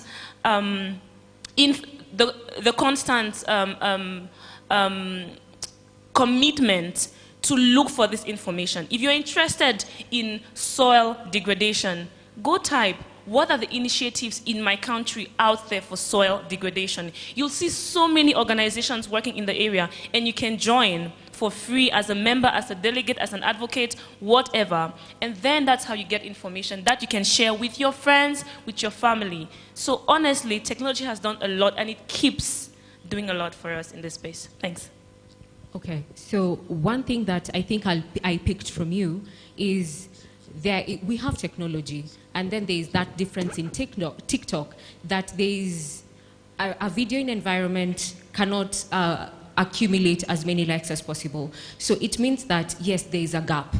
That is very true. And there are youths who are in the environment space, just like all of us here. We are trying to make sure that our voice are being heard. And I'd like to bring in Honorable Kiriako Tobiko before I pass it over to James to welcome our guest who we have been waiting for. I'd just like to ask you, what can the leaders do to make sure that all the voices are heard?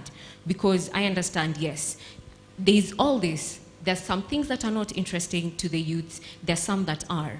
And we're just wondering, how do we make sure that all these voices, the past, the future, and also the current one, which is divided, how do we make sure that all of them are being heard? Thank you very much.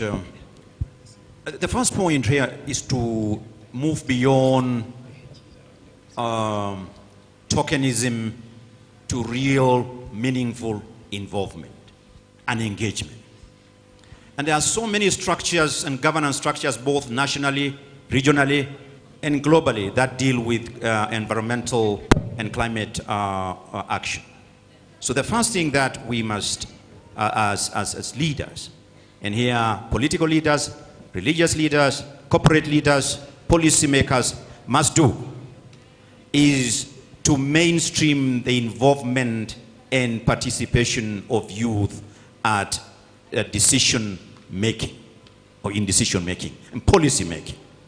And therefore it needs to create structures or modify, reform the existing structures. And there were so many of them, so that the youth does not just appear as a mere stakeholder, but a critical owner of that process. That really is absolutely important. And secondly, the issue of intergenerational relations. It is important now to relook at and think very seriously in Africa, and probably globally, the need to establish an intergenerational commission that has representation, the largest representation of youth, children, youth, and the elders at the advisory level. And this commission should be tasked with the responsibility to coordinate, network, interface with all those other processes and actions as that relate to climate action and also other environmental concerns. Thank you. Okay, and would like to welcome Dr. Mohammed Osman, Karibu Sana, the panel. And just to, I think, piggyback on this point, on what exactly can governments do to make sure that there's actual action that is happening on the ground, so that we move beyond the tokenism, we move beyond the talk. Welcome. Well, thank you very much. It's such a great pleasure, first of all, to be part of this unique and interesting summit or assembly organized for the youth, and I'm glad that Nairobi is the one hosting. I am part of the National Economic Council, and I also advise the President of Somalia on economic affairs. So besides, I am also in the academic sector. I am sub-regional representative for the United Nations University for Peace, so I am involved in training and building capacity. And I liked the point mentioned by the colleague on innovation. Just coming, I think connecting the talk to the action, I think, is very important.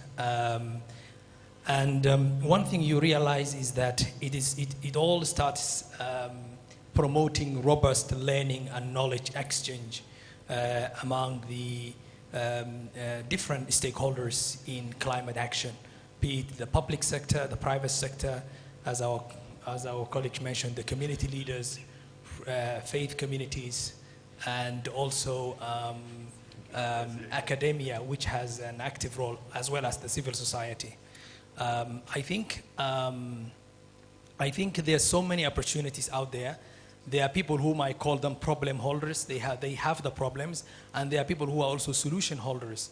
So how do we bridge the gap? I think one of the interesting things that worked for me in my career as working in the space of climate innovation was to do what these days are called ecosystem mapping, understanding who are the active stakeholders in the innovation space of climate action, climate solutions, climate finance, and also not only the stakeholders, but also their processes, methods.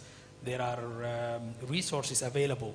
So I think the most important thing is to really bridge that knowledge gap and bring in. And I think technology provides the right solution for this aspect, because technology can create a platform where people can share ideas. One other element that always comes up that prevents or holds back action is the element of finance. People will tell you we have the ideas, we have the ways to do, the mechanisms to do, but we don't have the funds. How do we get the funds? And I think in particular there's a very common question coming from the youth. And my recommendation is that youth, whether you are in academia or in private sector, there are existing facilities, financing instruments for climate. We just need to work with the right institutions. And I think our public sector, our governments have a stake in that process. We need to get closer. We should not run away from our government. We need to approach our ministries, present to them the ideas, pitch them. There are these funds that are available where, Minister of Environment, for instance, can access the Adaptation Fund, the Green Climate Fund, the Global Environmental Facility. There's so many funds. If we organize as youth and come with the right platforms, form associations, make sure that we have the management and financial structures and systems and accountability in place. We approach I know working, they say getting closer to the government sometimes is too hot, it's too, you feel the heat of authority, but it's good, get closer to your government, but also work with the private sector, work with the banks, and I think that's what we need. So I think part of what is holding is finance, and the other part is awareness of the existing solutions that are available. Thank you. Okay, thank you very much. And I'd like to introduce the CEO of SES who's joined us at an opportune time, Joseph Karibu Sana. And I'd ask you to give your remarks. It's come at a very good time because we're almost winding down. So you give your remarks and then the panel can give you closing remarks. Thank you. Thanks very much. Hello, everybody, and thanks for accommodating me We are in the last stretch of landing the Africa Climate Summit, and we've been supporting the Africa Climate Youth Assembly, so I'm delighted to be here. I'm in tennis shoes because we've been running around, making sure all the facilities are in place. But on the question of youth versus people like me, ex-youth, it's fascinating because what we bring to the table is seniority, is experience, it's having done a few things, having failed a few times, having learned a few things along the way. But what youth have are the innovation, the ability to take risks. You don't yet have enormous responsibilities, at least not yet. But you also live in a different sort of environment. There's Twitter, there is technology, there's artificial intelligence.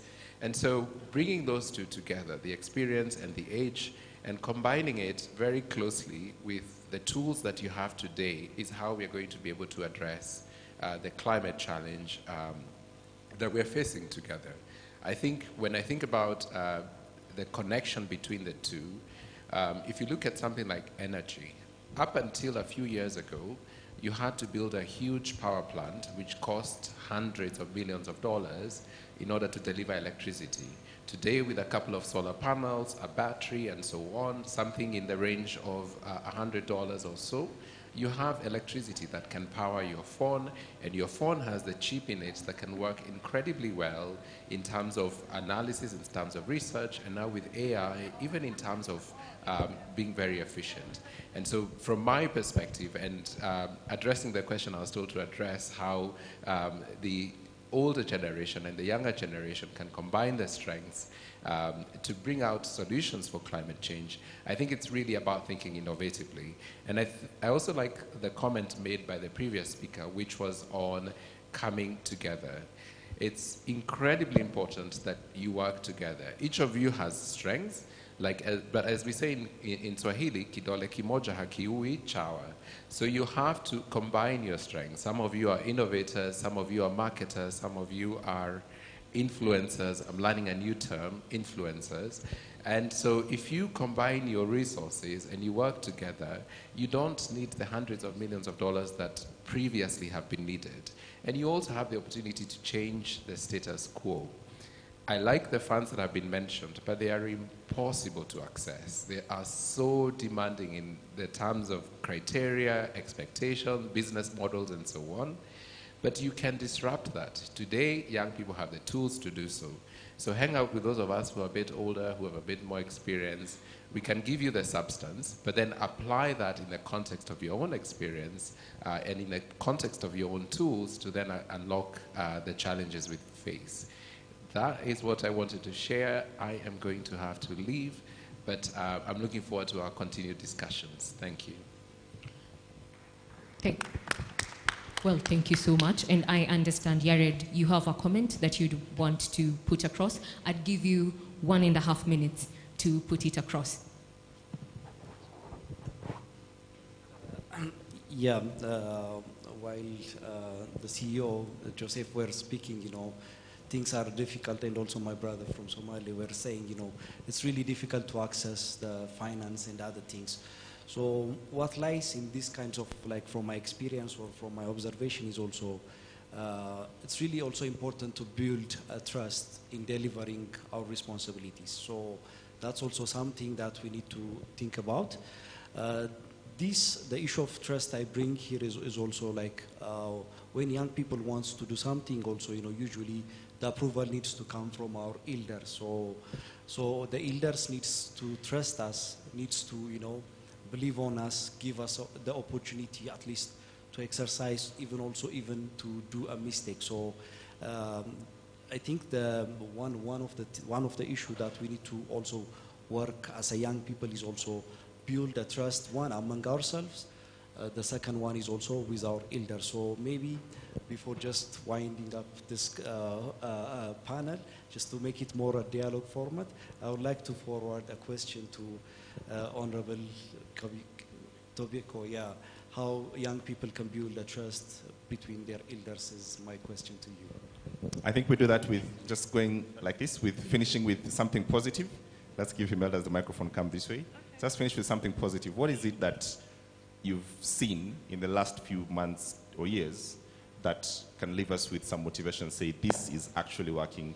It could be a small story, could be something that is happening in a very small community or very small organization. Please share something positive with us to leave us as the microphone comes, as your closing remarks. Thank you very much. This is mostly tied to his question on trust. And I've seen that the elder generation is trusting more the younger generation. I think that's something we can be hopeful for. Of course, there's more to do in that space. And on our part, I have seen so much engagement that I think if the elders have been, sort of, hesitating on whether they should completely trust us or not, then they have nothing to worry about.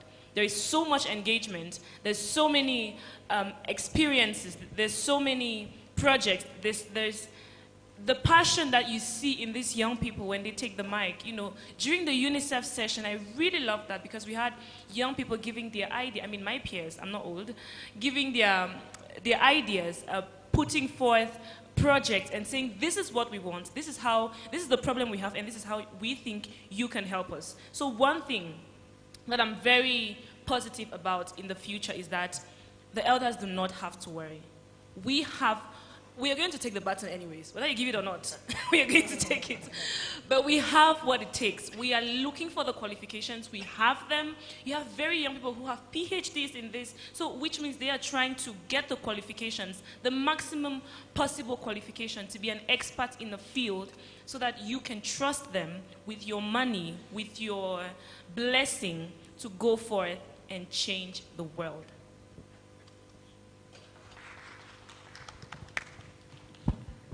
Thank you very much. I don't blame the youth for not fully not trusting our generation. I think they are justified. Trust and confidence is earned. And our actions, our inactions have, in my view, justified why we suffer as the elder generation a trust deficit. It is not too late, though, but we then, as the elders, must, not by words, there have been too many times for far too long when we talk and issue statements. I think it is translating our statements into real action. Action speaks louder than words. It will take very, very short time if we, the leaders now, then translate our statements into real meaningful action for the turnaround, for the youth to trust and agree that we mean well, and for them and for their children and their children's children, because there is a generation that is not here, the future generations. You are youth today, you are a child today, but then soon you will be a parent. You have a huge block of generation, the future generations who are not here. And the decision that we make, the actions we take or don't take, affect them as well. Thank you. Thank you very much. I think I'll tell you a true story. These days when the comedians say it's true story, you feel like it's really a true story. So I will tell you a true story that actually happened to me. So I am the founder and the CEO of an organization that started in 2012.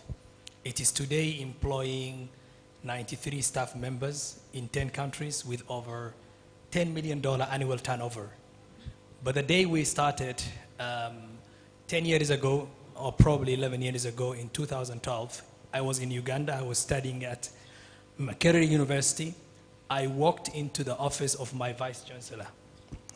It took me 3 months to get his appointment. Every day I would walk into the office. I talk to the secretary. I say, I want to see the vice chancellor. And I would say, what do you want from the vice chancellor? I was doing my master's at that time. talk to your dean, I said, no, I want to see my vice chancellor. It took me 3 months. And when I went to his room, finally, actually, I found him at the doorstep. He said, who is this guy? I said, I want to see you, but I have no appointment.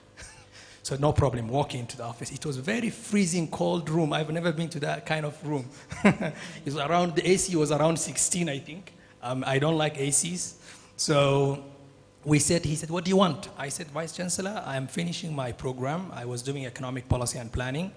I said, I'm going back to my home, and I don't want to go back empty-handed with just a paper of certificate from Macquarie. I want to go back with something. He said, what do you want? I have an idea, but it's not clear for me. He said, I will work for you, get a clear idea. It took me 6 months before I came back to him again with a clear idea where I created a platform within the Association of University of Macquarie Students, and I presented to him after 6 months. And he said, okay, I like the idea. It was actually an idea of transforming the education, the higher education, into more of innovation space. We know our universities, they are closed environment, not open for the communities. We teach theories, we teach abstracts that may not be all relevant in the labor market. That's why you find a lot of graduates are still looking for jobs after 5 years in college, or even some of them, they have done masters and PhD. So when I presented the idea, he said, okay, the idea looks good. You want to transform higher education in Somalia, in East Africa, fine. Get money. I said, where would I get money? He said, no, get money. I will give you a desk, sit there, and then somewhere in my office and find money.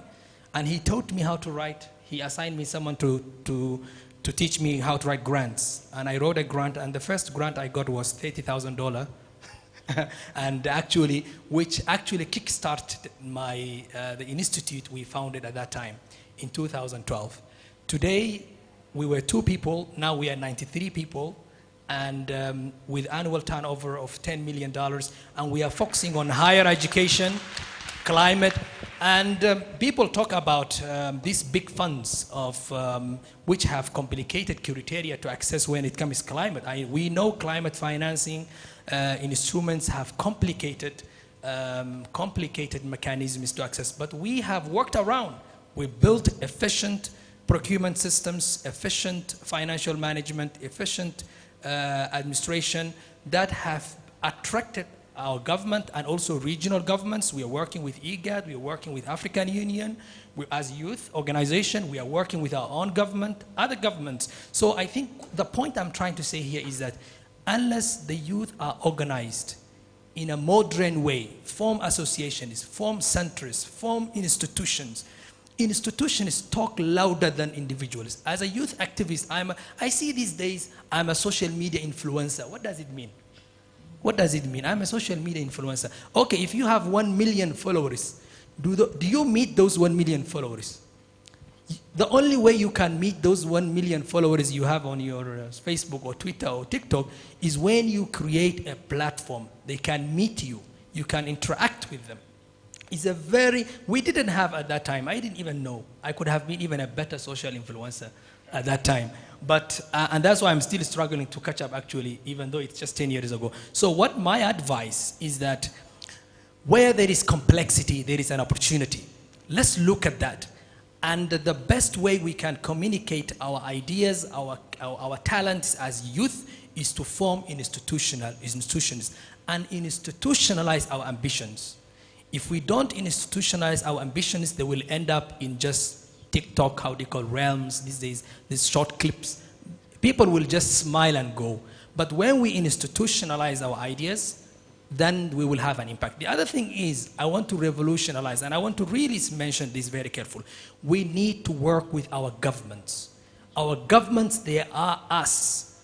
The people who are resuming leadership today, they were part of us. They were sitting like this in schools, in boardrooms, in dormitories, in everywhere in the markets. Today they are president, they are ministers, but yesterday they were like us. Let's work with our governments. However much we have disagreements, however much we have differences, they are the true representatives of our identity, our nations, and our people. We need to work. The more we work as youth with our governments, the more we will really access more resources. The world is negotiating in terms of blocks. What about within our single countries? Imagine, we need to work with them so that we can break. Same with the private sector. Let's work with our private sector. Form startups, form companies. That's what I think, what will work in this new era. Thank you. Thank you so much. We are finishing, we are finalizing, and as I get to do that, just two things that I've gathered, and especially from you, is that one thing is that as youths, we need to put up systems that are going to work when we leave. And that is something also I'd like to challenge you and challenge myself as well, because I am a youth like you. And secondly, wherever you are, start with what you have. I know in this space we want to do grand things, but I can tell you for sure, you can only start small and grow big, trying to ensure that the systems that you are creating is something that is going to outlive you, your children, and your children's children. My name is Teresia Gitao. I am an environmental journalist who reports on the nexus between faith and environment, and I'm also in the communication space, trying to link health and environment and faith and environment. Thank you, and over to you, James, and thank you so much to our panelists. Thank you. All right. All right, a better round of applause for the panel. Just to satisfy my own curiosity, is there anyone with a burning issue that has not been? Just a show of hands. Anyone? My goodness. You people don't want to eat? I'm shocked. I thought maybe we could. How much time do we accommodating us? It's zero minutes, because actually we held them for more than 2 hours, I think. I know. For us to do this. So would you pack your questions for the next session? But allow me to get no closing remarks. Chariot, Kiprono to come and close it for us. Thank you, guys. And thank you to the panel. You've all done fantastically well. Really appreciate it. My name is James Smart. Good afternoon, everyone. I don't want to take much of your time. We've been very grateful, and this is just but the beginning of an intergenerational dialogue. We will be having another more interactive, more, we are looking forward to another one which is coming on Monday. And I'm very sorry we didn't have time. We've realized you wanted to contribute into this, but because of the benefits of time that we've been allocated, I want to encourage you on Monday from 1:30 to 3, we'll be doing another intergenerational, high-level intergenerational dialogue. And we'll be having the chief guest being Mary Robinson, the former president of Ireland. So I'm looking forward, and I'm wishing you the best of your lunch. Thank you very much. Thank you very much to the great team, to our visitors kindly. I'm just requesting for your patience because I want you to be led somewhere after this, so please don't dash. Francis, please come and pick your guests up so that they can leave for lunch. Please kindly. I will take it. Just a second. Okay, kindly. And to our guests, this gentleman is going to lead you up. Please don't let him go for VIPs. And to your delegates, I want us to really get this right. Where is the group of ashes? Because I really want you to enjoy your lunch after genuinely waiting for us. Your lunch is going to be served somewhere called Comesa. Comesa is where your lunch is going to be done. Now, our ashes are going to lead us. Hey, to the kids, please come to the photo. All the great children, please come to the photo.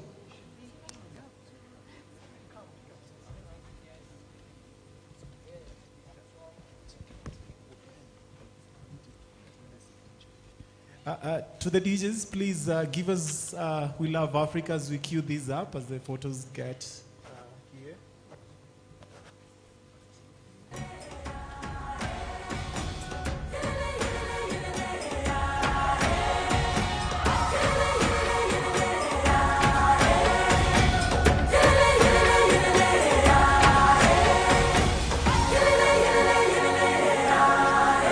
To our guests, please don't leave.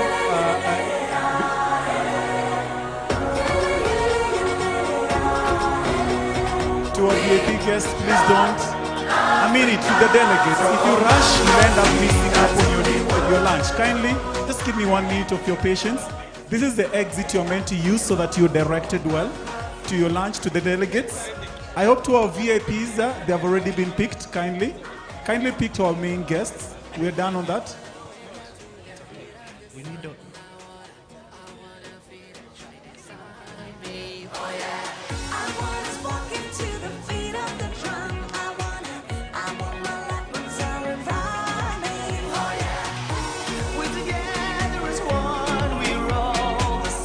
Hello to our delegates. Delegates, please kindly remember, if you get lost, ask for Comesa. If you get lost, ask for Comesa. But if you want to be led well, this is the exit to use. This exit, if you can see where my hand is, please come to this exit if you're to be led well. Come behind me. There's a team of ushers here who are going to usher you onto lunch. So behind me, use this exit. I believe my ushers are there. I believe our ushers are there to lead us. I believe our ushers are there. Delegates, please remember again, the place here to have your lunch is Comesa. So if you go somewhere else, just for your information, there's so much security protocol happening on ground, so I will not allow you guys to miss your lunch. So please just behind me, there's a team of ushers. So you'll be led to the Comesa ground for your lunch.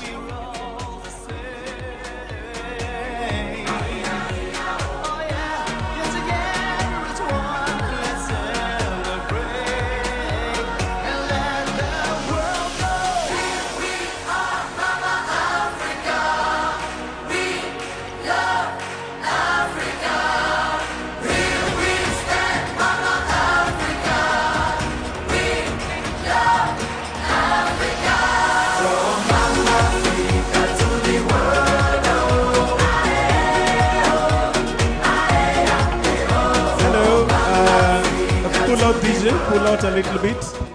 And also remember, as in the lunch is just meant to be about 40. We have 2 ongoing sessions to get done after lunch. And also just to make you aware, the reason why we're taking our sessions seriously is simply because, again, tomorrow, there are meant to be declarations happening. And if you're here on day 1, you know, part of the expectations for tomorrow is we're expecting the excellence of the president to come. So if we're not able to tick our boxes today really well, then it means that we're not going to be having a solid declaration tomorrow. So I'm urging you, yes, go for your lunch. Then when you get to come back so that we get done with the remaining 2 pending sessions. Thank you, and I'm seeing you moving here. Behind me is the exit, and I believe the ushers are present to do a great job.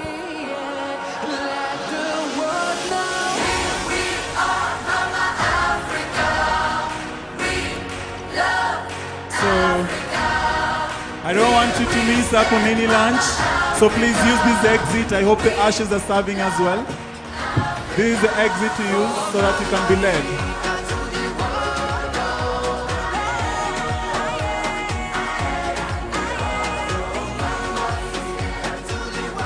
And once again, I say thank you very much for holding your patience for us. Thank you very much for holding your patience.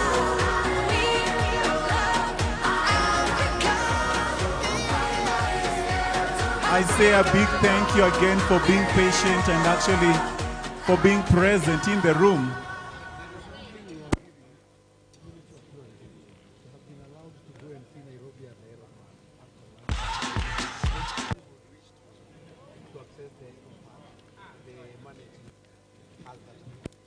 All right, so they'll use that time.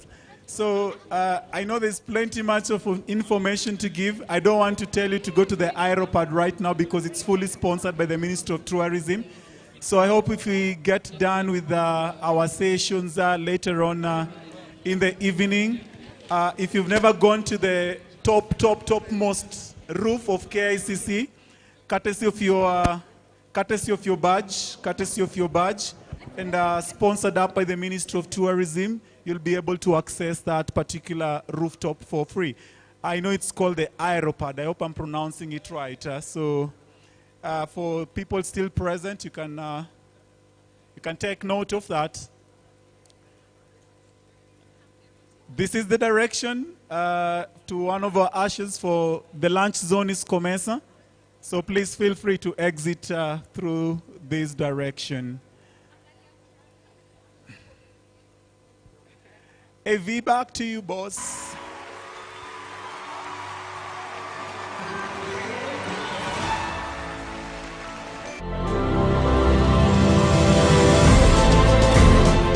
This is a platform for us to voice out our advocacy towards the implementation of renewable energy, sustainable resources, and implementation of policies across the world. And as youths, we have a stronger energy, a stronger platform to tell the world that this is what we want for the future generations to come. That is why we are holding the African Youth Climate Assembly to cut and raise for the Africa Climate Summit, so that you set the tempo for this summit. A summit which is about change, a summit where we juxtapose Africa's climate solutions to the world with a clarion call: it is time for Africa. Collaboration is what amplifies our impact, and united, we bring forth transformative change on multiple fronts.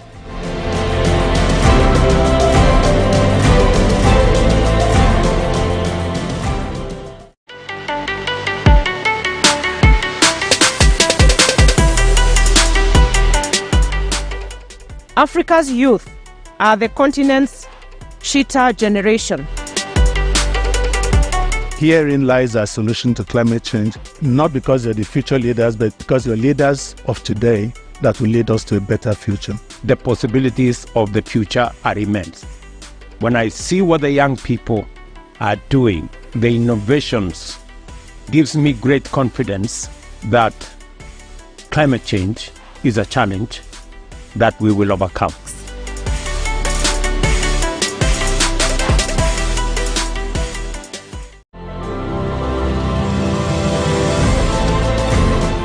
This is a platform for us to voice out our advocacy towards the implementation of renewable energy, sustainable resources, and implementation of policies across the world. And as youths, we have a stronger energy, a stronger platform to tell the world that this is what we want for the future generations to come. That is why we are holding the This is a platform for us to voice out our advocacy towards the implementation of renewable energy, sustainable resources, and implementation of policies across the world. And as youths, we have a stronger energy, a stronger platform to tell the world that this is what we want for the future generations to come. That is why we are holding the African Youth Climate Assembly to cut and raise for the Africa Climate Summit, so that you set the tempo for this summit. A summit which is about change, a summit where we juxtapose Africa's climate solutions to the world with a clarion call: it is time for Africa. Collaboration is what amplifies our impact, and united, we bring forth transformative change on multiple fronts.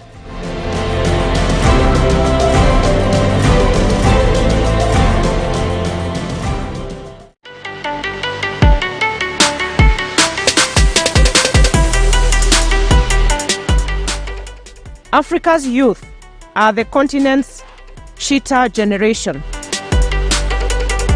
Herein lies our solution to climate change, not because they're the future leaders, but because they're leaders of today that will lead us to a better future. The possibilities of the future are immense. When I see what the young people are doing, the innovations, gives me great confidence that climate change is a challenge that we will overcome.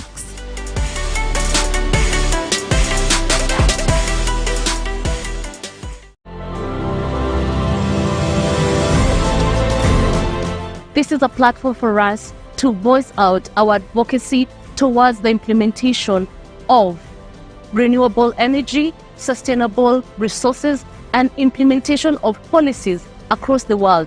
And as youths, we have a stronger energy, a stronger platform to tell the world that this is what we want for the future generations to come. That is why we are holding the African Youth Climate Assembly to cut and raise for the Africa Climate Summit, so that you set the tempo for this summit. A summit which is about change, a summit where we juxtapose Africa's climate solutions to the world with a clarion call: it is time for Africa. Collaboration is what amplifies our impact, and united, we bring forth transformative change on multiple fronts.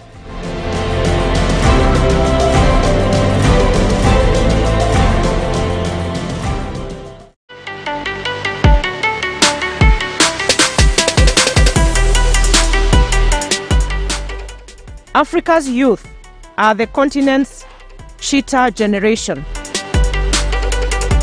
Herein lies our solution to climate change, not because you're the future leaders, but because you're leaders of today that will lead us to a better future. The possibilities of the future are immense. When I see what the young people are doing, the innovations, gives me great confidence that climate change is a challenge that we will overcome.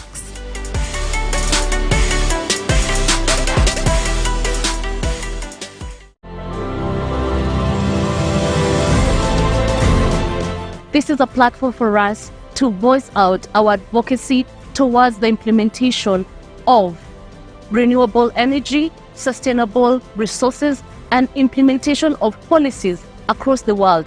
And as youths, we have a stronger energy, a stronger platform to tell the world that this is what we want for the future generations to come. That is why we are holding the African Youth Climate Assembly to cut and raise for the Africa Climate Summit, so that you set the tempo for this summit.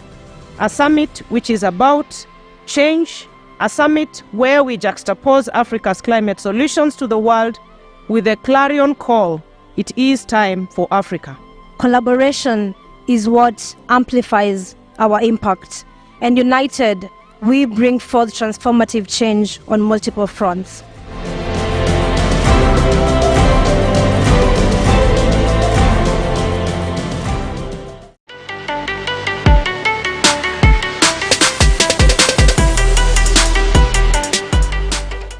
Africa's youth are the continent's cheetah generation.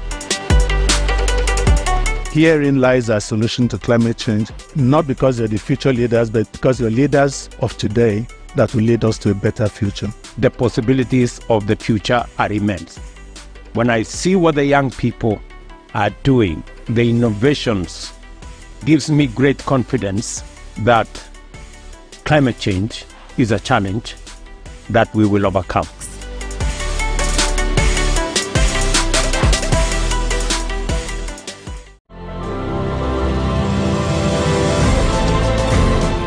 This is a platform for us to voice out our advocacy towards the implementation of renewable energy, sustainable resources, and implementation of policies across the world.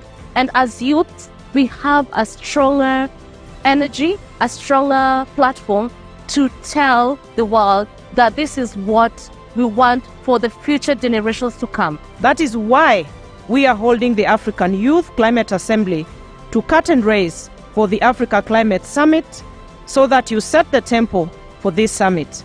A summit which is about change, a summit where we juxtapose Africa's climate solutions to the world with a clarion call: it is time for Africa. Collaboration is what amplifies our impact, and united, we bring forth transformative change on multiple fronts.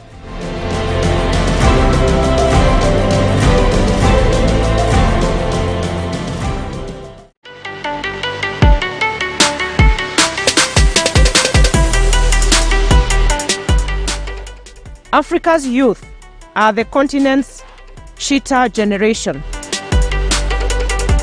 Herein lies our solution to climate change, not because you're the future leaders, but because you're leaders of today that will lead us to a better future. The possibilities of the future are immense. When I see what the young people are doing, the innovations, gives me great confidence that climate change is a challenge that we will overcome.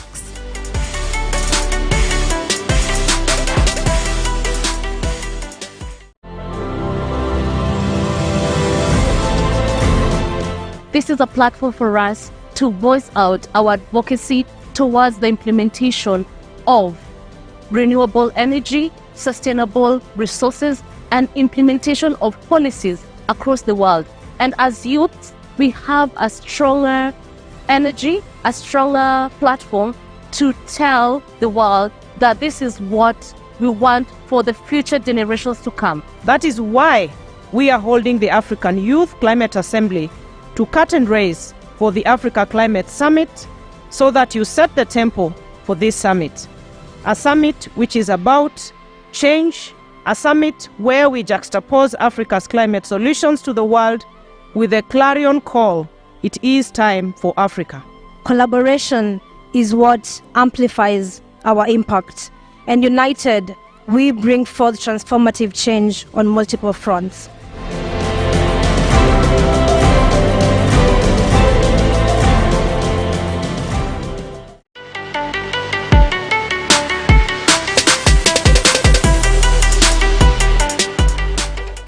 Africa's youth are the continent's cheetah generation. Herein lies our solution to climate change, not because they're the future leaders, but because they're leaders of today that will lead us to a better future.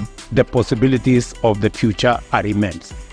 When I see what the young people are doing, the innovations, gives me great confidence that climate change is a challenge that we will overcome.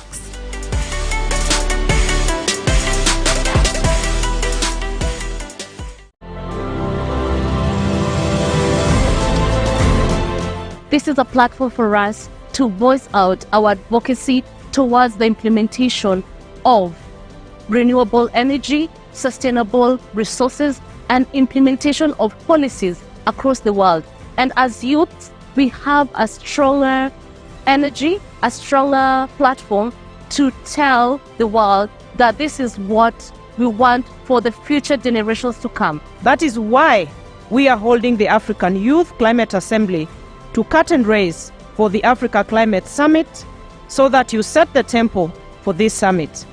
A summit which is about change, a summit where we juxtapose Africa's climate solutions to the world with a clarion call: it is time for Africa.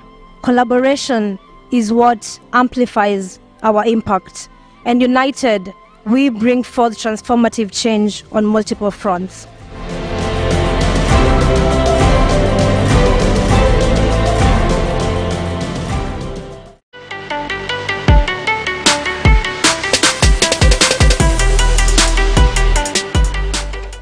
Africa's youth are the continent's cheetah generation.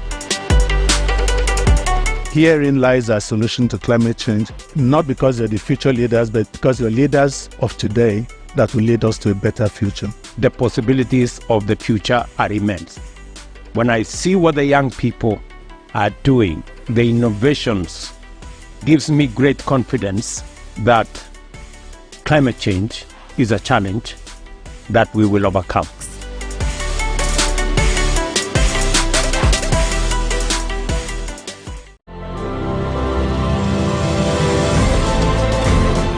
This is a platform for us to voice out our advocacy towards the implementation of renewable energy, sustainable resources, and implementation of policies across the world.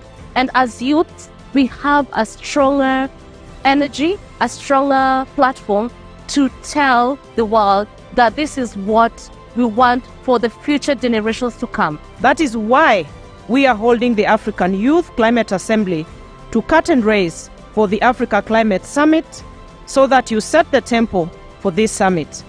A summit which is about change, a summit where we juxtapose Africa's climate solutions to the world with a clarion call: it is time for Africa.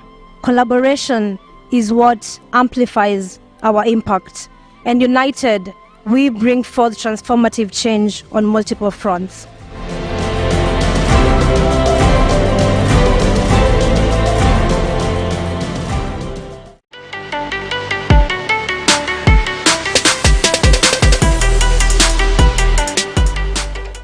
Africa's youth are the continent's cheetah generation. Herein lies our solution to climate change, not because they're the future leaders, but because they're leaders of today that will lead us to a better future. The possibilities of the future are immense. When I see what the young people are doing, the innovations, gives me great confidence that climate change is a challenge that we will overcome.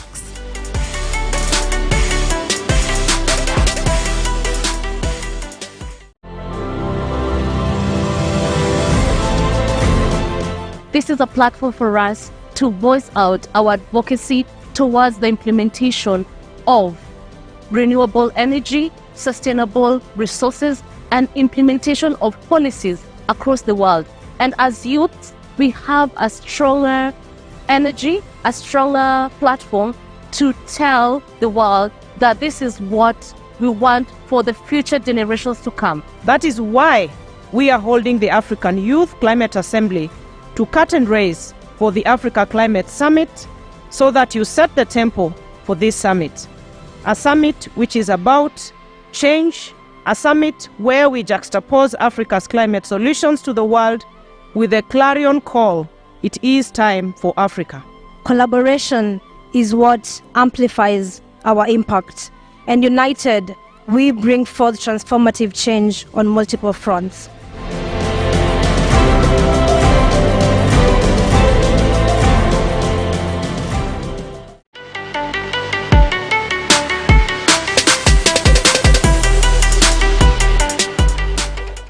Africa's youth are the continent's cheetah generation. Herein lies our solution to climate change, not because they're the future leaders, but because they're leaders of today that will lead us to a better future. The possibilities of the future are immense. When I see what the young people are doing, the innovations, gives me great confidence that climate change is a challenge that we will overcome.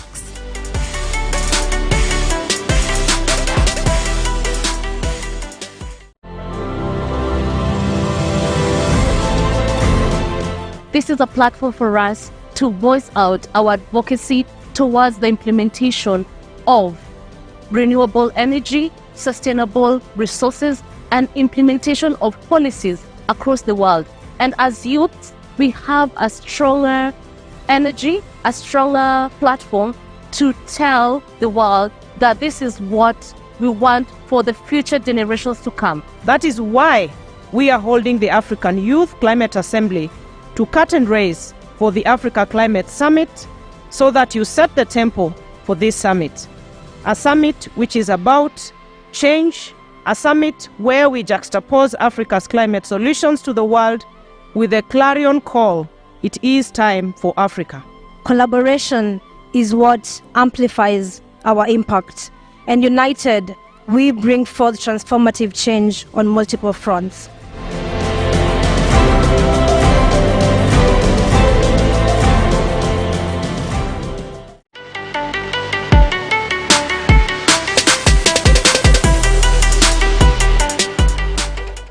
Africa's youth are the continent's cheetah generation. Herein lies our solution to climate change, not because they're the future leaders, but because they're leaders of today that will lead us to a better future. The possibilities of the future are immense. When I see what the young people are doing, the innovations, gives me great confidence that climate change is a challenge that we will overcome.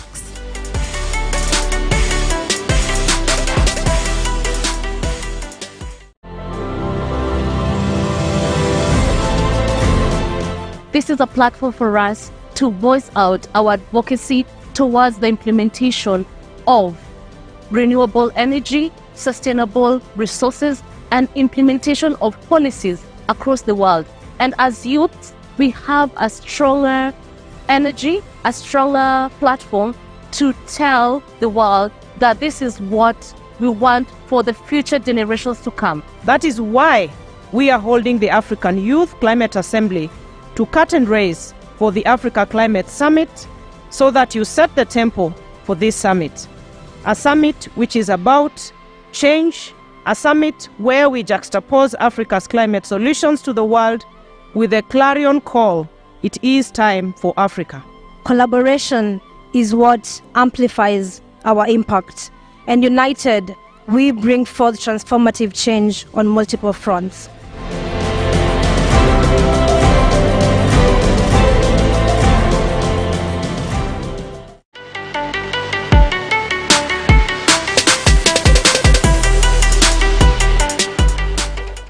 Africa's youth are the continent's cheetah generation.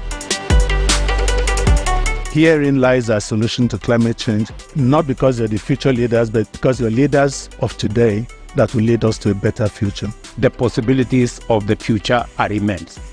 When I see what the young people are doing, the innovations, gives me great confidence that climate change is a challenge that we will overcome.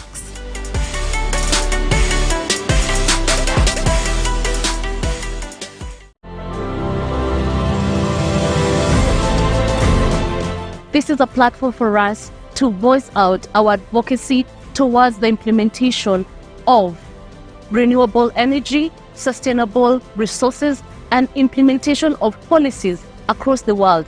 And as youths, we have a stronger energy, a stronger platform to tell the world that this is what we want for the future generations to come. That is why we are holding the African Youth Climate Assembly to cut and raise for the Africa Climate Summit, so that you set the tempo for this summit.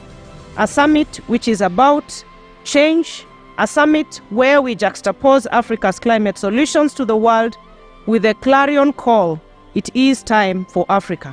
Collaboration is what amplifies our impact, and united, we bring forth transformative change on multiple fronts.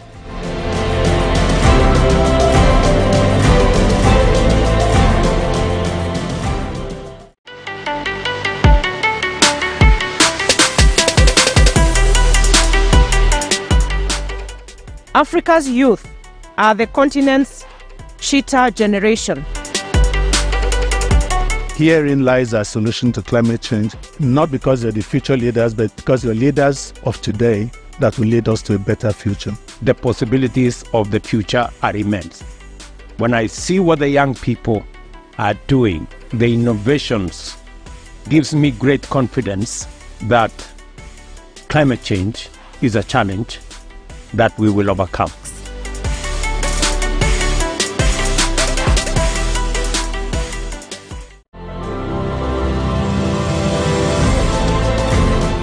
This is a platform for us to voice out our advocacy towards the implementation of renewable energy, sustainable resources, and implementation of policies across the world. And as youths, we have a stronger energy, a stronger platform to tell the world that this is what we want for the future generations to come. That is why we are holding the African Youth Climate Assembly to cut and raise for the Africa Climate Summit, so that you set the tempo for this summit. A summit which is about change, a summit where we juxtapose Africa's climate solutions to the world with a clarion call: it is time for Africa. Collaboration is what amplifies our impact, and united, we bring forth transformative change on multiple fronts.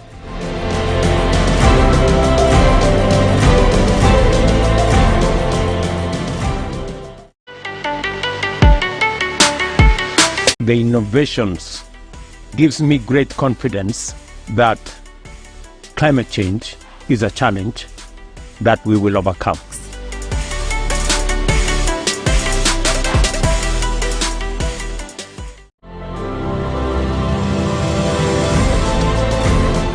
This is a platform for us to voice out our advocacy towards the implementation of renewable energy, sustainable resources, and implementation of policies across the world. And as youths, we have a stronger energy, a stronger platform to tell the world that this is what we want for the future generations to come. That is why we are holding the African Youth Climate Assembly to cut and raise for the Africa Climate Summit, so that you set the tempo for this summit. A summit which is about change, a summit where we juxtapose Africa's climate solutions to the world with a clarion call: it is time for Africa. Collaboration is what amplifies our impact, and united, we bring forth transformative change on multiple fronts.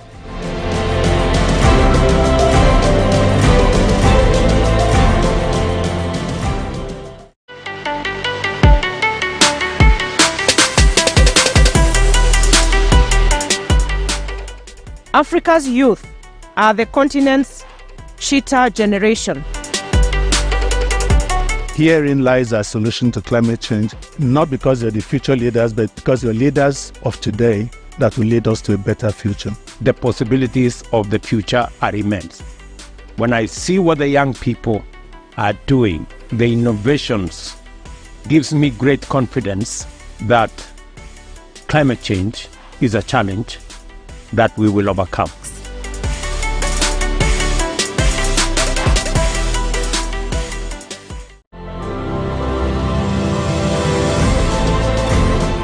This is a platform for us to voice out our advocacy towards the implementation of renewable energy, sustainable resources, and implementation of policies across the world. And as youths, we have a stronger energy, a stronger platform to tell the world that this is what we want for the future generations to come. That is why we are holding the African Youth Climate Assembly to cut and raise for the Africa Climate Summit, so that you set the tempo for this summit. A summit which is about change, a summit where we juxtapose Africa's climate solutions to the world with a clarion call: it is time for Africa. Collaboration is what amplifies our impact, and united, we bring forth transformative change on multiple fronts.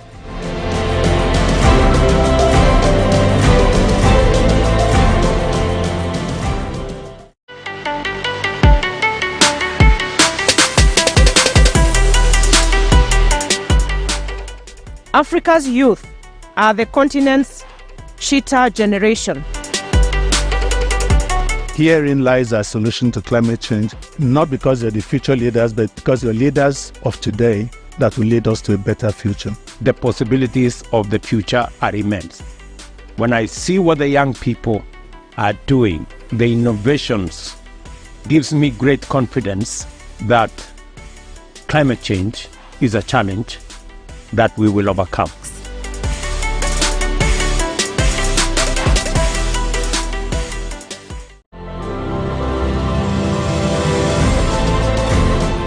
This is a platform for us to voice out our advocacy towards the implementation of renewable energy, sustainable resources, and implementation of policies across the world. And as youths, we have a stronger energy, a stronger platform to tell the world that this is what we want for the future generations to come. That is why we are holding the African Youth Climate Assembly to cut and raise for the Africa Climate Summit, so that you set the tempo for this summit. A summit which is about change, a summit where we juxtapose Africa's climate solutions to the world with a clarion call: it is time for Africa. Collaboration is what amplifies our impact, and united, we bring forth transformative change on multiple fronts.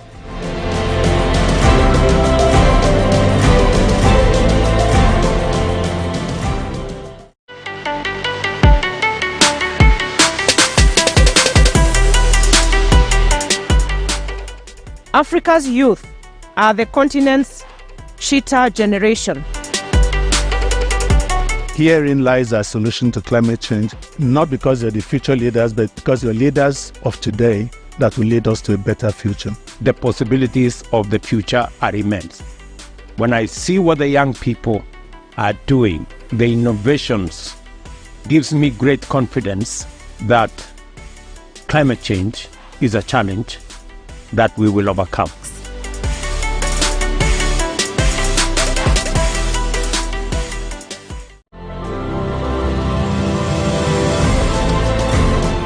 This is a platform for us to voice out our advocacy towards the implementation of renewable energy, sustainable resources, and implementation of policies across the world.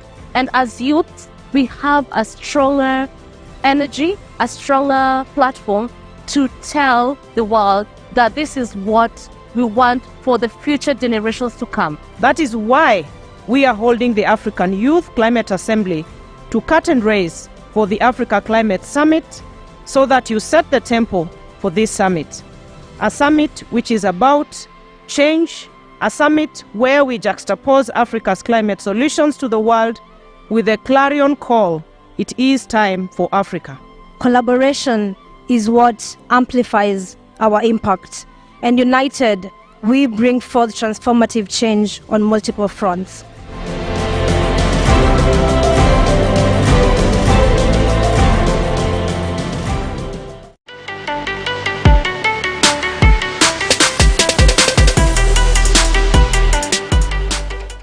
Africa's youth are the continent's cheetah generation. Herein lies our solution to climate change, not because they're the future leaders, but because they're leaders of today that will lead us to a better future. The possibilities of the future are immense. When I see what the young people are doing, the innovations, gives me great confidence that climate change is a challenge that we will overcome.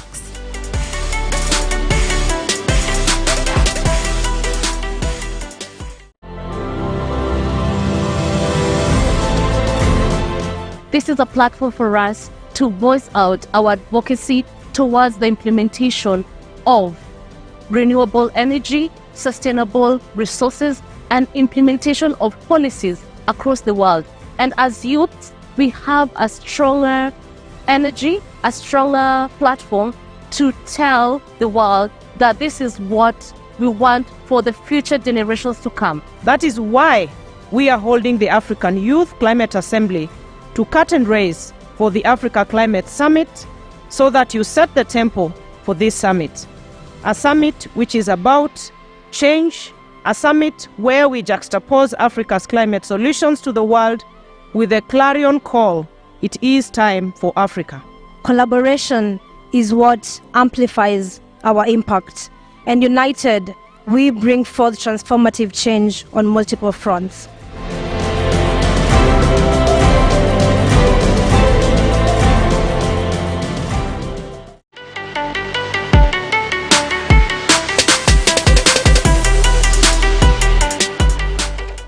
Africa's youth are the continent's cheetah generation. Herein lies our solution to climate change, not because they're the future leaders, but because they're leaders of today that will lead us to a better future. The possibilities of the future are immense. When I see what the young people are doing, the innovations, gives me great confidence that climate change is a challenge that we will overcome.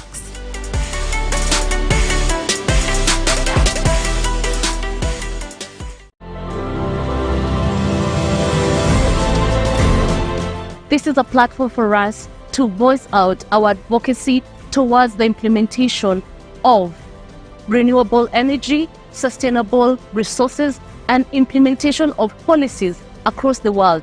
And as youths, we have a stronger energy, a stronger platform to tell the world that this is what we want for the future generations to come. That is why we are holding the African Youth Climate Assembly to cut and raise for the Africa Climate Summit, so that you set the tempo for this summit.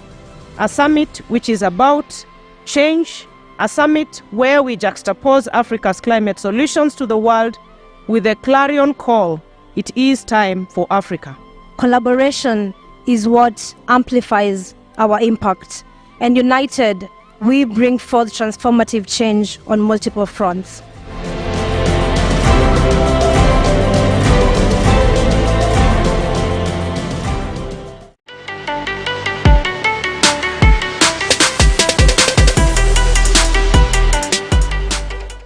Africa's youth are the continent's cheetah generation. Herein lies our solution to climate change, not because you're the future leaders, but because you're leaders of today that will lead us to a better future. The possibilities of the future are immense. When I see what the young people are doing, the innovations, gives me great confidence that climate change is a challenge that we will overcome.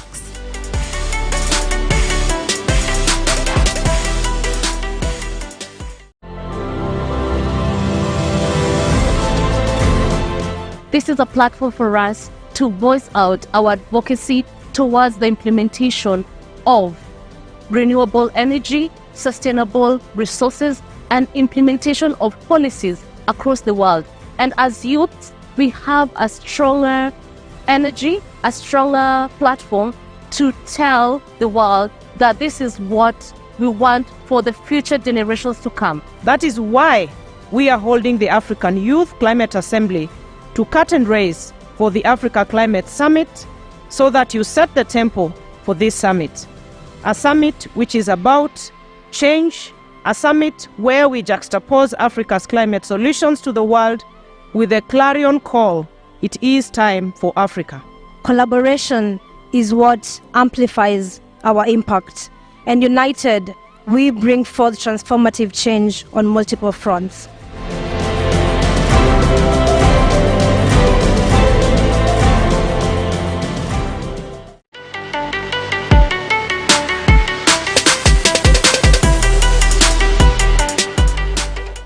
Africa's youth are the continent's cheetah generation.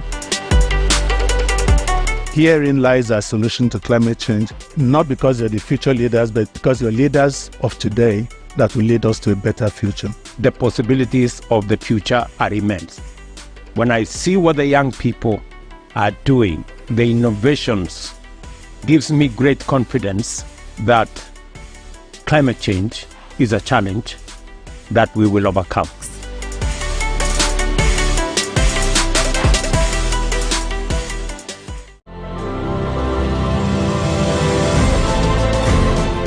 This is a platform for us to voice out our advocacy towards the implementation of renewable energy, sustainable resources, and implementation of policies across the world. And as youths, we have a stronger energy, a stronger platform to tell the world that this is what we want for the future generations to come. That is why we are holding the African Youth Climate Assembly to cut and raise for the Africa Climate Summit, so that you set the tempo for this summit. A summit which is about change, a summit where we juxtapose Africa's climate solutions to the world with a clarion call: it is time for Africa. Collaboration is what amplifies our impact, and united, we bring forth transformative change on multiple fronts.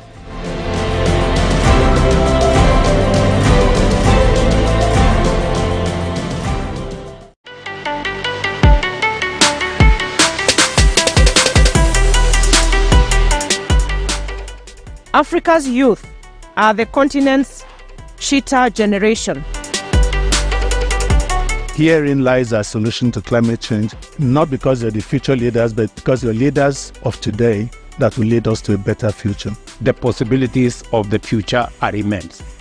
When I see what the young people are doing, the innovations, gives me great confidence that climate change is a challenge that we will overcome.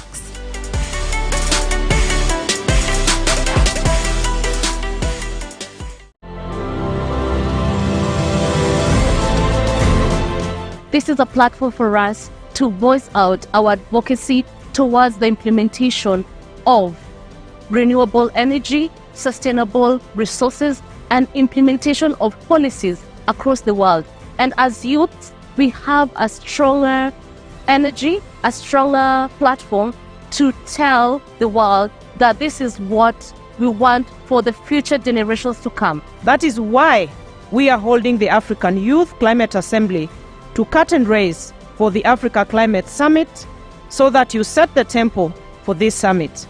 A summit which is about change, a summit where we juxtapose Africa's climate solutions to the world with a clarion call: it is time for Africa. Collaboration is what amplifies our impact, and united, we bring forth transformative change on multiple fronts.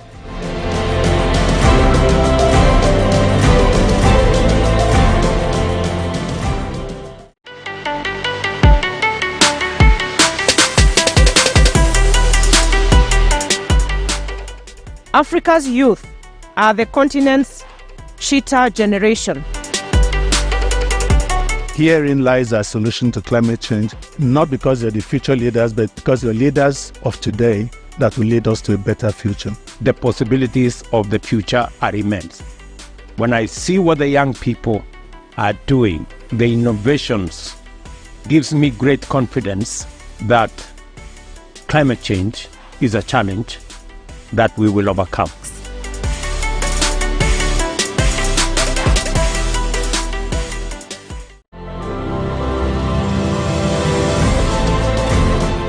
This is a platform for us to voice out our advocacy towards the implementation of renewable energy, sustainable resources, and implementation of policies across the world. And as youths, we have a stronger energy, a stronger platform to take us climate solutions to the world with a clarion call: it is time for Africa. Collaboration is what amplifies our impact, and united, we bring forth transformative change on multiple fronts.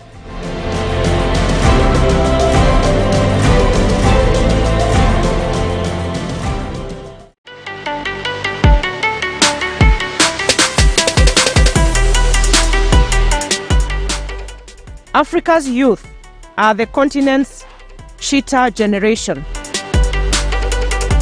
Herein lies our solution to climate change, not because you're the future leaders, but because you're leaders of today that will lead us to a better future. The possibilities of the future are immense.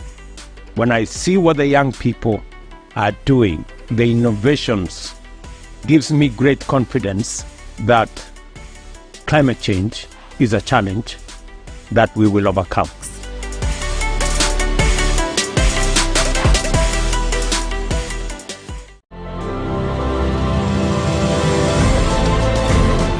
This is a platform for us to voice out our advocacy towards the implementation of renewable energy, sustainable resources, and implementation of policies across the world. And as youths, we have a stronger energy, a stronger platform to tell the world that this is what we want for the future generations to come. That is why we are holding the African Youth Climate Assembly to cut and raise for the Africa Climate Summit, so that you set the tempo for this summit. A summit which is about change, a summit where we juxtapose Africa's climate solutions to the world with a clarion call: it is time for Africa. Collaboration is what amplifies our impact, and united, we bring forth transformative change on multiple fronts.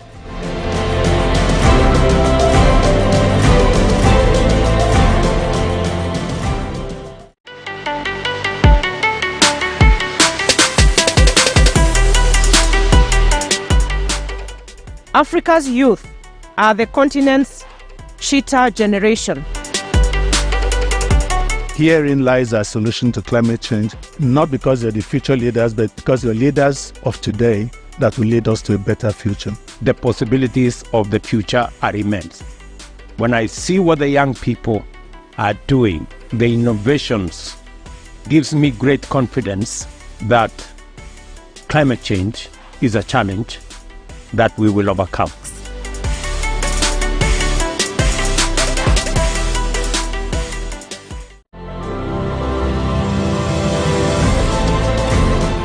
This is a platform for us to voice out our advocacy towards the implementation of renewable energy, sustainable resources, and implementation of policies across the world.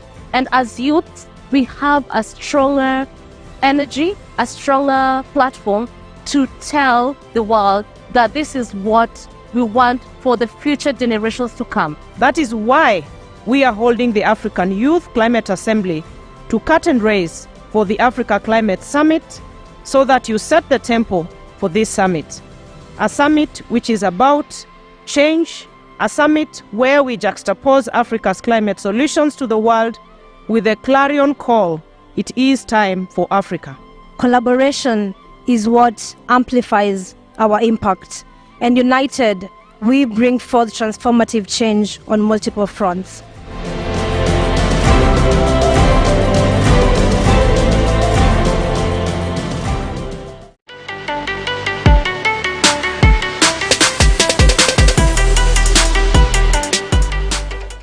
Africa's youth are the continent's cheetah generation. Herein lies our solution to climate change, not because you're the future leaders, but because you're leaders of today that will lead us to a better future. The possibilities of the future are immense. When I see what the young people are doing, the innovations, gives me great confidence that climate change is a challenge that we will overcome.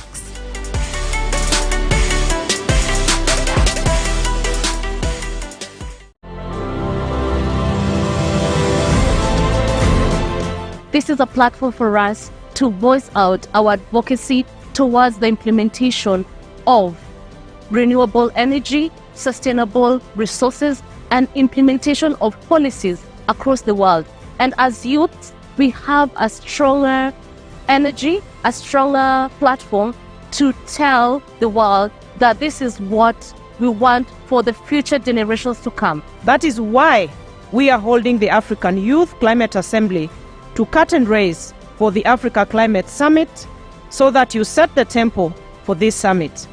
A summit which is about change, a summit where we juxtapose Africa's climate solutions to the world with a clarion call: it is time for Africa. Collaboration is what amplifies our impact, and united, we bring forth transformative change on multiple fronts.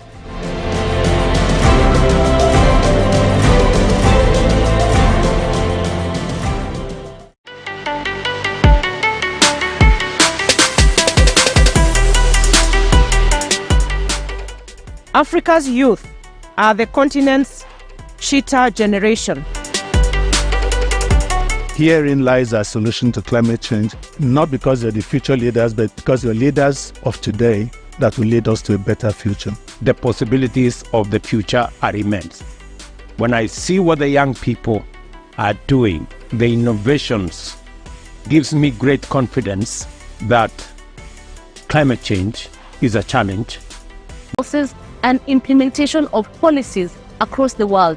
And as youths, we have a stronger energy, a stronger platform to tell the world that this is what we want for the future generations to come. That is why we are holding the African Youth Climate Assembly to cut and raise for the Africa Climate Summit so that you set the tempo for this summit.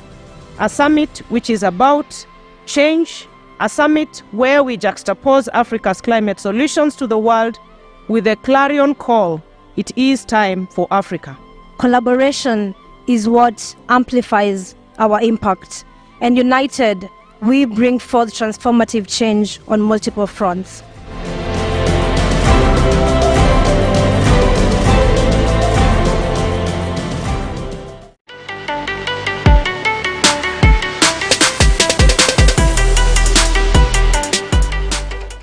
Africa's youth are the continent's cheetah generation. Herein lies our solution to climate change, not because you're the future leaders, but because you're leaders of today that will lead us to a better future. The possibilities of the future are immense. When I see what the young people are doing, the innovations, gives me great confidence that climate change is a challenge that we will overcome.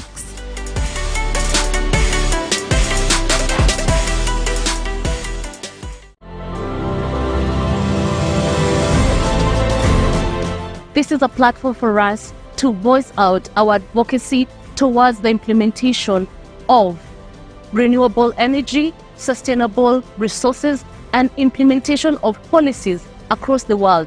And as youths, we have a stronger energy, a stronger platform to tell the world that this is what we want for the future generations to come. That is why we are holding the African Youth Climate Assembly to cut and raise for the Africa Climate Summit, so that you set the tempo for this summit.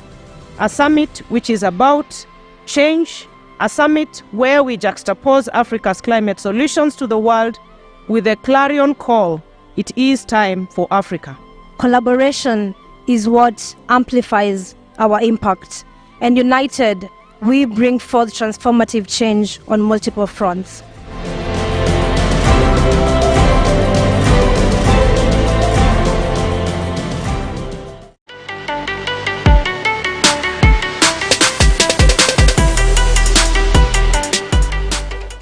Africa's youth are the continent's cheetah generation. Herein lies our solution to climate change, not because you're the future leaders, but because you're leaders of today that will lead us to a better future. The possibilities of the future are immense. When I see what the young people are doing, the innovations, gives me great confidence that climate change is a challenge that we will overcome.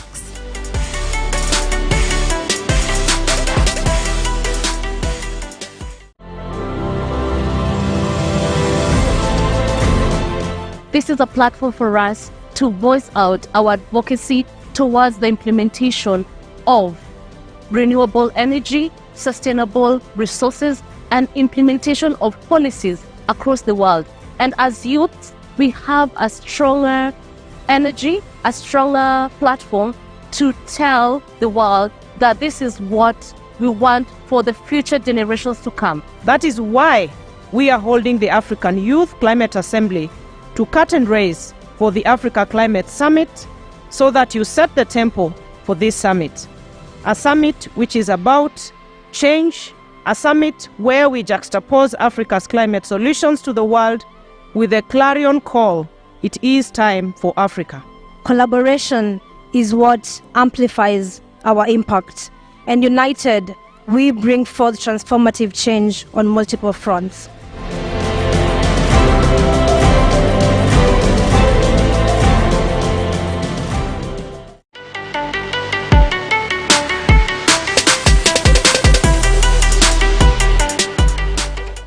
Africa's youth are the continent's cheetah generation.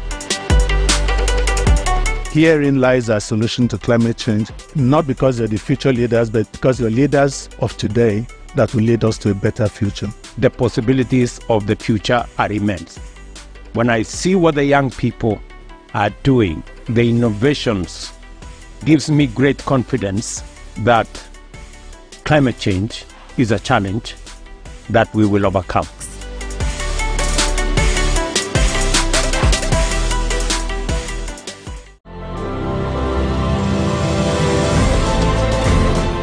This is a platform for us to voice out our advocacy towards the implementation of renewable energy, sustainable resources, and implementation of policies across the world. And as youths, we have a stronger energy, a stronger platform to tell the world that this is what we want for the future generations to come. That is why we are holding the African Youth Climate Assembly to cut and raise for the Africa Climate Summit, so that you set the tempo for this summit. A summit which is about change, a summit where we juxtapose Africa's climate solutions to the world with a clarion call: it is time for Africa. Collaboration is what amplifies our impact, and united, we bring forth transformative change on multiple fronts.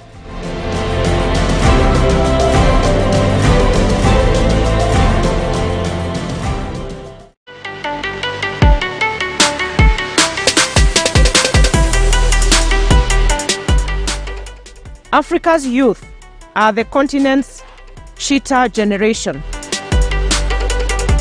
Herein lies our solution to climate change, not because you're the future leaders, but because you're leaders of today that will lead us to a better future. The possibilities of the future are immense. When I see what the young people are doing, the innovations, gives me great confidence that climate change is a challenge that we will overcome.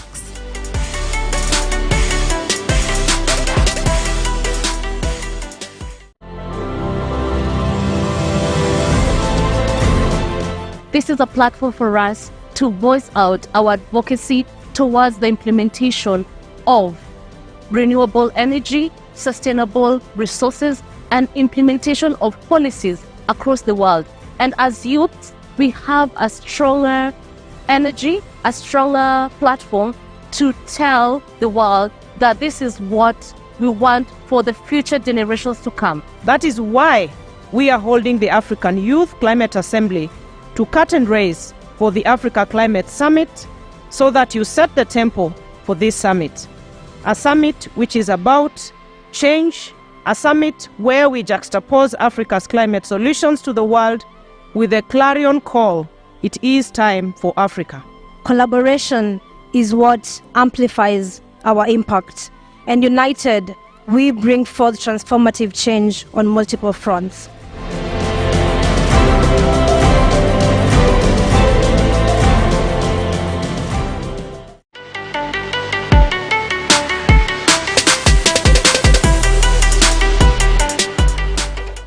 Africa's youth are the continent's cheetah generation. Herein lies our solution to climate change, not because you're the future leaders, but because you're leaders of today that will lead us to a better future. The possibilities. This is a platform for us to voice out our advocacy towards the implementation of renewable energy, sustainable resources, and implementation of policies across the world. And as youths, we have a stronger energy, a stronger platform to tell the world that this is what we want for the future generations to come. That is why we are holding the African Youth Climate Assembly to cut and raise for the Africa Climate Summit, so that you set the tempo for this summit. A summit which is about change, a summit where we juxtapose Africa's climate solutions to the world with a clarion call: it is time for Africa. Collaboration is what amplifies our impact, and united, we bring forth transformative change on multiple fronts.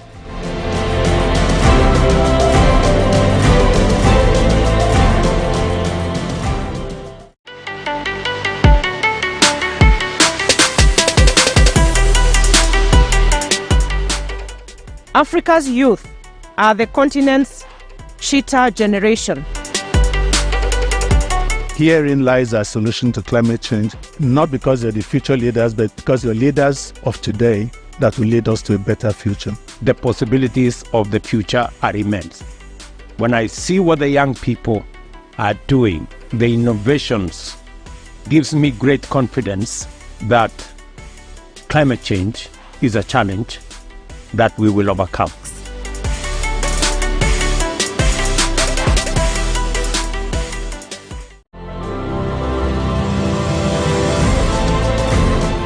This is a platform for us to voice out our advocacy towards the implementation of renewable energy, sustainable resources, and implementation of policies across the world. And as youths, we have a stronger energy, a stronger platform to tell the world that this is what we want for the future generations to come. That is why we are holding the African Youth Climate Assembly to cut and raise for the Africa Climate Summit, so that you set the tempo for this summit. A summit which is about change, a summit where we juxtapose Africa's climate solutions to the world with a clarion call: it is time for Africa. Collaboration is what amplifies our impact, and united, we bring forth transformative change on multiple fronts.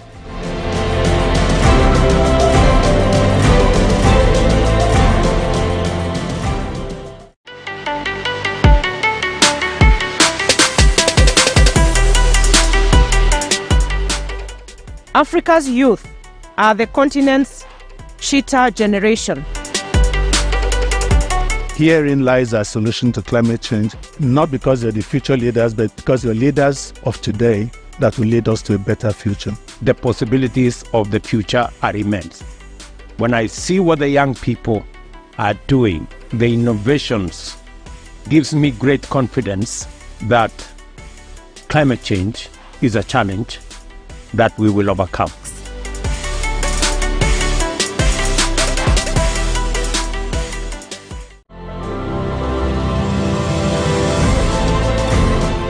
This is a platform for us to voice out our advocacy towards the implementation of renewable energy, sustainable resources, and implementation of policies across the world.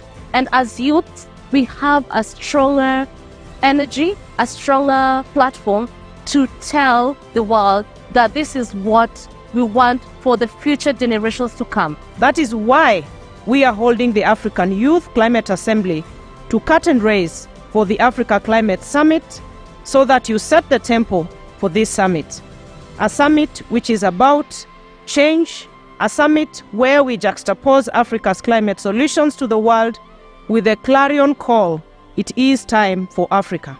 Collaboration is what amplifies our impact, and united, we bring forth transformative change on multiple fronts.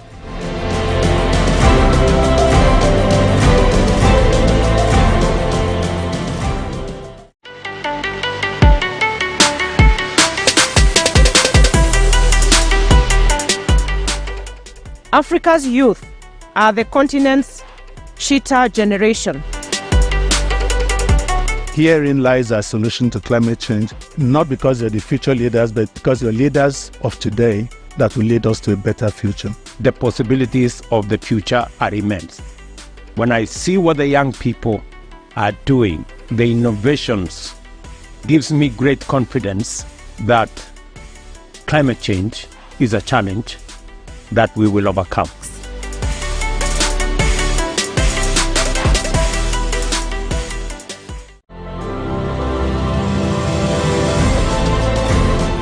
This is a platform for us to voice out our advocacy towards the implementation of renewable energy, sustainable resources, and implementation of policies across the world. And as youths, we have a stronger energy, a stronger platform to tell the world that this is what we want for the future generations to come. That is why we are holding the African Youth Climate Assembly to cut and raise for the Africa Climate Summit, so that you set the tempo for this summit.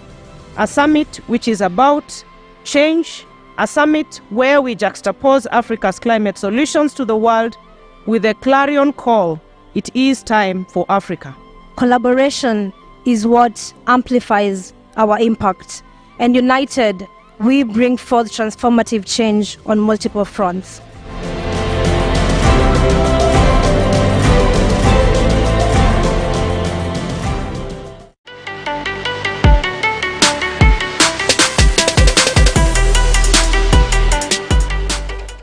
Africa's youth are the continent's cheetah generation. Herein lies our solution to climate change, not because you're the future leaders, but because you're leaders of today that will lead us to a better future. The possibilities of the future are immense. When I see what the young people are doing, the innovations, gives me great confidence that climate change is a challenge that we will overcome.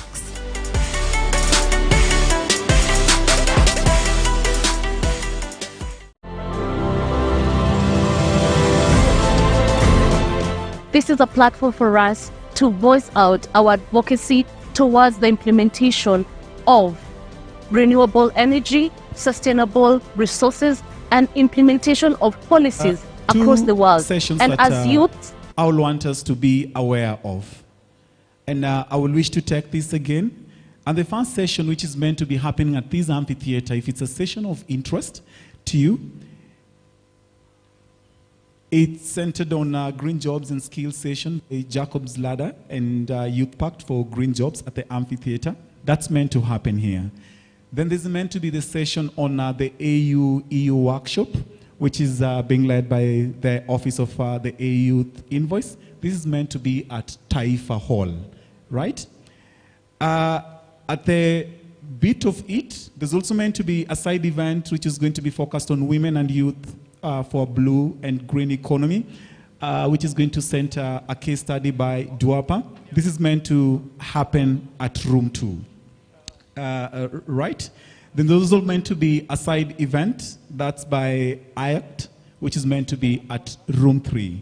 So with that description, with the different areas of interest, I wish to start by re-emphasizing again that at there's meant to be the session on green jobs and skills session by Jacob's Ladder. Then there's going to be the AU-EU workshop, which is meant to be at Taifa Hall. So the AU-EU workshop is meant to be at the Taifa Hall. So what I will be requesting my ashes on is she will take lead in taking us to Taifa Hall. So if Taifa Hall is where your session is meant to be, she's going to take lead for us.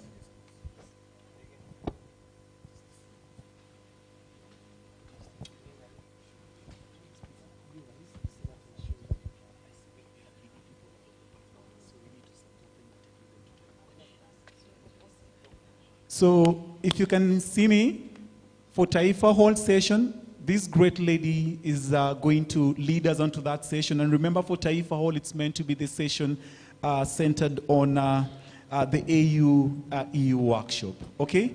Then I want us to really support ourselves in saving up on time, because we're really at the tail end, at the delicate area bit. Immediately after these particular events, we have ideally 40 minutes unto them. Immediately after this particular event, for the youth delegates, for the youth present on this particular event, we meant to have a reception at the Swedish Embassy. And the Swedish Embassy buses are already here. So for us to really save time and transition well across these particular sessions, we need to be really prompt on time. So we'll require you, once we're done with all these particular sessions, you need to assemble right here at the amphitheater, because that will give us seamless time to transition to the buses, which will take you people to the Swedish Embassy, whereby the Swedish ambassador is awaiting on us for a reception later this evening. I hope really that's very clear. So I'm urging you to support us on saving that time. Abel, I see you already up, so probably we can get to drive the session so that we spread across. So I see there's a hand raised. Is there a question? Is there any bit of clarity? So I've mentioned it very clearly that this is the amphitheater. So on this as the amphitheater, this amphitheater is going to be centered on the green jobs and skill sessions by, let me just finish, Alphonse, by Jacob's Ladder Africa and Youth Pact for Green Jobs. That's going to happen here. Then the session centered on the AU-EU is going to happen at Taifa Hall, and Spencer here is ready to take us through onto that. Then there's the side event, building the political will for climate action using the climate clock. That's going to be on room 1, okay? And the side event of women and youth for blue and green economy, a case study by Duampa, is going to be at room 2. Then there's a side event that's by AYCA, which is going to be at room 3. And lastly, delegates, we have really a strict 40 minutes for us to achieve this, so that we go to the Swedish Embassy. So please, kindly, we are at tail end onto it. Let's probably just get to the onto that, kindly. Okay. Are we good? Are we? Fantastic. All right. Did you guys enjoy your lunch? Did you? Okay. I want to serve you dessert. Is that allowed? I come with goodies. Hi. How are you? Good. So we'll just like to serve you dessert just as we start this other session. And before we do that, I believe we've just but had lunch. So I just want to make sure that we are in it for the next, as we have been told, 40 minutes. Is that okay with everyone? So just to make sure that we are here, please give a high five on behalf of me to the person seated next to you. High five, high five, high five, high five. Give them a high five. Give him a high five. Ask him something silly, like, did you enjoy lunch? Something that does not make sense. Yeah. Something does not make sense. I think that's better. Just tell him something. Tell him, replan your hair. Do something. Just tell them something, okay? Good, good, good, good, good, good, good. All right. So I want you to kindly engage me for the next few. What you're going to do is follow the sound of my voice, okay? And this is going to be very easy for you. We are going to try something as a dessert. So when I say apples, you put your 2 hands up. When I say bananas, you stand. And when I say paddle, you wriggle. Okay? Is that okay? Did you understand me? So apple, apple, apple. Sorry, am I making you suffer?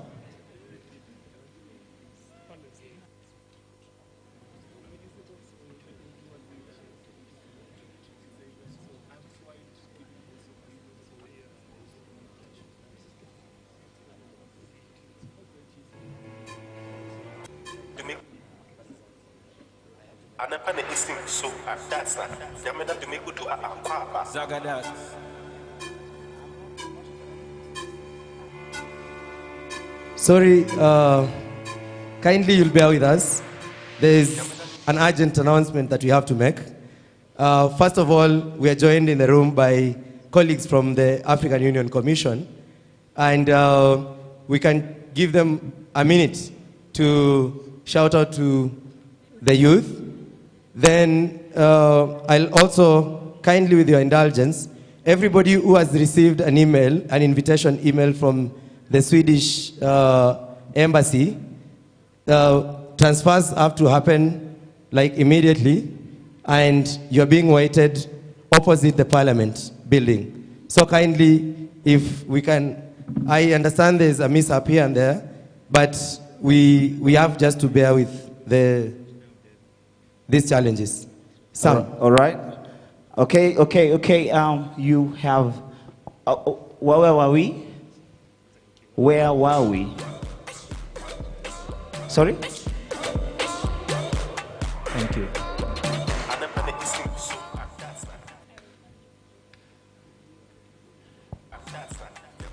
Good afternoon, friends.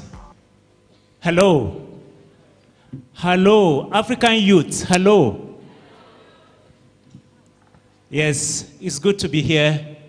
I bring you greetings from the African Union, but I would like my colleagues to introduce themselves, and then I'll speak last.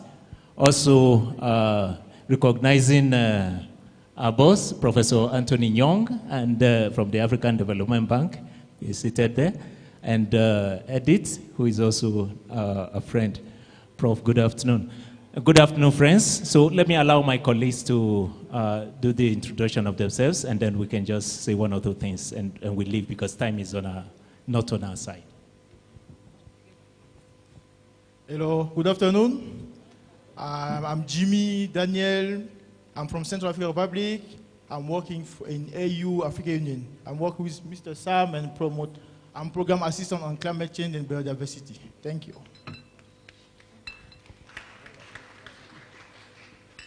Good afternoon, everybody. My name is Pramod Deviprasad. I'm the African Union Green Recovery Action Plan Manager. I'm based at the African Union in Addis Ababa on behalf of a company called Green Growth Global Initiative. We are operationalizing the AU GRAP. Thank you. Thank you. My name is Sam Ogala.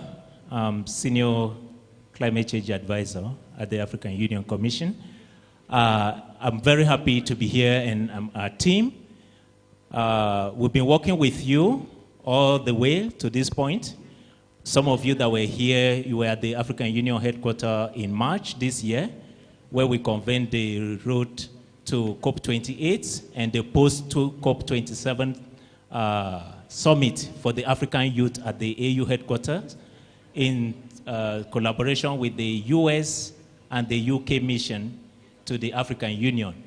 And there again, we had a lot of discussion with most of you.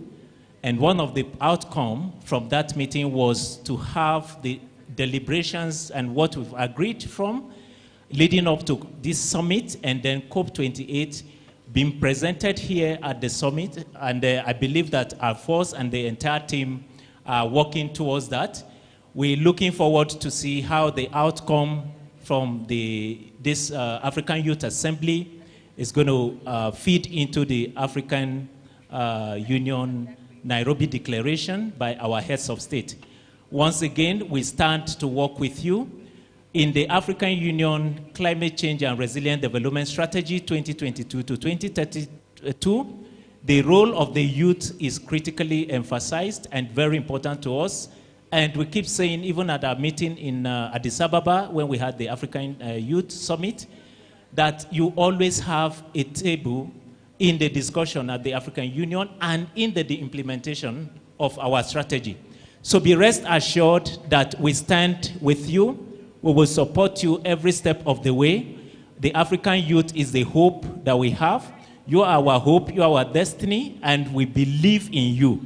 So if no one else believes in you, know that the African Union believes in you, and you are our hope. Once again, we wish you successful deliberations and looking forward to how the outcome of this particular engagement will fit into the Nairobi declarations, as well as the lead up to COP28 and beyond. Once again, thank you. Thank you. Thank you very much. Thank you very much, the team from the African Union. Let's appreciate them. Asanteni sana. Thank you, as we say it here in Kenya. Asanteni sana, sana, sana. Thank you very much. A quick announcement for the people that are producing for us. People who are producing for us today, we are requesting, if you are to walk out, kindly slide through the exit that is next to you. You don't have to cross the podium as the gentlemen and ladies will be presenting, all right? You can get out through any of these exits. That one, this one, that one, but as soon as, so that you don't cross while somebody is live or rather presenting. Is that okay, guys? Is that okay? So you can just slide out through the exit that is next to you. I hope that is enough, right? Good. Okay. So I'm just going to do one jig because of time, and then we get back to the presentations courtesy of the team from Jacob's Ladder. All right? Is it okay? You remember what we said before? Hold up, my DJ. Good job. I know. So you remember?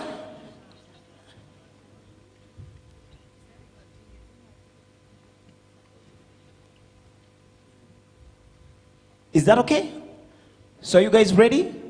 Fantastic. I'd just like to pass it over to the very able co-host of mine today, Vicky. Take it away.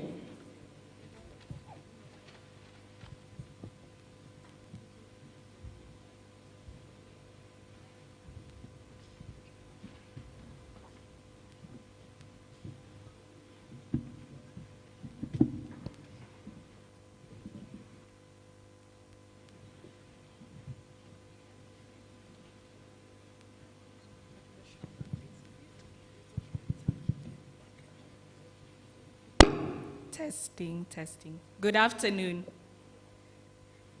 So on the count of three, I know the energy is a little low and we're in between you and your next engagement and enjoyment. So with a bit of energy, on the count of three, I'd like you to shout green power. Can you do that for me? All right, 1, 2, 3. With a bit more energy and 1, 2, 3. That's better. So we are now powered in for the session. Good afternoon once again. I'd like to start off by thanking the organizers for inviting us to be able to be here today to share on green jobs and advancing this in the continent. My name is Vicky Aridi. I'm a member of the advisory group of the Green Jobs for Youth Pact, a multi-stakeholder partnership powered by UNEP, ILO, and UNICEF, looking towards boosting decent green jobs for young people. Now, this is an interesting partnership because it aims to achieve 1 million decent, inclusive green jobs for young people, supports 10,000 young people who are entrepreneurs, and also to assist in the greening of 1 million jobs. I wear another hat. I am the global manager of the Youth Economic Opportunities, that's YEO 2030 initiative, which brings multi-stakeholders and young people to accelerate SDG 8. Now, look around the room. Just look. Majority of us are young people, and we account for 60% of the global population within our continent. Now, by 2030, this is set to increase to 42%. This very room today is a testament of how us as young people continue to amplify our voices, our resources, and innovations towards building a more climate resilient and sustainable Africa. However, as many of you know, our meaningful and inclusive engagement is often the exception and not the norm. And yet the climate crisis has had a direct impact on an issue that touches very close to us, youth employment. I mean, if nothing is done by 2030, 80 million jobs are to be lost. Imagine that, 80 million. And as we speak, we're already 3 times more likely to be unemployed than adults. So where does that leave us? But when we look to the green economy, we can see a silver lining. 8.4 million jobs can be created. But as we know, we're talking about green jobs. The question that comes up is the green skills. And there's currently a deficit, especially when we look at those high impact sectors like waste management, green energy, you name it, and also looking at agripreneurship, research, and carbon markets. So today, different stakeholders, Jacob's Ladder, Africa Development Bank, the Green Jobs for Youth Pact, aim to bring us all together to see what are green jobs, what are the opportunities, and what are the challenges, and how together we can move forward a climate resilient future powered by decent and inclusive green jobs. Now, with that overview, let's dive right into the event. We'll have one segment where we'll hear from experts about their expertise implementing some of these key issues on green jobs. Then we'll move to a more focused discussion. And here, we'd like you to challenge the experts who are seated to my right hand. Ask them the tough questions, the million-dollar questions. Put them to account. And now, without further ado, I'll invite my first speaker. And she'll be sharing on how can we equip children and youth in the green economy. This is building up on our previous session around intergenerational involvement and ensuring that children and young people are not left behind. So Cindy Kushner, over to you. Thank you very much, Vicky, and good afternoon, everyone. My name is Cindy Kushner. I'm heading up the Climate, Environment, and WASH program in UNICEF Zimbabwe. So I'm here to talk a bit about next slide. Do I have a clicker? Yeah, thank you.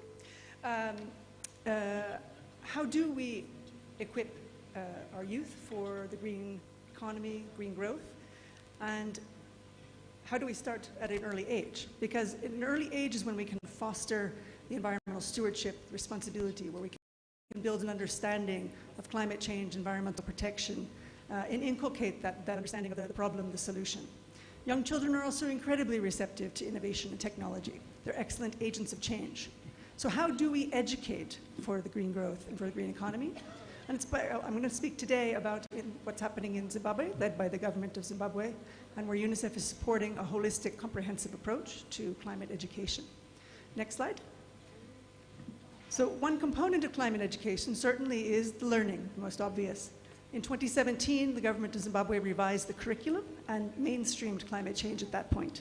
And there was some activity at that point where we have a handbook where we developed a climate change. It's very interactive. It's an activity book, cartoons for young children. But one thing we didn't really see was the systematic cascading and delivery of that curriculum into learning. So now the government of Zimbabwe is reviewing the curriculum again in 2023, led by the Ministry of Primary and Secondary Education, very much with the Ministry of Environment and Climate involved, like many other stakeholders. And following that revision, we will work to support the government, and the government will certainly take its leadership in really translating that curriculum into training tools, into training teachers, materials, so that that curriculum is delivered with climate mainstreamed. We also need to be harnessing digital learning. So perhaps more and more out of COVID, UNICEF in Zimbabwe, as well as other countries, developed a learning passport, which is an interactive, digital learning that has interactive applications, videos, etc. And so this is harnessing new and tools, as well as tools that can be updated more quickly and more efficiently. We can also be certainly engaging our youth in school environment clubs, catalyzing community action, and generally building champions and stewards. Next slide. But to complement that learning, we also need to create a conducive environment. And again, very often we obviously think about making sure that the infrastructure is resilient. So are the roofs blowing off? That's a problem. That's not climate resilience. We can design to hopefully mitigate that negative impact. If we have water supply, is it sustaining through a drought? We need that core infrastructure and the basic service, but we also need to look at those as resources for practical learning and going beyond just the delivery of the basic water service or even a basic energy service, that those are in fact enabling us to expose children to the technologies and the skills and the practices that will be needed to enable green growth. So whether we are developing a low water use hand washing facility, we're able to introduce the concept of water conservation, of design for climate change. And there'll be more water available when there's a solar-powered water system, not only for drinking water and hygiene, but also for gardens at schools, tree nurseries, small livestock rearing, and all of that enables practical learning and the foundations of the skills that will be needed for green jobs. So and one of the other components of all of this is that ultimately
and sustain a holistic learning environment that's going to prepare our children and our youth for the next generation.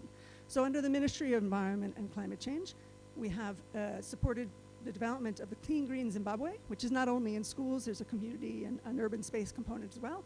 But together, the Ministry of Environment along with the Ministry of Education are co-chairing a task force to really flush out and define what does the holistic clean green school look like, and then to be able to bring together all resources towards achieving that vision.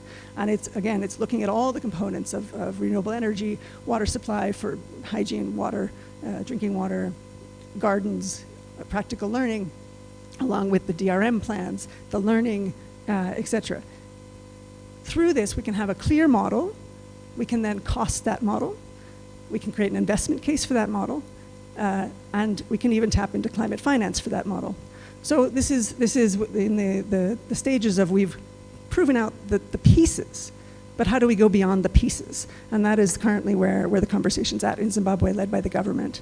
So I'll just make one final point. You may know that UNICEF released a report yesterday that showed that 2.4% of climate finance is directly going to children and children's activities. So with models like these, we can hopefully mobilize much more climate finance directly to benefit the children of Zimbabwe and of Africa. Thank you very much.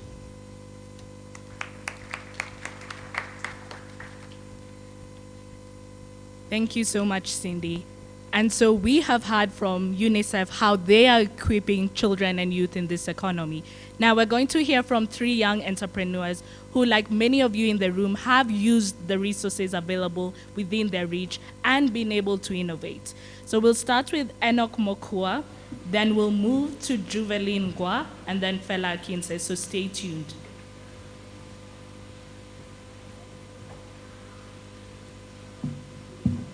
Hello everyone.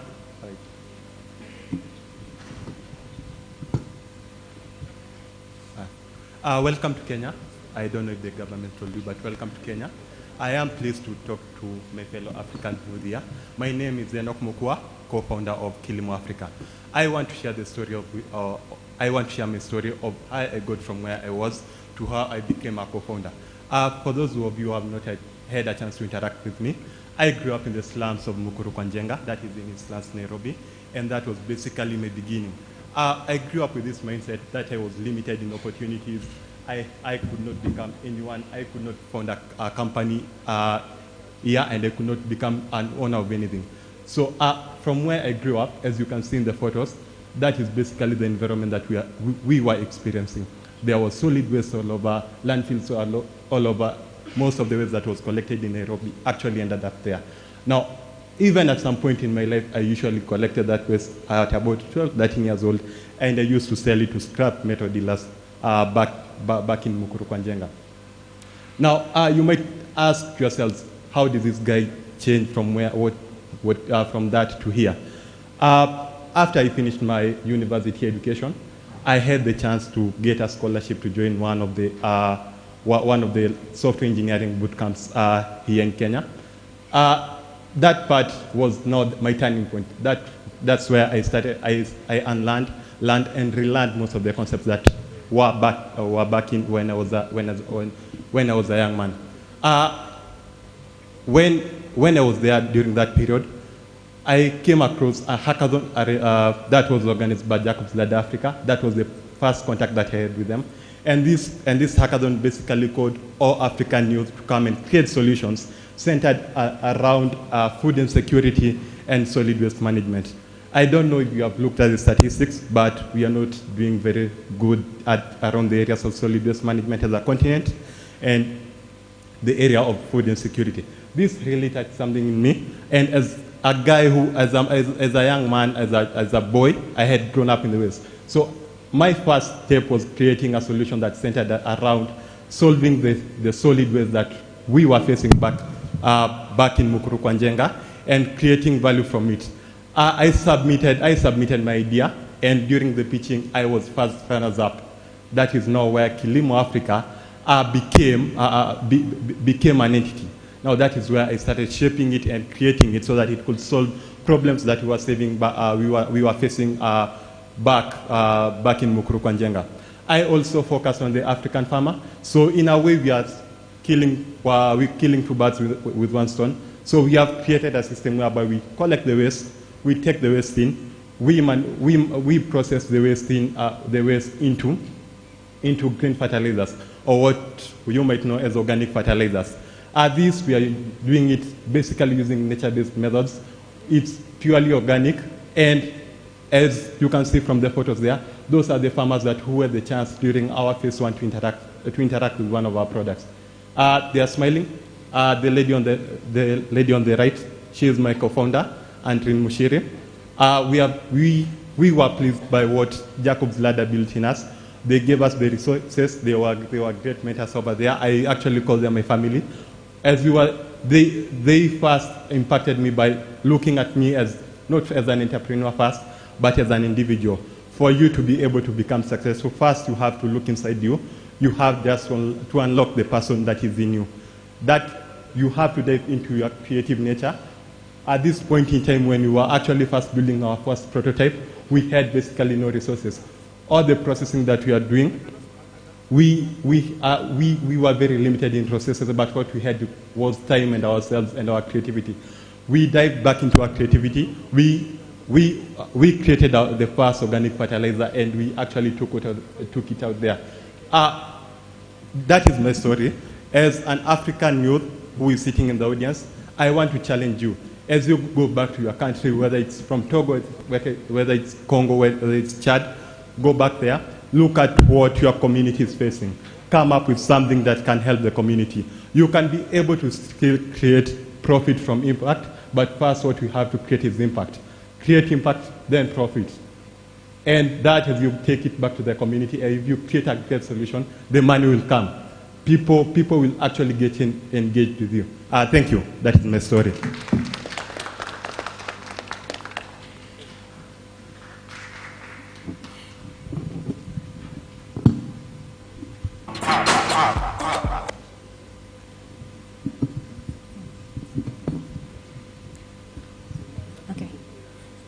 Thank you so much. Hi, my name is Juveline Gum. I grew up in Bamenda, one of the most populated slums in Western Cameroon, and was affected by respiratory issues at the age of 12. I couldn't study at school properly because I had several respiratory issues caused by smoke pollution from burning of waste in open fields. Around the age of 15, my mother's home was affected by flooding. And after discovering the problem, it was found that poor waste disposal was causing all these multi-climate scenarios. Bleakley provides a twofold solution. That is my company. We provide software for drones to quickly identify poor waste disposal on physical sites such as drainage channels, waterways, and also waste burning, which are contributing to multi-climate scenarios. Our business model is based on a B2B and a B2C, where the data from our software can be shared with governments, city councils, and municipalities to help them make better decisions on where to place trash cans, how to educate communities about the benefits of proper waste disposal. We also have a mobile application that provides incentives to individual owners of waste in exchange for their income. So what I want to say is that the aspect of funding was a challenge for me as an entrepreneur. And in 2021, I was fortunate to receive the Youth Adapt grant from the African Development Bank and the GCA that helped me scale out of Bamenda into Douala, the economic capital of Cameroon. These provided international recognition, and recently we were approached by another investor to receive additional funding of 400,000 USD. So my advice for young people is, young people do not chase after money. Chase after solving the problem, and then money will follow you. Thank you very much.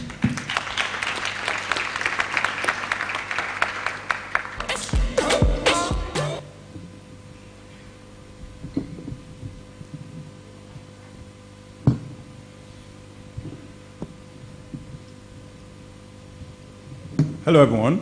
My name is Fela, and I'm from Nigeria. And I'm the CEO and also a co-founder at Salubata. And at Salubata, our mission is to invent lifestyle technologies that help people on the planet. Some people see us as a shoe company, but we always say we are a tech company. Well, I came from a very poor background. And people have been telling stories of how they came from a poor background. Well, to be frank, I mean, that's my story anyway. It was so interesting that I saw my families going in circles and everybody must take a job over and over, and the cycles of poverty never ended. And so I decided to find a way around it. I graduated at the top of my class, at the best student in my class. I studied environmental toxicology and pollution management. I wanted to study medicine, but I didn't get the score. However, I still graduated at the top of my class, both my master's and bachelor's degree. During my master's, I worked on a project around nano remediation, so I was trying to find a novel technology to remediate crude oil contamination. I was trying to work with this with my supervisor, and I was trying to sell the technology to Shell, but my supervisor got the other part of it. She didn't want to understand it. Anyway, That was how everything crashed. While I was really small, I had an innate ability to recall every information I see. I can spell every word I see for the first time. And so I decided to start a spelling competition for university students. There was none like that in Nigeria. That was 2010. And so I got different scholarships. I got 7 full scholarships from the University of Lagos. When I was in the University of Lagos, and I invested that money into the competition. I gave out, then it was 100K, and there were 3 winners, and we rented it all. I paid everything, all from the money I earned, and I lost everything. And so the people I was giving the checks were richer than me. And then I realized that this is not a sustainable model. So it crashed. However, I had also noticed that a lot of my folks, during my university levels, stories without grumbling, and that's how I started looking at ways. Anyway, I'm just trying to cut this story short. We started with Salubata selling shoes. But how did we sell? There was this market in Nigeria called Eko Idumota. So I just bought a sandal after I finished my youth service in Nigeria. And what happened was, I went to some of my friend's house, and his uncle said, "Were you the one that made this?" I said, "Yes." I didn't make it, to be frank. And he said he wanted 3. And so I started buying and selling shoes. But then we realized that that was not sustainable because the shoes were just wearing off. So what we tell youth is that it's important that you start from wherever you find yourself. You don't need to have, it's important that you start from wherever you find yourself. You don't need to have $1 million before you start a business. Just start with something. And so from the shoes, we started thinking, what if we start making our own shoes? So we started making leather shoes. And from there, everything crashed again. Then I went to work as an environmental scientist. And it was then we faced a problem with containing PET bottles. Earlier on, I had already had the whole concept of making shoes from shoes already, so I could design shoes. And so I started thinking, what if we convert this plastic waste to shoes? And so that's how I came up with this concept of shoes from plastic waste. But then we also realized that Adidas and also some brands in the US had also been making shoes from plastic, so it wasn't novel. Now I've also highlighted a point that you can't just come up with a concept, and you need to come up with an innovation, because if you come up with a concept and a bigger party comes, that means you're out of business. And so I was trying to look out for ways where I can innovate, where I can patent my ideas. I believe I have very, very strong analytical ways of thinking. And so I came up with these modular shoes made from plastic waste. And we patented that globally. And that did well, and that attracted some funding from the Youth Adapt. And so from there, we've been able to get additional funding, backed equity investment from Techstars. I don't know if you know Techstars. It's one of the biggest accelerator programs in the world. And with that, we're also scaling into the United States, into the Western European countries. The basis of all I'm trying to say is that don't get tired. You don't need all the money in the world to get started. You need to think about money, because money is very essential. But then I would say that for you to sustain that business, you need to innovate. Innovation is really key to what we're doing right now. We're also building another technology. It's a carbon decomposition technology. And with this technology, for every step you take, you remove carbon. How do you remove carbon? There are nodules on the surfaces of the shoes that convert carbon dioxide to pure oxygen. With this, for every step you take, you convert carbon dioxide to oxygen. And so we can just imagine what we can do. We also patented this concept, a global patent. And with this, these are things we can export outside. You don't need to always take in things from Africa. Lastly, there's this search engine we just came up with. It's known as pap.earth. It's going to launch in the coming month. And so you should try it. Pap.earth is a search engine that removes carbon. And so for me, it's really just not about trying to do things. You need to do things that matter. And to do things that are sustainable for you and also for your business, for your community. And we're going to stop here for now. Thank you so much for having me. Thank you.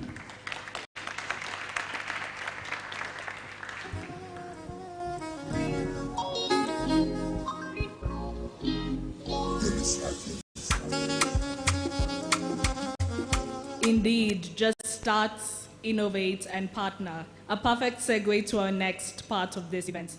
I'll invite my co-moderator, Sela, Bogoko from Jacob's Ladder for the next part.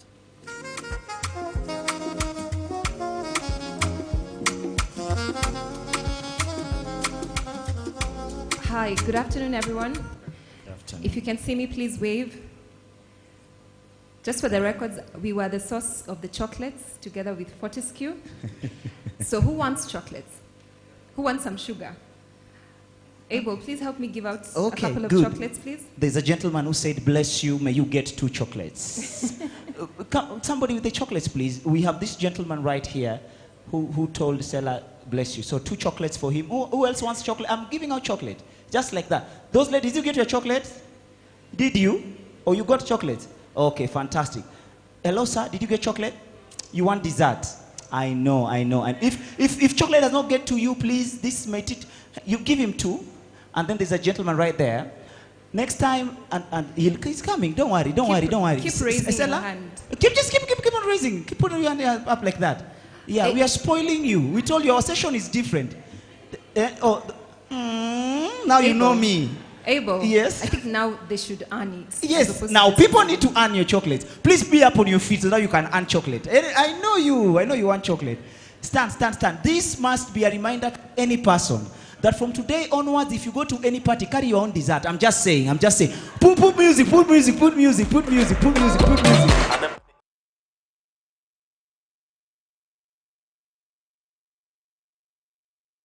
To start jogging on the spot. Can you please do that for me? So you jog on the beat. Small. No, just like this. Why are you crying? Music. Okay. You start with it right there. You see the power of chocolate? Yes, you've gotten chocolate. You didn't get. Faye, we need chocolate here. You all right. You guys are doing good. 1, 2, 3. So put your right hand up. 1. And then down. You rub your hand. Left hand. Put it down. Turn to your left. Turn. Good. Rub. As you're jogging. 1, 2, left hand. Down. Right hand.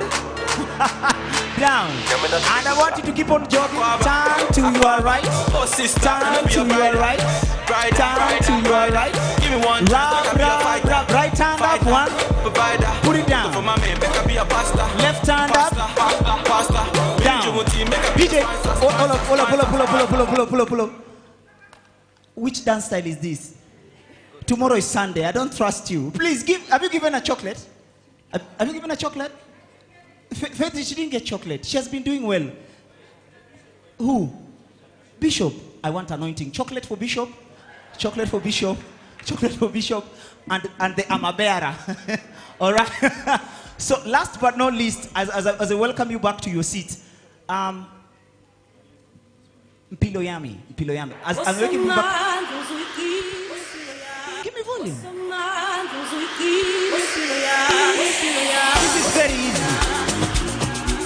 This is very easy. I want you to put your hands like, hey, chairman. Hands like this. Out. In. Out. In. Out. In.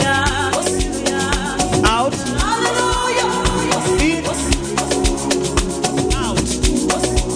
Now I'm saying yes, and then go back. Okay? Let's go. Yes. Go down. Yes. Go back up. Okay. 1, 2. You remember the sit up? Right. Okay. Left. Right. Left. One more time. Put your hands out like this. 1, 2. 1, 2. We are going yes. Small. Yes.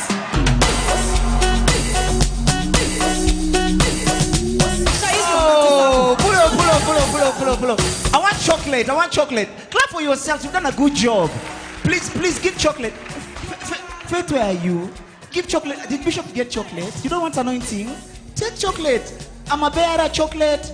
that gentleman on the camera chocolate so that he can make sure that Stella looks good like me. Able. Yeah? Distribute the chocolate. We distribute the chocolates. Yeah. All right, so you guys are ready for more chocolates, right? So they are going, I distribute the chocolate. Okay, give me some, Stella, you want to take it away from now so that when we come back to the Q&A, we have more chocolates. When you come back for the Q&A, please smile at me so that I can give you chocolate. Is that okay, guys? I want Stella to start this session. Is that okay? Yes. We have started well, isn't it? Hey, chairman. All right, everybody, we are getting back to you. Stella, when you're ready. Thank you, Abel. All right, you're A round of applause for Abel. Fantastic. My name is Stella Bogonko, co-founder and CEO of Jacob's Ladder. And I am excited, we are excited to be convening and also moderating this session in partnership with AFDB, UNICEF, and UNEP. And so this session, you've already heard from young entrepreneurs that have been successful in accessing funds and being able to build something. And we wanted to start from that so that you can understand that it's actually possible. But on the panel, you have 3 potential funders. So if you have an idea, you better be attentive because they could be looking out for you. These are accelerators and also just organizations that have funds that specifically target young people. And so if you do have an idea and you're looking for how do I access these funds, everyone is talking about funding for climate tech. How do I access them? You'll get to hear from them, and then we're going to open it up to all of you to ask questions. And then on the panel as well, we have Fortescue, who are here earlier. The reason why they're on the panel is because they're actually doing a project on the ground that is creating green jobs in the green hydrogen space. So if that's something that you're interested in, the questions that you didn't get to ask earlier, this is your opportunity to do that. And then finally, we have University of Nairobi represented, because you can talk about green jobs, but if there's no pathway in terms of the kind of courses that you want or you should take or you need to take for you to get there, you won't be able to access those green jobs. So how we're going to do this is each of them is going to speak about their organization. We're going to start with TECA. Shivani Kotecha is representing TECA. She's going to talk about her organization, and each and every one of them is going to do the same thing and what they're doing for young people. And we're just going to take 3 minutes each. They introduce themselves and introduce the organizations, and then we'll open it up to the floor because we felt you probably have questions, and you'll probably never get an opportunity to interact with them. And this would be a great opportunity for you to ask the questions and probably even network and connect with them. The 2 last entrepreneurs that spoke are from AFDB. They benefited from their fund, and AFDB is also represented here, and you'll get to hear about what they're doing. So if you're interested and keen in accessing that kind of funding, this is your time as well. So let's start off with the video from TECA, and then Shivani is going to take it up from there.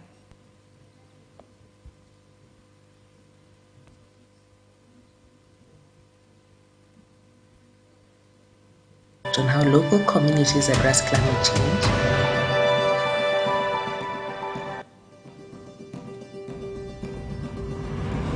Are you seeking to make an impact on how local climate change?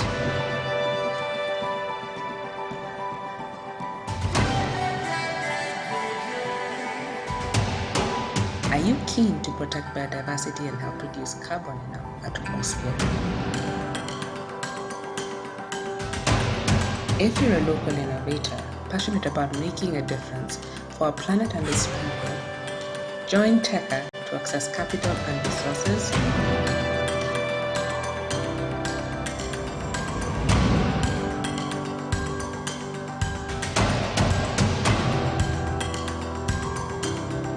meet other founders, and start a climate venture to pursue ambitious goals.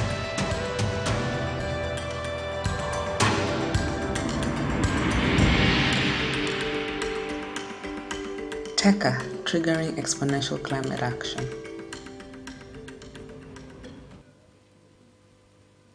Hi everyone, I hope everyone can hear me. But my name is Shivani Kotecha. I'm the program manager and talent lead for TECA. So TECA stands for Triggering Exponential Climate Action, and we're a venture launcher similar to a talent incubator where we invest in individuals like yourself to build tech startups. So our program's vision is to support high potential individuals from emerging markets looking to build climate startups to build climate resilience. So you may ask, what do we define as high potential?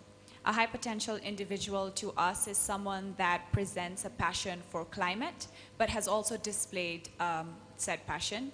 They want to make an impact, and they come with an edge. So what do I mean by an edge? They come from a commercial background, a business background, a tech background, climate background, science background. So we're very open to looking for young individuals out there that are coming to build climate startups.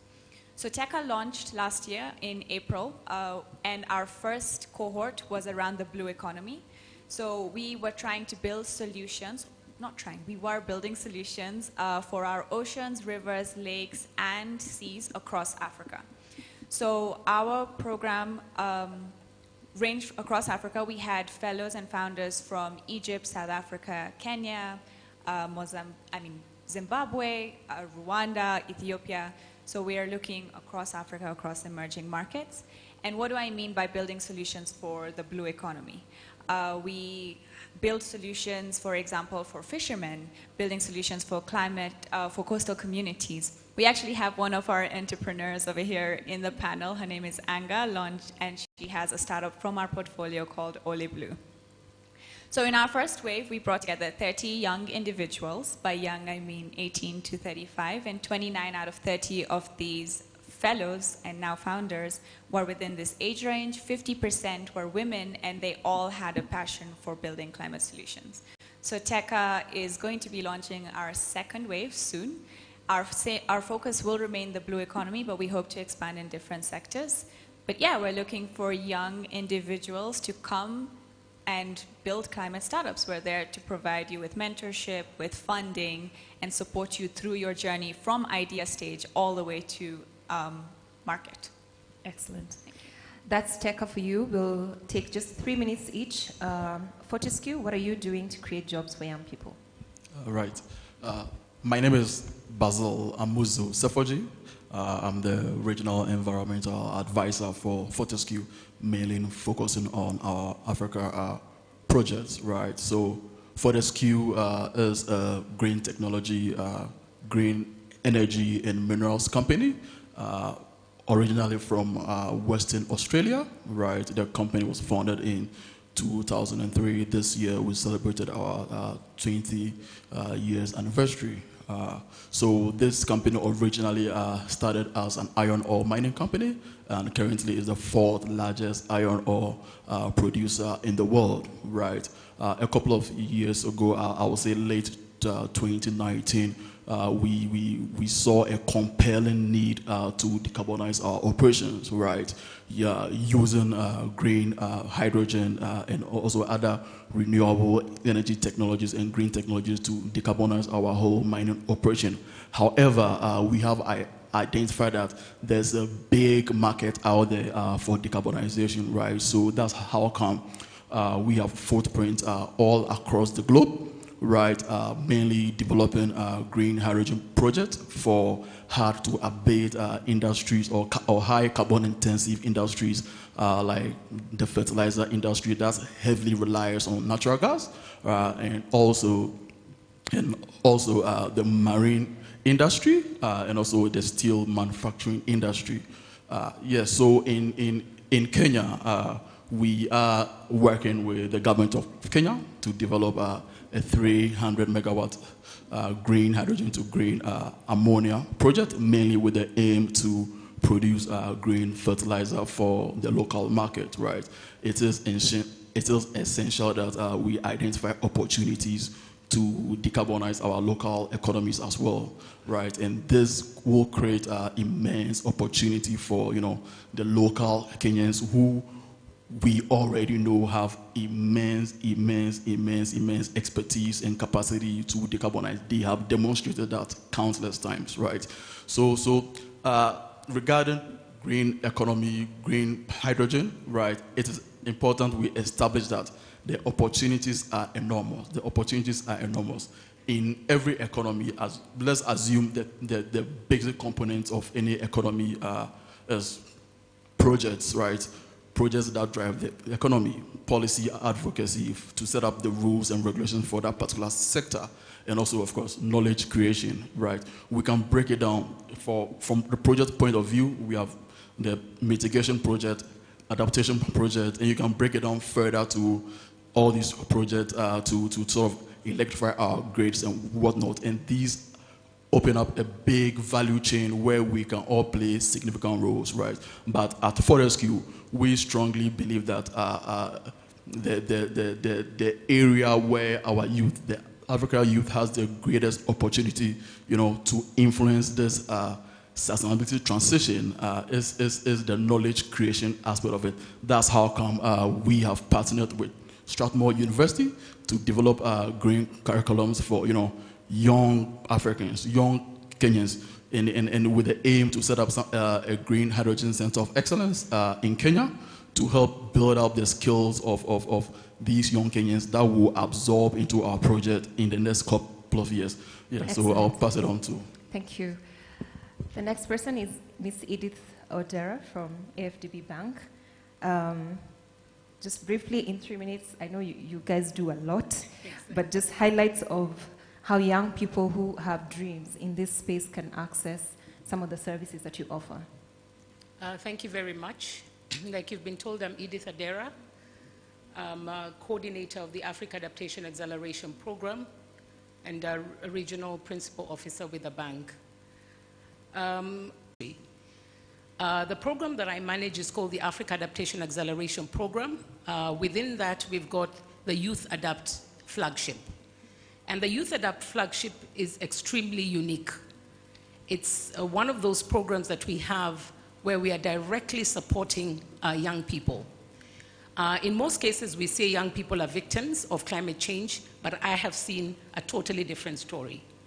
What I have seen under the Youth Adapt program is that we have young people who are not victims, but they are actually innovators, they are solution providers, and they are change makers. And that is what I have experienced under the Youth Adapt program. I'd like to say what the Youth Adapt program is. It's a challenge that we have annually. We started in 2021, and we unveiled the first cohort at COP26. The program targets entrepreneurs who are providing very innovative climate solutions across the continent at the grassroots level. So working directly with communities that are facing the climate challenge and are in the front lines of the climate emergency. Mm-hmm. In the first cohort, we had 15 winners who have just completed their program. They get $100,000 mentorship. They go through an acceleration program of 12 months. They receive mentorship, training, and networking opportunities, including making their businesses ready for investors. Excellent. The results that we have seen is that they've increased their revenue by 123%. They've created over 8,500 jobs in under 18 months. Mm-hmm. And finally, the thing that I'd like to say is what I've seen through this program is that they, as an entrepreneur, when you're working at the grassroots level, I see 3 dividends that they bring forth. One is that they make income for themselves, they create jobs, but they also address climate issues on the ground. Final point that I'd like to say is that the third cohort will have a call for proposals for the third cohort, which will happen at the end of this month. And this is a unique one. It will focus on 4th industrial revolution technologies for climate action. Artificial intelligence, machine learning, the high-end technologies that can actually be used in the real world case in Africa. And it will be open to women alone for this time. Thank you very much. Adera. Thank you very much. Briefly, Dr. Linda. Thank you, Sela. My name is Linda Obiero. I'm a lecturer at the Department of Earth and Climate Sciences, University of Nairobi. So our mandate at the University of Nairobi is primarily teaching and research. And to this effect, we equip the youth with the relevant knowledge and skills that they'll need to be able to attain these jobs through the courses that we offer. And these courses are relevant to the market. On top of that, the courses we offer, we partner with the industry so that the students are able to get hands-on experience while they're undertaking these courses. We also use experiential learning, whereby we expose our students to the current environmental issues out there so that they're able to learn by doing. Sometimes when you're able to see an environmental issue, you're able to conceptualize it more than when you're just reading about it theoretically. Then the university also has incubation centers, whereby when students come up with an innovative idea and they do not know how to commercialize this idea or to grow it, they're normally housed at the innovation hubs and they're taught on how to grow the idea, patent the idea, and they'll be housed here until they're able to go out into the world and now start up their own enterprise. Then another thing, lastly, that the university does is to ensure that our courses are relevant. We normally do tracer studies to find out where our graduates are so that this acts as a feedback mechanism for us to know that the courses that we are offering are relevant to the market and you are able to make any adjustments where need be. Thank you. Thank you. And finally, Anthony Kimani from E for Impact. Yeah, thank you, Sela. My name is Anthony from E for Impact. So we define ourselves as an enterprise support organization that has different programs that speak to how we support entrepreneurship and, to a large extent, the response towards climate change. So we are present in about 22 African countries, and we do support very early stage and growth stage enterprises in agriculture, renewable energy, the creative economy, construction and affordable housing, technology, and to an extent, education and health. So our programs are divided into three broad areas. So we have academic programs, which are mostly MBA type programs. Then we have an incubator and accelerator that we run in Kenya and Uganda and Egypt and Tunisia as well. And we also do funding of early stage enterprises. So we have an in-house fund that supports idea stage and growth stage enterprises.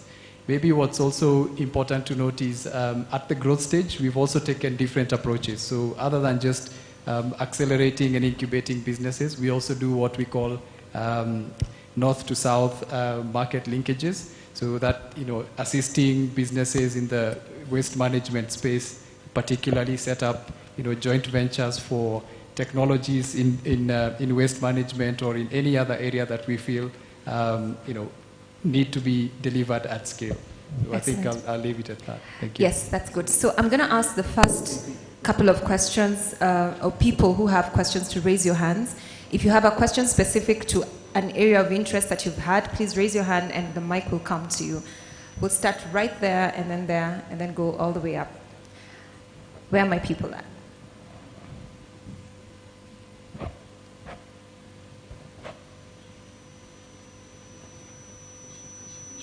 You can use your, yes, please go ahead. Yes. Yes. Thank you so much. My name is Desmond.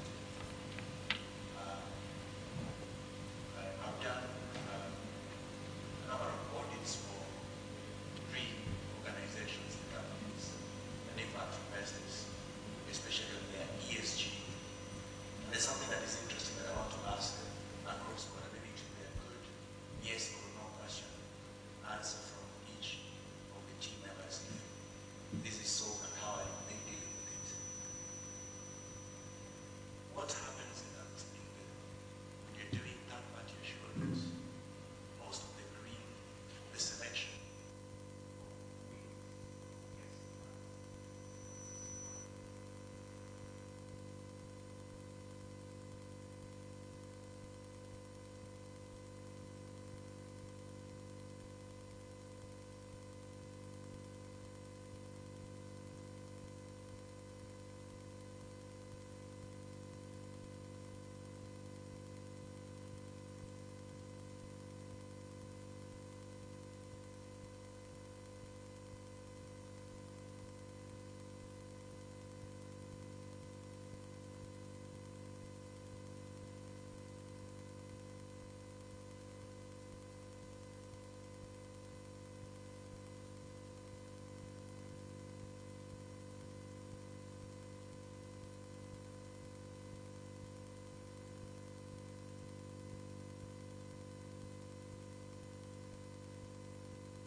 statements end up getting the money, yet they don't have the solutions. So they end up passing down all the money to begin to look for people who can do the work, yet you have already given them the money. And that leads to water down. So how do you address that? Sorry.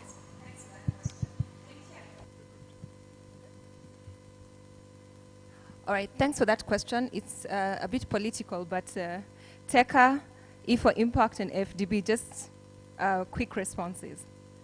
Actually, let me just ask the bank. AFDB, please answer that, and then we'll take the next question right there.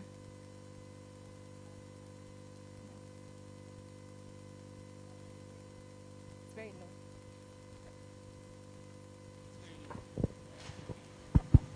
low. Okay, so I'd like to start by saying that our experience is different. The program that I described, which is the Youth Adapt program, is a competitive process. And it has actually it has 3 levels of the competition. One is it has the fast screening, which is done by a totally different team.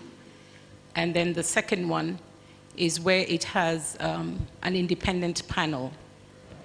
And then the third one is that they have to go through a pitching process, and the pitching process is judged by a totally different group. And then finally, there's due diligence. And the due diligence requires, because we work through the enterprise support organizations, it requires one to go to the field to ensure that these enterprises exist and that they have they've met all the requirements. So in some cases, like in the last round we had, 2 of the enterprises were actually dropped at the due diligence level. So our experience has been very different. All right. Thank you. Thank you. So we'll just take one more question, and we'll take from a lady who apparently has been raising her hand throughout all the panels and has not had a chance. So please ask your question, and then what we'll do is the team is here and is able to answer and respond to all your questions after this. So if you're interested in accessing or knowing the next calls that are coming up, please meet them after this, and they'll be able to give you more information. Your question, please. Yes. Hi, my name is Gloria Kisilu. I am the founder of the Shaba. We work with rural communities to hand make size for birds, and our systems are powered by tech. My question to the panel is, how do you ensure that your programs are not copy and paste, so that as an entrepreneur, when I'm doing your program, it's not similar to their program. I'm getting benefit and value for my time, as well as the venture itself. Thank you. All right, I'll ask. Okay. Anthony, you can go ahead. And I'd also like Shivani to respond to that question. So let me have a mic here. Yeah, thank you, Sela. Maybe just to go back to the previous question. So what we do at a more program level is we've made it a transparent process. So we declare to the enterprises that we support that this is the nature of our relationship with this funder and this third-party verifier, and we have documentation to the effect that enables the entrepreneur to make a decision as to whether there is sufficient or that meets an acceptable threshold for potential conflict of interest. And in most cases, we've also structured our programs in a way that they're totally separate. So our funding arm is totally independent from our program side. So having that said, I think to that extent, we've been able to acknowledge and respond to that challenge in that way. To the other question on how do you suit your program to the needs of an enterprise, I think that's different, and it will vary from time to time. So what we've done is we've also reorganized our programs internally, where we run a diagnostic test on the enterprise and then allow them to choose what they need and what they do not need. Some of them require a lot of in-person facilitation. Others require a lot of external kind of consultancy type high-touch support. So we make a provision for both. In other cases, ideas are too early stage for, they have no bankability whatsoever. So we do extend technical assistance to help them, open bank accounts, complete registration, so that then they're playing at a more even field with the other contemporaries in that space. All right, great. Shivani? Thank you. I would like to start by responding to the first question. So TECA believes in the power of community. And so what we have done through TECA is curate a community for now, because we're in the blue space, the blue economy. We have funders, donors, experts, enthusiasts come together. And because of this community, when we're beginning to select the ventures that we want to fund to go from idea to product market fit, it is not only the internal team and our funders that make that decision, but it's actually the community that come together. They go through a voting process, and that is actually how we chose the 7 ventures that came out through our first cohort. To the second question, similar to E4 Impact, we provide venture building or technical support. We provide it as bespoke support. So our ventures that come out through the TECA program are very early stage, so it's basically an idea. So we support them by running a diagnostic test and understanding the idea and what they want to do and how they want to implement it. But we also help them with company registration, setting up a bank account, building a team, company operations.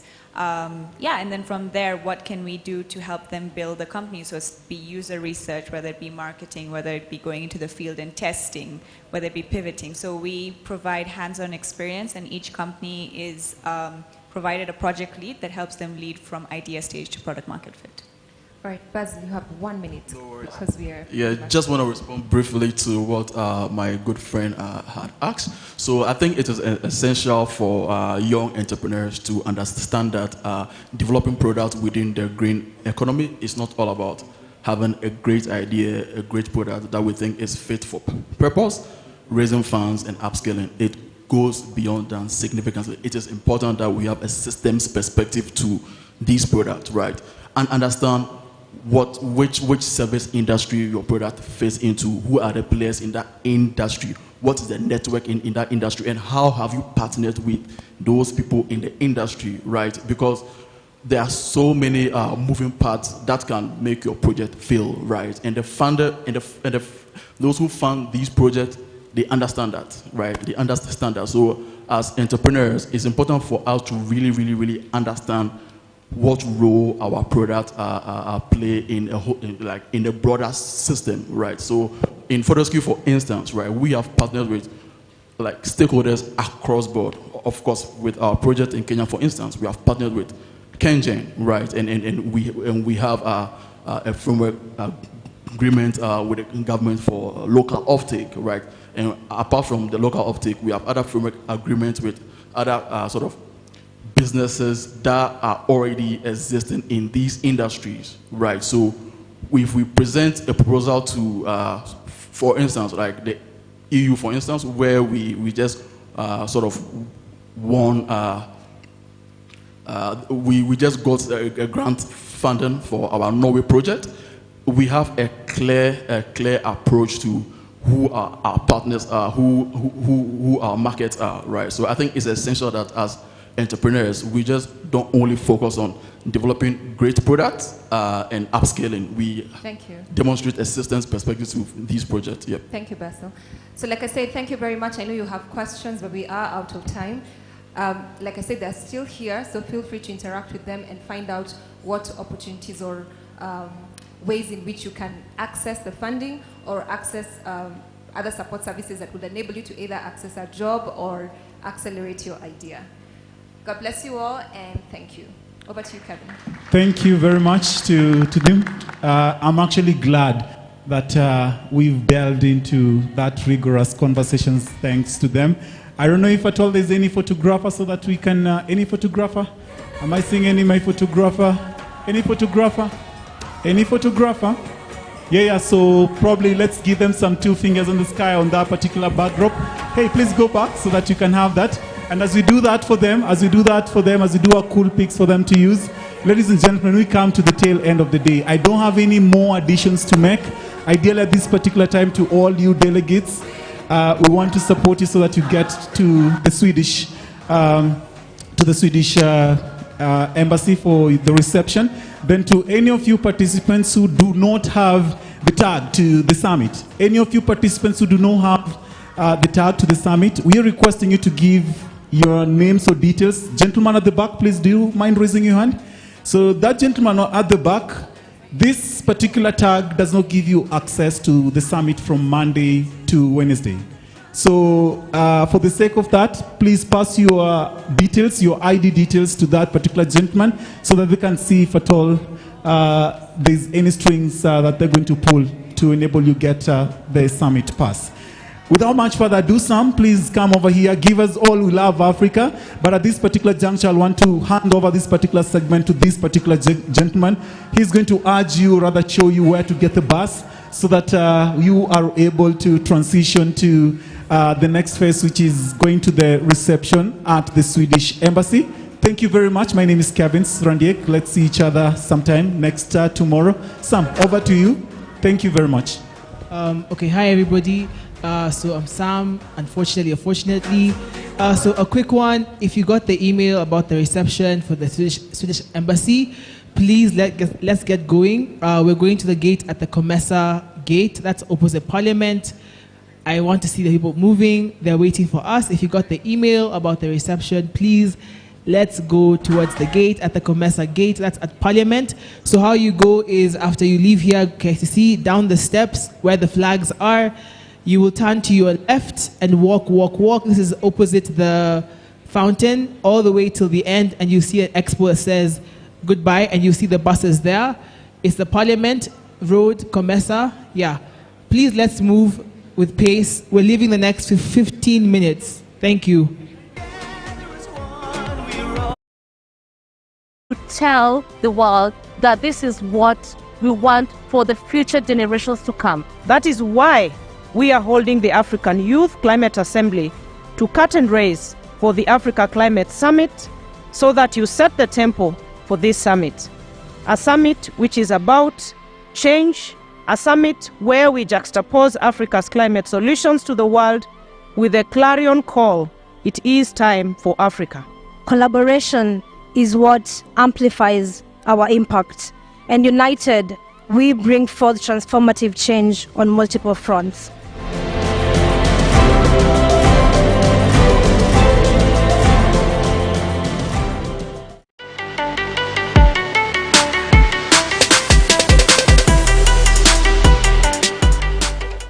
Africa's youth are the continent's cheetah generation. Herein lies our solution to climate change, not because they're the future leaders, but because they're leaders of today that will lead us to a better future. The possibilities of the future are immense. When I see what the young people are doing, the innovations, gives me great confidence that climate change is a challenge that we will overcome.